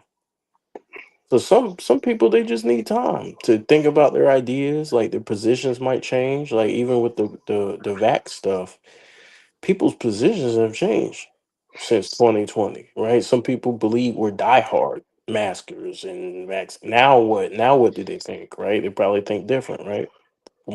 Yeah, they think Well, differently because they know they just like heard from that guy saying I plead the right. fifth, So even people though change. So we got to give people opportunities to change, and that don't mean we be mm, mean. That don't mean we not be all. mean to people. We can still stand on our square. We don't have to be mean. We don't have to be assholes, but we have to allow people to change on, at their own time, right? Like, I mean, sometimes that happens. Sometimes it works. Sometimes it doesn't. You know what I mean? This situation, I'm not giving no other person any credit because they know this is a fail safe type of product that they sold, and they did not really give it them. They just like followed because that's what they have to do. well, I'm But just yeah, talking about the people who truly believe the other, the opposite of what we do. You know what I mean? You gotta allow them room to grow, because a lot of times somebody could be a kid, somebody can be inexperienced in life and go through what they man, go through. Everybody got a different upbringing, and it just takes conversation to be it's been had. 5 to 6 years, bro. 5 to 6 years. It Right, doesn't but take 5 to 6 years in order to say, hey, yeah, this vaccine is it's not for good. some people, it do. For some Yeah, people, they just had that moment where it's just snap, like, damn, I get it. yeah. Like some Sometimes people, it's longer. yeah, some people it might take them 30 fucking years. Like it just if Yeah, they don't see it, they don't see it. Like so, there's no amount of talking. The only thing you can do is stand on your square and understand this is just an opinion. You can have an opposing opinion. It's cool. We can talk about it. Um, but it's important that you stand for something. You know what I'm saying? You stand on what you stand on, and they stand on what they stand on. And they might be wrong or right. Like you might be wrong, right? We we'll figure that out but yeah. In due time, in due right, time, if I'm right or wrong, just like anything else, I wasn't wrong when it comes to this situation. I knew it was like a fail safe thing. They could right, just like because a vaccine in trials, it's like a 5 year period before this thing is like perfectly safe, no effects, nothing of that nature is going to affect your kids or your bloodline right. whatsoever. This we don't know for certain it's going to affect. It's going to affect us. Maybe it's going to be a little bit worse. Who knows? But yeah, I'm about to hang up. Thank you for thank you for allowing me to be joining this platform. Right. Um, I probably confused the hell out of Hey, you. hey, KB, Sean, real no, quick. no, no. I mean, I understand. I understand. I understand most of the things you're talking about. I agree with some of the things. Others, some of the things I agree with. Some of the things I put in consideration. Others, I probably would say, like, yeah, I gotta disagree about that. Yeah. But in due time, we will see. I do. We're just all we had is just like time, and everyone's gonna be like, eventually, we're just gonna see what's the truth, what's not, who's fake, who's real. It'll show. It will It just show. take It'll show. time. It just take time, bro. Time showed us everything about the about Fauci and all this stuff. Time will show you. I If don't we're even still need to if go. we're still here. Are we gonna be here? Come on, Yeah. we're gonna be here. Bye. I better hang up. Peace. All right, bro. All right. Yeah, CC, we Hey, kind of went deep, man. we did. Hey, KB, What uh, up? I just gotta ask you real quick. You from LA, right? No. Oh, you're not in LA or anything like that? Nope. Well, when that whole thing happened, right? Like wherever you from, Hmm. when that whole thing happened, the whole identity politics. Um, do you like in your area? Like, did it get like did you see the difference? Like, because for me, like, well, I'm from the Bay Area. Right. Uh, when that happened from, like, I ain't gonna lie, from 20 I think it started at 2016, and then it like, bro, it spread like a virus, bro, like, Right. the whole identity politics, and then, when COVID came in, bro, this shit, like, out here, it Yeah. spread like a virus, bro. I felt like I ain't gonna lie with you, bro, I ain't it's kinda funny 'cause it's like your whole world just got flipped upside down. And Yeah. you seen, like, everything change, and, I had friends, man, and, like, some of them, bro, bro, they went off the deep end, like, on all Right. that shit, and I'm like, "Bro, like, this whole new reality, man, I just had to distance myself from everybody." I only had, like, a few friends left over, but Mhm. like, where you was at, right? Like, did you have that same experience or some shit? Like, 'cause, that old school in which you accustomed to, Yeah. man, it changed hella quick. I can't even describe it. You know what I mean? Like Yeah. it just changed hella quick, and I was just standing there like, bro, how can people think this way? How can they Yeah. actually believe this nonsense? So so honestly, I didn't deal with any of that. Um, Honestly, I thought it was just a TV thing or a Hollywood thing. Cause like every time I went outside, I didn't really. I mean, I noticed it was a lot more. Um, I started seeing it more. What state you Like from? relationship. Well, I was in Charlotte, like in North Carolina. Oh man, So you chilling, man. yeah, so honest, I mean, You chilling. I still saw those type of relationship, right? Like, but it wasn't as bad as on TV. And maybe it's because where you live at, where you stay at, and what they believe, like in that area, No, compared it was to bad, bro. yeah, the South is a little bit different. So it's, um, but I didn't really, honestly, a lot of the stuff that was going on TV, I didn't experience when I went outside. It wasn't, but I understand people in different areas, deal with different shit. So yeah, honestly, I didn't deal with it like that. Like no one trying to like force me to really like conform or anything. Bro, Now shit I had still the got full scope of stupid, that. but yeah. Like, you didn't see that at all, like over there, I like, cause seen it. I seen it like as far as the relationship side of it, but people having relationships with who they want to have a relationship with. But it wasn't pushed. It wasn't like you had to believe it. You see what I'm saying? It wasn't like, oh, you gotta go along with this. It was just like people just doing their thing. They living their lives, okay, and you know what I mean? Like you just gotta get yeah, over it. But um it wasn't that shit like don't fly down there, right? yeah, well, I mean, yeah, for the most part, it's the Bible Belt, but like as far as where Shit, you're bro, in the Bay from, Area. I can see Fucking the hell. pressure. I can see the because there's a lot of liberal type. Like there's more Yes. conservative down here, and y'all are a little bit more liberal. Y'all a lot more liberal, Bro, it infected everything, the schools, everything, bro. Like, right? you had to I used to walk into classrooms, bro, and they had, like posters of, like, you couldn't say male or female, you gotta say assigned male at birth, you know what I mean? Like, it Right. used to be. And, bro, I majored in engineering, bro, so, Mhm. like, I thought that I was free from all that because once you go into the sciences, they don't really entertain any of that nonsense. But it Right. was there too. You know what I mean? But I had like classmates who they actually had that whole pronoun thing, and I'm like, oh, like shit, man, I Right. can't even. You know what I mean? Like, And it's so just a whole world upside down for me, bro. it was. I think to me, in my personal opinion, I think a lot of that stuff was pushed by celebrities. I think that's stuff that they were into, and I think people just followed the celebrities. And because they made it normal, they normalized it. A lot more people started doing it, and then when a lot more people started doing it, people started copying. That's why I think it started with the because we have something called influencers, and influencers, what do they get paid to do? Influence To you, influence, right? yeah. Like your opinion, like they control, like they're getting paid lots of money, and you're wondering why. Oh, these people just walking around the mall fucking with people. No, they're walking around the mall influencing people who are watching them fuck with people. It's that So power.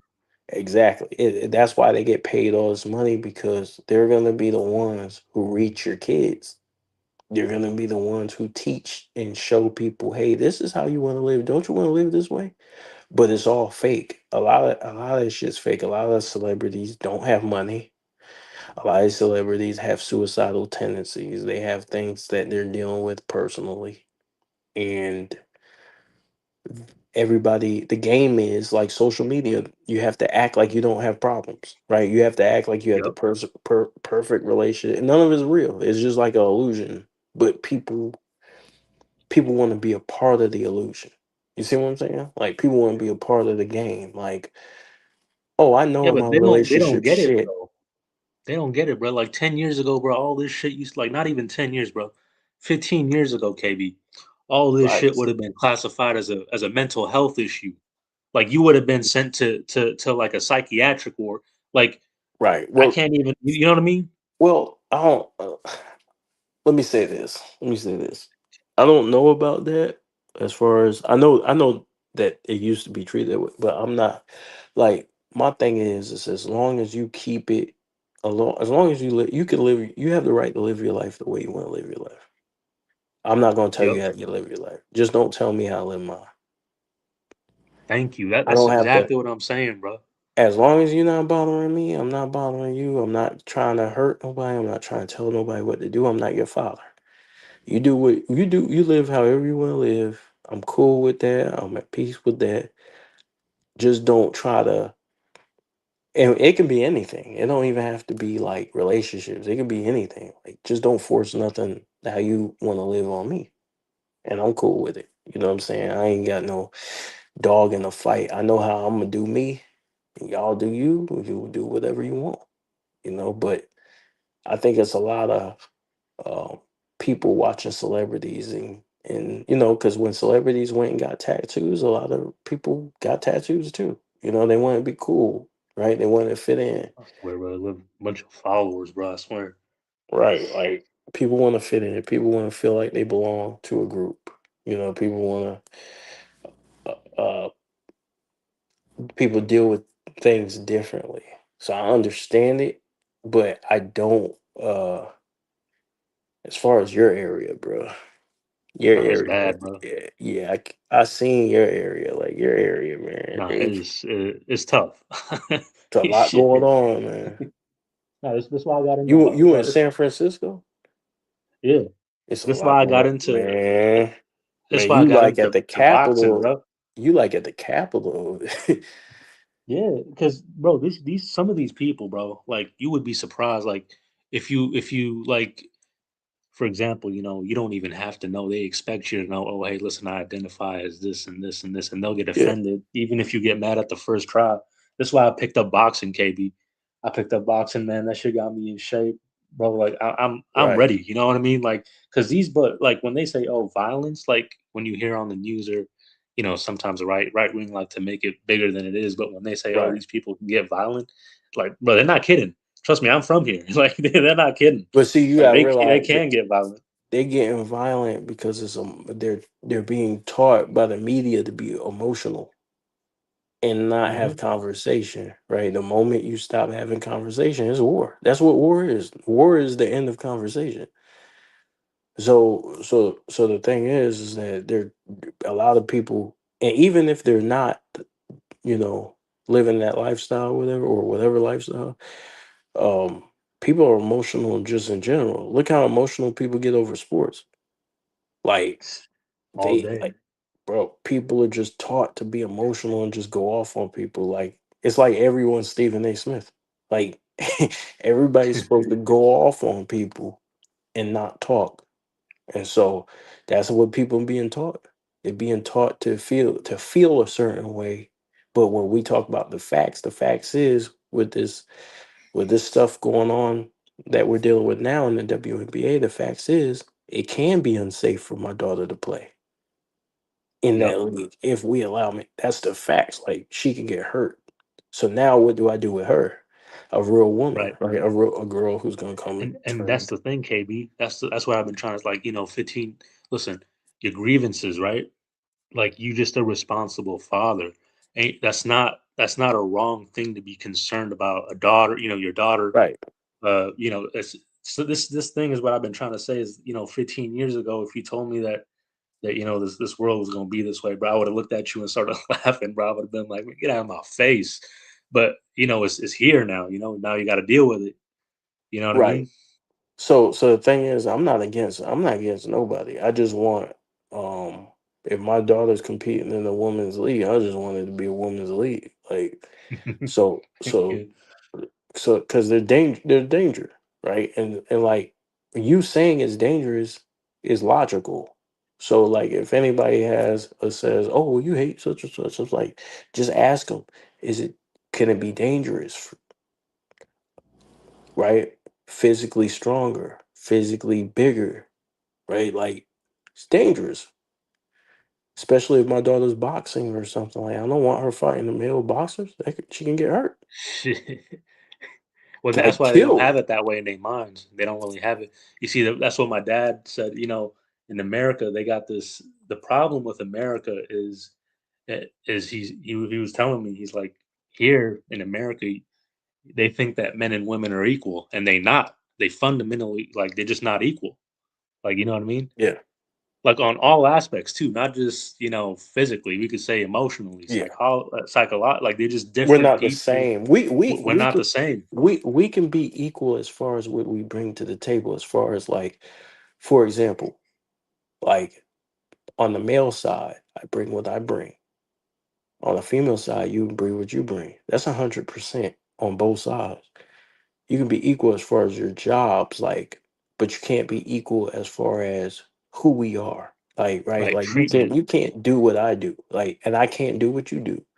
I can't be equal. I'm not equal to a woman. She's superior to me at giving birth, at you know different aspects of life, and I'm superior in different. It's just, we're just built this way, bro. Like, it's not like you asked for it. We You didn't just make the rules. It's been this way. You know what I mean? We didn't make these rules up. right. So the thing is that we all bring something to the table, and when we say not equal, we're not saying superior. We're just saying we're not we're not, we don't do the same shit. We're not built the same, and we're not supposed to be built the same, right? Right. We got different chromosomes. We have a different genetic makeup. Like, this is just how it is. Like, so to ignore that, because when we were growing up in school, that's all we learned, right? Like, genetic, like, Yeah. we're different. Now we're being taught that we're not different. It's like, yes, we are. It's You yeah. I can't, mean, it created the biggest disservice in the world, bro, by just telling that one lie. You know right? what I mean? But it's all It's a huge political too. disservice. It's political too, and that's why when you play that political game, you can't reach nobody. The people, I don't even talk to people who play that game. People who play And that game, I don't even communicate with, because there's no point. They're stuck in the game. Their mind is stuck in the game. They're not thinking about people as human beings in reality. I look at no, everybody. exactly. I look at everybody as a human being, bro. If we can't have a human to human, factual based conversation, then it's okay. You can be however you want to be. I can be however I want to be, but we can't. I'm not going to continue the conversation, because you're just gonna And get you lucky, angry, and man. I'm gonna get angry trying to talk to you. Yeah. And you lucky. North Carolina, like, that was the place to be around that time. Like, just any state that didn't deal with any of this bullshit, bro. Yeah, I mean, we dealt with other problems like shootouts and shit, but drunk drivers, all that, But yeah, it's just another problem. It ain't no different than other problems. It's just another problem. But it's just that people have gotten so political, and it's like Yeah. everybody wants you to. They want to know, hey, what side are you on? It's like, when they're talking to you, they're trying to, like, figure out what box they can shove you in. Like, what side are you on? Nigga, I'm on my side. I'm thinking on my own. Like, I hope that and shit didn't affect any of your family members, though.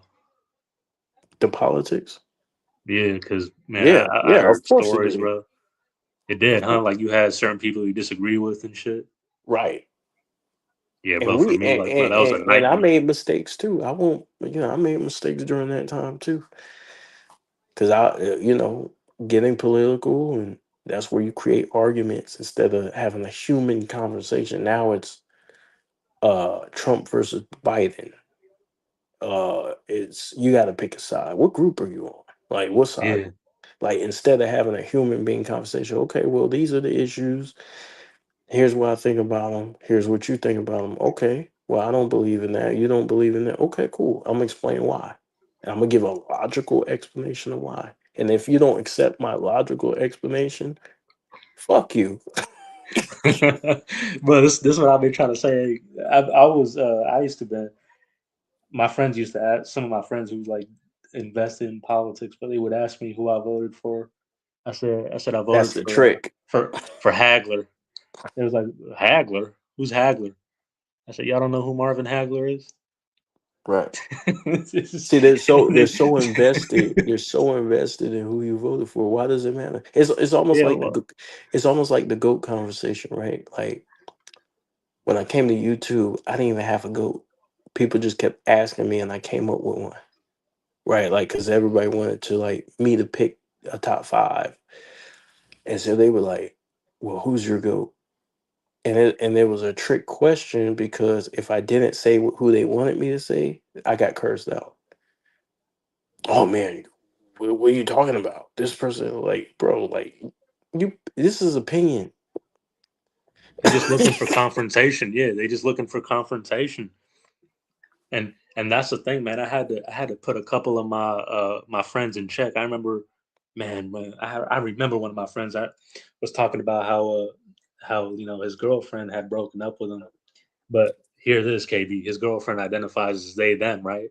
So he's Mm, having this conversation with me, and uh, and he's referring to his girlfriend as they them.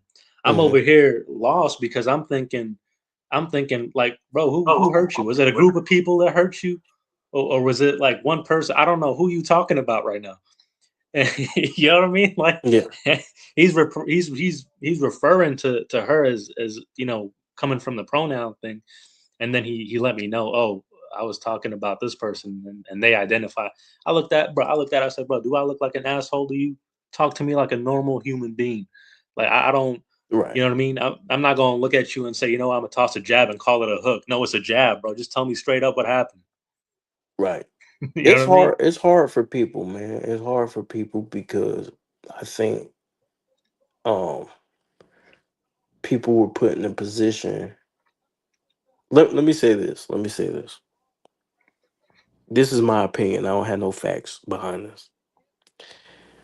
I think 2020 changed the world.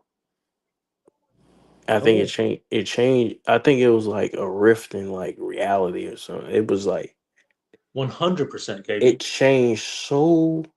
The world changed so much off that one experience. That's why I'm starting to think. I'm starting to think. Did they did that on purpose? Because it changed. Like I think something traumatic happened to everybody during that time Yeah. period by being in the house and you watching TV. The world is just in chaos, and so I think. Well, KB, the world changed, but we didn't. It just separated, the people who already had a foundation. Like you have a foundation. You know what you are. Even if someone puts you in a room, right? You're not gonna come out of that room thinking that ponies and rainbows and Skittles and all that shit like defines this world. You know what I mean? Like you don't have Yeah, that. You know your foundation. A lot of people don't. That's the problem. but see, people have friends, they have family who are going through those things, right? And so some people they're thinking with their heart and they're saying, you know what? I don't want to hurt nobody. I don't want nobody to go through nothing. I don't want nobody to feel depressed. I don't want nobody. And it's like, I think the politicians capitalized on that. And I think they pitched it and corporations capitalized on that. And they branded it, right? And I Yep. think with them doing what they did, they encouraged it and branded it and marketed it and now I mean, it's just people. people just full-fledged in it. And so I don't think these people meant any harm by it, but I think they just wanted peace, right? Like they didn't want to upset nobody. I don't think they want to hurt nobody. The comfort, like he was talking about, comfort Right. over freedom. Like sometimes you don't want to have an argument. You just wanted to chill. And I think that's what people just didn't want to fight. Like they just wanted to see people happy. And so now you come along and then now you're in between the happiness. That's how they think Yeah, of it. You know what I'm saying? That's probably how they looking at it. Like, why are you hate this person? Like, no, I don't hate. It's just like when you criticize somebody, now they call it hate. Every time you criticize, it's like, bro, I don't hate this motherfucker. Like yeah, I'm just critiquing them. Oh no, man, it's hate. All right, now you're making me hate this player because I can't even evaluate them as a basketball player. Now I'm getting pissed off. You see what I'm saying? Like and yeah, now I'm yeah, starting yeah, to get exactly. angry because we can evaluate everyone. And so I think that's what it is, man. Like just people. I think 2020 has um destroyed or at least created like a mass psychosis where everybody doesn't know the lines of reality. I think relationships are fucked up because of social media. I think the introduction of social media has fucked people up mentally Yeah, 100%. because they're being influenced by it's so much information and they're being influenced by so many people at once. Yep. And they don't So got no confidence. yeah, yeah, That's why I tell people, man, get into boxing, bro. Trust me, like KB, bro. You know how to fight? yeah. Yeah. Like, you know what I mean? Like that confidence. You have that backing. It's a foundation, you know? It gives you something, but I don't know what it is. People have lost it when they used to say take a chill pill. People have lost that. They have lost that, like what it means to take a chill pill, bro. Like everybody's like mad about something. I think nowadays people are looking to be offended. Yeah, animal instincts or some shit. You know what I mean? Like what you say? Like, bro, relax. I'm not trying to shit There's on no you. logic behind it. Right, right. And so for those who think differently than me, it's cool. I don't hate them. You can live however you want to live. I can live however I want to live. You probably don't agree with what I live and what I do. So it's cool. But at least have a conversation to where I can because the whole point of a conversation is to understand somebody. So once you're having a conversation and there's no understanding and there's no effort for understanding, stop the conversation. It's a lost conversation, lost cause, Stop the man. conversation. Yeah, the whole point of this is for us to understand why I did what I did, why you did what you did. If we can't do that, bro, fuck it. You're just going back and forth for no reason. That's true, KB. So yeah, I think I'm not against these. I'm not against people who believe in whatever they believe in. I think that the WNBA has a huge choice, a huge decision that'll affect. It's gonna affect the rest of history for their for Bro, their for their business. I'm low key wishing this shit went through, KB. I ain't gonna lie with you. I'm actually like, but I wish it happens. But I want to It's see gonna some take some entertainment, people bro. gonna get I'm gonna be hurt, man. laughing my ass off, bro. Some people gonna get hurt, bro. I'm telling you, when Enes Kanter No, come they down are, that bro. lane, Royce come down that lane, I can't wait, bro. I want to see that shit for real. right? I Yeah. know it's not good. I'm kind of like playing into it, but still, man, like KB, bro, you can't tell me you're not excited about some shit like that. Because I want to see the whole idea, the logic fall on his face. You know what I mean? That's the grand I, scheme I of wanna things. I wanna see them define things, right? There Whatever you go. definition you choose, I'm cool with it. But And just the make WNBA can't like say, oh, these guys can't come in, right? Because like can't be drafted into the league because they put that thing in place. So even Right. if like they can't reject these players, even if they did want to get into the league, right? Uh, I'm not sure. I didn't take a look at their exact rules, but it looks like they can't. But maybe they can, there's loopholes to everything. So maybe they can deny them or maybe they can't. I'm not sure. But if they can't, they're looking at a huge lawsuit if they do. Yeah, that's true. And Huh? Enes Kanter and them gonna be rich as fuck. So they're gonna have Yeah, to really come up with a definition that doesn't discriminate just against them. Um, but yeah, man. But yeah, man, that's I'm gonna what's go up. ahead and I AKB, appreciate you coming up here, dog. We'll go ahead and lay it AKB. down. What's up? Is it chill? Just one more question. I ask What? everybody this. Who's your favorite boxer? Joe Frazier. That's what's up. It's That's my, some real shit. it's my favorite boxer of all time because he had heart. That's right. That's He what's up, always man. he always got back up. Bob and weave, huh? Bow and we, except for when he fought Joe Frazier. I mean, George Foreman. He didn't get back up, Shit, bro. but he tried. He tried to get back Shit, up. bro. He was shook, bro. Shit, He realized how twice. much power he had when he.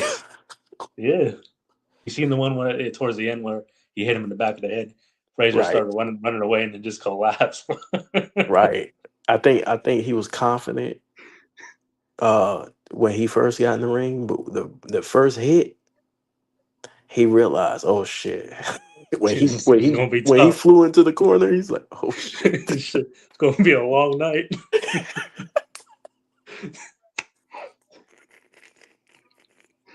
The funny thing is that Foreman was afraid of Frazier. Right. You know what I mean? Frazier was a bad dude, man. He punished Yeah, Ali. He punished him and yeah.